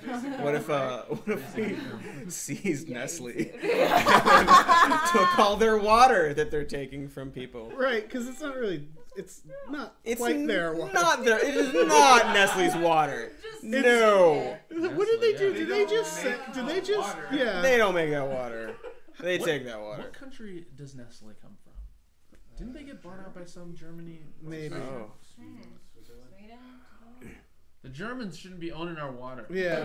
Well, that was that during the drought. Like that, maybe. Come on. Also, like anyone that's not everybody shouldn't own our water. Yeah. Like if you're pointing to an entity that owns the water and it's not the people, then you're doing society wrong. There was that story that like in a town that was having problems with the drought, Nestle was just like taking the water and then reselling it. It's nuts. It's like what if we take the thing that's available to everybody and make it sell it to them? Right. What if we change it? Before I forget, I do want to mention that California law where your employer is required to like give you notice about election day, and like the hours and stuff, and you can leave work for I think up to 2 hours to vote and still get paid. Yeah. It's basically paid leave to vote. If you are unable to vote in your off hours during voting day. I forget. In California? It's in California specifically. I don't know time off to vote notices. California Election Code Section 14001. If you're interested in that, you're a California resident and you are going to have a tough time voting on Tuesday because of work. So yeah, look into that. And maybe it happens in other states as well. Yeah, it might happen. I'm not sure. Arizona, I don't know, but like maybe. I'm sure there's like it can't be the only one that has that. I'm sure like there's so many laws about voting that people just don't know and like they told me I couldn't vote. No, you can. You go and do like your bosses are liars and they're all taking too much of your wages. For sure. Thank you to Stevie 3 for pointing out. Yeah. Okay, we were, 4. Bonds, construction of hospitals, providing children's health care. We decided. Yes. Yes. It'll help. It won't solve everything, but. Yeah. For the hospitals that aren't super rich, that are children's hospitals. Because some of them are insanely funded, which they should be. Right. But not all of them. But if they're not, they need what they need. Yeah, and they're going to get equipment and a new space. So, what's the harm? 5. Changes requirements for certain property owners to transfer their property tax base to replacement property. We decided No. That's so rich people can keep their money, but they already have it. So. But they already have it. Yeah, they have it already. So you have it. Yeah, What more do you want? It's true. More of it? Stop it. Go I'm away. for it. I'm Gary Wesley. I'm for it. I call it a white flight tax break. God, yeah. There it is. Yeah. That's how I'd label it. That's how I would label Number it. 6. No, number 5. Oh God. Okay, so this next one, I kind of don't remember what we had decided actually. The eliminates certain road repair and transportation funding, requires certain field taxes and vehicle fees be approved by the electorate. What did we decide? No. I think that was a hard no. Was that one a hard no? I think so, yeah. Yeah, it's That's the one taking where money away They from. were like every Republican out of state was contributing to that. Oh, okay. Okay. Cool. All right. We so need that one was infrastructure. a no. Right. Okay. No. 7. This one is very contentious. This was the one we argued about the most. Oh, really? Yeah. Oh my gosh. Some people Why? are very passionate about keeping daylight savings time for like very to- silly reasons. Like to wake up and see the sun. Some of us. Is it just like the fallback extra hour kind of argument? Yeah, it's just you like once a year realizing that you have an extra hour. Yeah, truly, yes. Right. And I would like that small gratification once a year. Despite the many facts that Dave brought up about people dying because of it. That versus literal death. Hold on, people are dying? People die every year. The accident rate increases because the idea is that like if you lose an hour of sleep, you get up, you get in your car, you're drowsy, you have an accident, you go to work, So this you're happens drowsy. in the spring. Yeah, but like so daylight savings time kills people. More people die than normal. Then also like darker daylight earlier, so savings. you're not. Yeah, it's also dark. Yeah, dark. But if earlier. it's darker earlier for like a long time, then you're going to work and you're never seeing the sunlight. Sure, so like sure, people sure. get depressed more because of it, things like that. Yeah. So it's we like to have get a new hour, a little extra bump versus people die. Would it be weird to be out of sync with other states that are in the same time zone for like a part of the year? As in Oregon and Washington and those other bullshit. It would be no, I'm weird. kidding. No, I'm kidding. No, I'm kidding. No, but like, as in, would it be weird to kind of be on a different schedule at some point? I think so. Cost money. They would maybe they would make fun of us for it, but we could be like, hey, more of us are alive. There would be an That's hour true. every day where businesses in multiple states can't communicate with each other. Right. Yeah. In the office. Sure. But people That's won't interesting. die. Yeah, but people won't die. People won't die. Right. But yeah, the fact that it's like we won't recognize the daylight savings. All right. Yeah. We're California. Okay, well, fine. Well, if you care about people and you don't want them to die, then you would vote what? I'm open to the idea. I just want to see more data on Right. the deaths. I just want to. I want to Oh, see you some can look it numbers. up. There was a it's Very like a 20-year shocking. study, like the one I found from 2002. Yeah, and it was heart attacks too. Like they're increased big heart attacks. studies. Oh, yeah, more More heart heart attacks. And it kind of takes a single state. Like most, I feel like the quickest turnarounds we've had, I feel like gay marriage was a pretty quick turn. I mean, we're still obviously struggling with it. And then legalizing weed now are both things that one state was like, all right, fuck you all. Yeah, Right. like, I'm gonna do it, and it's obviously going to work. Yeah. Yeah, you all, you idiots. Sure. All right. That one was a yes, right? That one seems like do whatever you're gonna do. Yeah. It seems like. I'm waiting for that constitutional amendment. It's just like That's what across they all should states. do, yeah. Okay, that was 7. Okay, 8. Regulates mounts outpatient kidney dialysis clinics charge for dialysis treatment. We did have an interesting argument, but we landed on yes, because it will make clinics more affordable. Some may close, but it's probably the ones ripping you off anyways. Right. There was that. I think you guys mentioned that there was a Last Week Tonight about it, where they pointed out that a lot of these places won't tell people that like getting a new kidney is a better option. Right. Like they'll be like, both are just as good, and it's like, no. Also, just even in industry, inside me would be better. Dialysis is happening. Yeah. But even in industry where you have two companies that pretty much dominate the entire market, they've kind of run amok with no regulation. Right. Yeah. And so I think this is a step towards further regulating. I think they're way under-regulated, and there should not be just two companies running the entire Right. Yeah. I mean, anytime you have profit influencing what you do, especially when people's like lives are on the line, like that's We should seize those two companies just like Nestle. Yeah. Right. I mean, yeah, like was right. We should all get guns. Go to these places. We should just start policing ourselves. we should fixing it. through proposition. I mean, for now. Yeah. Davita's getting real nervous right now. Yeah.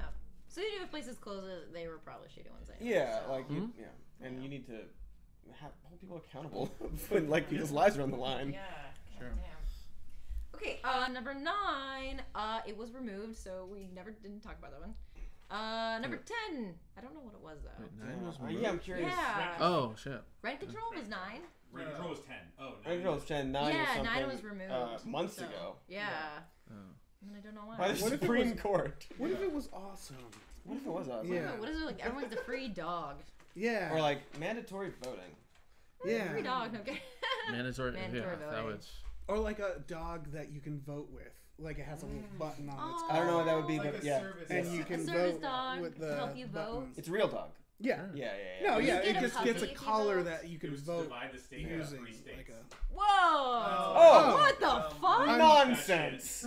Absolutely not, Oh you my maniacs. God.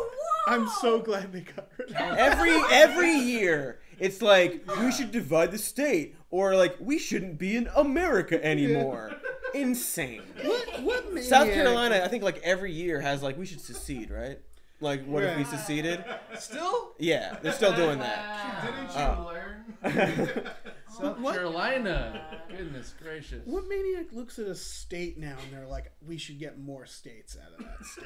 Republicans. We need more states. Should right. we attack Fort Sumter There- again? Should we? Just because something doesn't All right, work because that would doesn't mean it will probably- never work.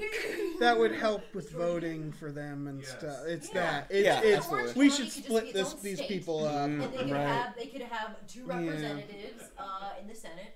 I do To wonder if fuck it us was all over. those new California people. It was like the new state, the new California, which is basically like a gerrymandered like.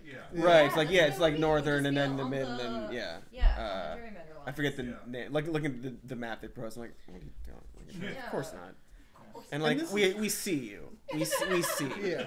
And in fact, we're gonna take this off Right. because this is nonsense. The Supreme Court will tell you no. Yeah. This is the bad guys Trash. plan in Wild Wild West. Like, Oh my god. we're not gonna split it all up, you maniac. Somebody really come out and says, "Ugh, the South." Ooh. Yeah. Yeah. Mm. I'd have to agree with that. Yeah. All right, so yeah, that one was removed, rightfully so. Number 10 expands local government's authority to enact rent control on residential property, and we decided Yes. yes. Absolutely, absolutely. Not a long-term solution, but a good Not a thing long-term to do for solution, people but people who, really need it suffer. now. It's too damn high. Yeah. Yep. And everyone's Continually real too sad. damn high. And families can't live here anymore, or go to their Finding out jobs. what Tom's apartment has been raised $1,000 in 4 years. That's insane. Oh, It was terrible. This company just bought my building, Uh-huh. and they just raised the rent up on everybody way past market value Oh because my they're trying to get God. everyone out. Right. And Oh my god. yeah, and people, it's ridiculous. Yeah. That's terrible. Abolish landlords. Seize housing. Yeah. Seize housing. Seize your own house. Seize Nestle. Yeah. Water. For sure. That'll fund housing. God. Okay. Number 11 requires private sector emergency ambulance employees to remain on call during work breaks. And we decided no. Specifically because most EMTs who typed in or talked to us or friends of friends said, no, please, let's have our breaks. No one's dying. And they still have to, they'll get calls, right? Like if something crazy's happening, they'll still. Yeah. This is basically just a way for their bosses to like. Right, like we were saying, like no one, they're not gonna say like no. Yeah. I'm an EMT. I became an EMT because I like my breaks. Like. I don't know. Give them breaks. Give them breaks. Con, no argument against Proposition 11 was submitted. Wow, that and what's his face? Gary? Against, no contact information was provided. Wait, so how did this get here? That is a great question, actually. Did it like? It was probably a bunch of ambulance companies sponsored. Oh, okay. Because the fact that there's like they have this and they're like no one seems to care about it. Yeah. We have direct democracy in California, so a lot of big companies sponsor people to go around and get signatures, and if you get enough signatures, it gets on the ballot. We should get something on a ballot. Something silly, something real silly. Oh, we should get something. You can get enough signatures. We should plan for that. Seize Nestle. We could definitely get enough signatures to seize Nestle. No, if you can come up with like what you can fund logistically out of seizing Nestle. Right. So Right, you're we're like, gonna do look, it this, sounds take crazy, funds, put it into but this. right, yeah, you're taking this and you're gonna be able to divert water resources. You're gonna be able to fund children's hospitals and roads. Get those chickens there. I mean, we could like clear out every proposition on here with just the money from seizing Nestle. Yeah. We got the roads. We got the hospitals. We got. All right. Well, 2020. Seize Nestle. Here it comes. Guys, you heard it here first. We'll work on that now, and then you'll see This our is law. a historic moment. Comedians realized they could write some laws and This footage will be studied for years. Yeah. This is where it came from. This idea. Of Apologies to historians. You won't like talking about this, but sure. To sift through this primary source. God, it is what it is, and it is seize Nestle. It is season. And that brings us to our last one. Number 12 establishes new standards for confinement of specified farm animals, bans sale of non-complying products. And we said yes. Again, because it's not going to solve everything. It's still probably not enough space, and it's still probably not great, but it's better. It's more space than the last. Yeah. Yeah. I'm sure the animals currently dealing with this would appreciate it. Right? Yeah, they would probably say yes. If I was in a tough situation, they're like, don't make it better because it's not good enough. I'd be like, fuck you. I want it better. Yeah, I'll take a little bit better now. Yeah. And hopefully a lot like, better right, because later. it's like saying like it's not enough. When will the better thing even happen? Right. If we don't do this step, then what? I think also that's like that's kind of like all the candidates that we researched today for people. Like some of them weren't the perfect candidate, but they were far better than the person that they're running against. For sure. In a no-brainer, and it's like, those are the two people running. So please vote, and just please vote for the one that's better. Better and viable. Better and viable. Good voting story. My dad, who's 70, I think 70 something. It doesn't matter. He was a hippie in the 70s. He's very cynical. He hasn't voted since I've known him. Oh, man. He's just like, what's the use? It's all terrible. This year, I'm talking to him. He's like, I think I'm gonna vote. So this year, he was just like, I think I'm gonna That's start big. voting. Yeah, that is big. Yeah. Was this like independent of like talking to you, like just like sort of his I experience? think and it like... wasn't even his own thoughts. It was him hearing what I was saying and seeing my mother and how stressed she is about the world and having grandkids who have to inherit the world and just being like, I have to fucking like it's getting bad. It's getting bad. Yeah, it's getting real bad. Yeah. Gotta do something. What state is it? Massachusetts, so it doesn't matter that much. It's all. I mean, it matters obviously, but like. It's a pretty blue state. It's pretty blue. They don't send a ton of people to the House.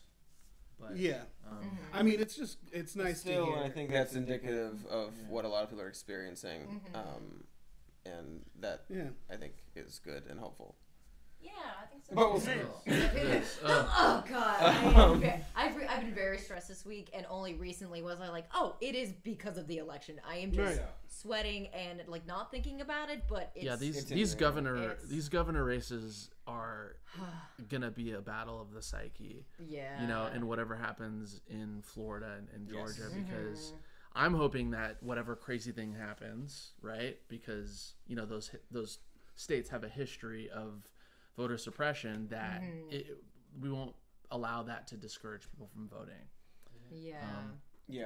We're really because I really Georgia specifically it just like even just like historically a problem, but also like literally like every day there's like like these no, honestly, do we need the UN to come in and supervise our elections? I mean, it's getting at that point right. where it's like because we're not holding them account, or at least I guess we'll see. Because we don't, but we historically haven't, and we seemingly don't have the power to do it either, right? Because of all this stuff. Yeah, no, it's absolutely nuts. And I'm worried about like more and more, like specifically in Georgia, like people like half the state will think that that's an illegitimate governor, right? In the same way, like in 2020. Even more so, I think there's like no one will no one will trust the results more and more, and it's like chipping away at people's faith and in institutions and just like the general idea of democracy. And I don't know what's gonna happen from that. Like that's what I mean. That's like the more and more people think in the way of like Supreme Court illegitimate, President illegitimate, Congress illegitimate. That's all three. Yeah, those are the branches of government. But that's what they want. They want people's faith to be broken. Yeah. In the same way that people didn't believe in democracy in the South before they passed the Voting Rights Act. Right. Because it was so difficult for a large population to be able to vote, and so they're doing the same fucking thing. Yeah. It's the same shit. Because they want people to. Yeah. We can turn it around. There is like a lot of hopeful candidates, I think there and is. A lot more like. It's just all the suppression stuff makes me like because I do think that like more obviously like more people I think will vote, and I think more people will vote blue, and that I think that's true in general if people really understood like the issues and like what they were voting for. But coupled with that, I'm like, man, it just might not happen, even though the people are there. Yeah, you know. And they vote right, like everything that could have been done could have by individual people, but like it's still not. So look at someone like Beto O'Rourke and Ted Cruz, and the fact that that's even close. Yeah, it's a miracle that it is in a way of like president, but how? It's nuts. Like how could you look at those two? It's and like unbelievable. The most hated man at his job. Yeah. Like his colleagues don't like him. Nobody likes him. It's bonkers. And like I saw a clip of like Beto and Ted voters doing like their like a big group of people on like it's CNN or something like that, and just listening to him, like it's just the rot of the president and like the kinds of things he says has like leaked down, and a lot of the people were just like talking like that and saying those kinds of things. Like it's just a bummer. But then there are also some people like who are just like real and like no he sucks and, like, very obviously. But there were also a lot of there's one woman who was like, I'm gonna vote for Ted because I don't like the way they treated Brett Kavanaugh. I think there are people like that. Oh yeah. There's been a lot of spite voting. That's someone you can't even talk. That's not a person. Right. No, I had somebody. I made a joke on Twitter, and somebody that I know was sort of. I made this joke of like drink special like during the confirmation, like drink special at ladies' night, like Kavanaugh's tears, and everyone like made all these jokes like fake tears, blah blah. It was like this whole bit on his tears, and a guy that I know was like, go. Add a way to make a joke about a guy who's suffering right now. Fuck the fucking yeah, shit that off. poor Describe the suffering. Describe the suffering to me. No, I will enjoy it. Look at those two people. Those two people. You saw a testimony from those two people, and you think that guy was the one that was suffering. Nuts. Even Jeff Flake after he voted for him, said, I don't know, I think he might have been lying. Yeah, he was lying. Yeah. Voted for him. Yeah, fuck these guys. Useless. Just gotta break up into. Welcome what to was the Robert's comedy advice? stream. We break up into small communities. Everybody trains on guns. Guns, mutual aid. We get compounds. More compounds. More farming. I mean, Emergency pack. Check on your neighbors often. That's honestly like a positive look at like everything falling apart. Because that was like when I was a young teenage punk and being like, yeah, anarchy, and then you read about anarchy and you're like, well, this is just like small community, like a support of like people going into small. It's still like crumble the government, but it's not like make it chaos. It's make it so everybody's just like knows each other in small communities, and that's a big, I think, realization a lot of people come to. Is like, Yeah. when I think of anarchy, I think like chaos and like you like.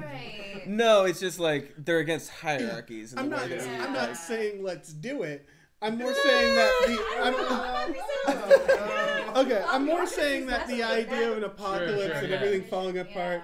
I do believe in human beings, that they are like compassionate and will help each other.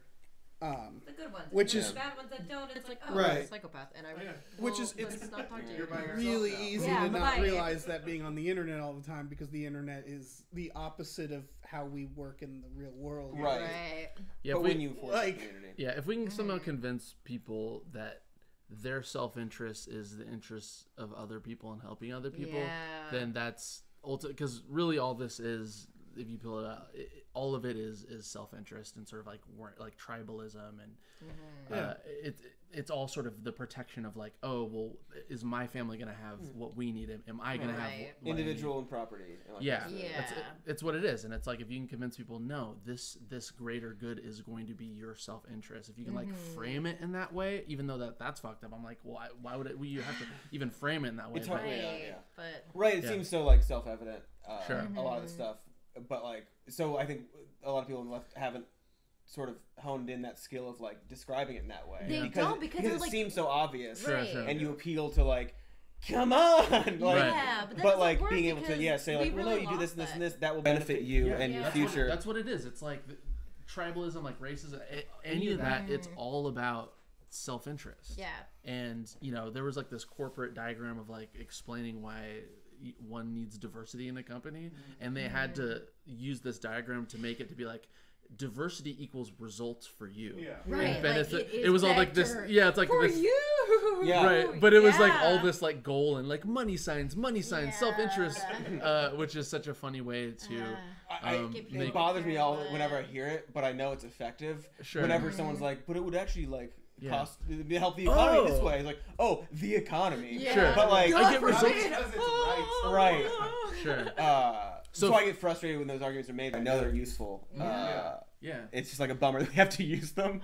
That's what I mean. So like, if we seize Nestle, right? When we seize Nestle from the proposition that we will get enough signatures for. Yes. We have to convince Nestle that it's good for them? Is that it? It's good for profits. It's good. Come here. Oh, apparently Nestle is Swiss. They're one thing, that diversity thing, like, it's interesting. I keep seeing arguments against diversity these days, which is bonkers to me. But like, Jordan Peterson specifically, obviously, is like leading the charge against diversity, because like, diversity is good. Recently he shared this study. I keep coming back to this because I think it's so like. What animal did it involve? It didn't involve animals. Usually it does. He shared this article that was like, he posted it with something like the most comprehensive study on diversity ever, and he linked this article. The article wasn't a study. The article was by white supremacist. You can say whatever. I know. It's just like I don't want to like say like he's white supremacist, but while having to prove like, okay, he said this and said this and he believes this. Yeah. The way people talk these days. Walks like a duck and quacks like a duck. Yeah. It's a white supremacist. So the article that he shared that mentions the study is like a legitimate study on like the effects of diversity, and it talks about like in the short term, people like hunker down and like they get more tribal, and it causes a lot of friction in communities and stuff like that. And that's what the article talks about.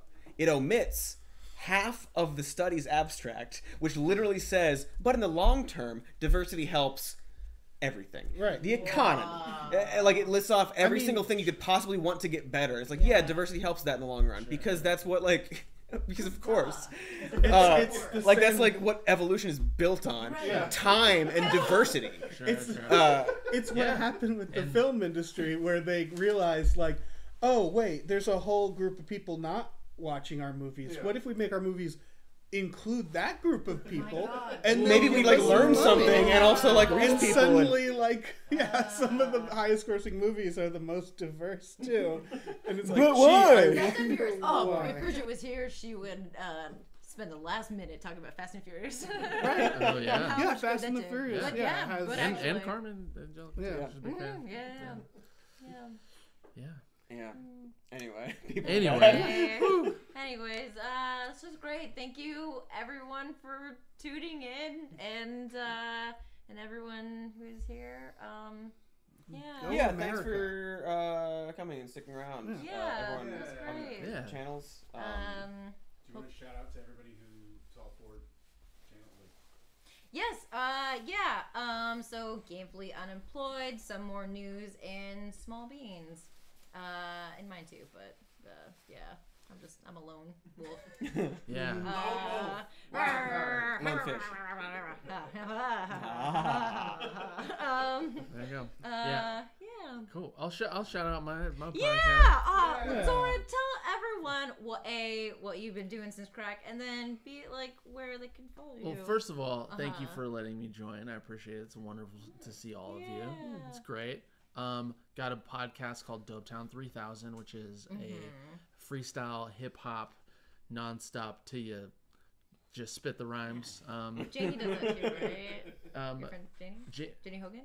Oh yeah. She hasn't been on our podcast. Okay. Yet, but yeah, Janine definitely does that. She's very dope. So yeah, do that, but I'm like still on the social medias, Zorbigan Gaga. Yeah, but that's my podcast. Cool. Right on. Yeah. Oh yeah, our podcast is called Even More News. It's not called Some More News. Yeah. I would need to well. differentiate that, just to let people know. Do you differentiate that? I feel like people get do people get confused? I think so. I just want to make sure that if they're searching for one, they it doesn't. like if you're searching for it. Yeah. Oh yeah, Gamefully is our podcast is under story mode actually on the iTunes and stuff, so everybody should check it out. Yeah, the brand's clear. Yeah, I also want to plug Best Bad Movie, which me and Tom do for the Young Pops Network. Good. People come on and defend bad movies, so check that out. Yeah. Ooh. Yeah.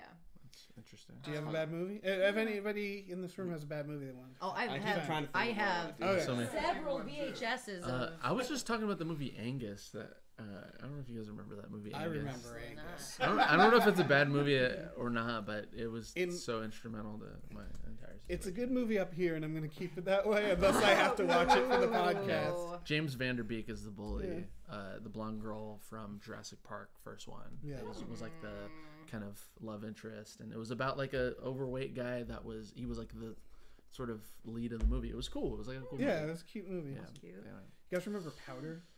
Yes. Yeah, I remember Powder. What the fuck was that movie? I haven't watched it in years. Powder? Like lightning powers, right? Yeah. Yeah. I think the director turned out to be like a sex offender, and it was like, yeah, that seems... Wait, Powder, yeah. It was, I think he Jeff saw Goldblum's in there, Ernest Jeff Goes to Goldblum. Jail, and was like, I want to do the ending, but as a whole movie. Right. I don't think that, but I'm just throwing it out there. So yeah, everybody see Powder. Everyone see Powder. Everyone go watch Powder. Vote on Tuesday. Vote. Seize Nestle. If you can help other people get to the polls, you could do that too. Yeah, give someone a ride. Give someone a ride. A lot of campaigns do canvassing and stuff last minute too. Yes. You guys canvassed today, right? I didn't. You did? Okay. No. Katie did. Katie's been canvassing quite a bit. Yeah. I did it yesterday. Yeah, canvassing. Also, calling centers. Yeah, they have even phones like up and texting you running. can do. Text banks. Yeah. Phone banking. And if somebody hangs up on you, just don't take it personally. No, maybe it's more about like what they're going through in their life, and Yeah. just, like, don't let it affect you. It's not about you. It's not about you. Not everything's about you. Yeah. Let's end on that note, okay? Yeah. It's not about you. Okay. All right. Bye, Bye. Bye.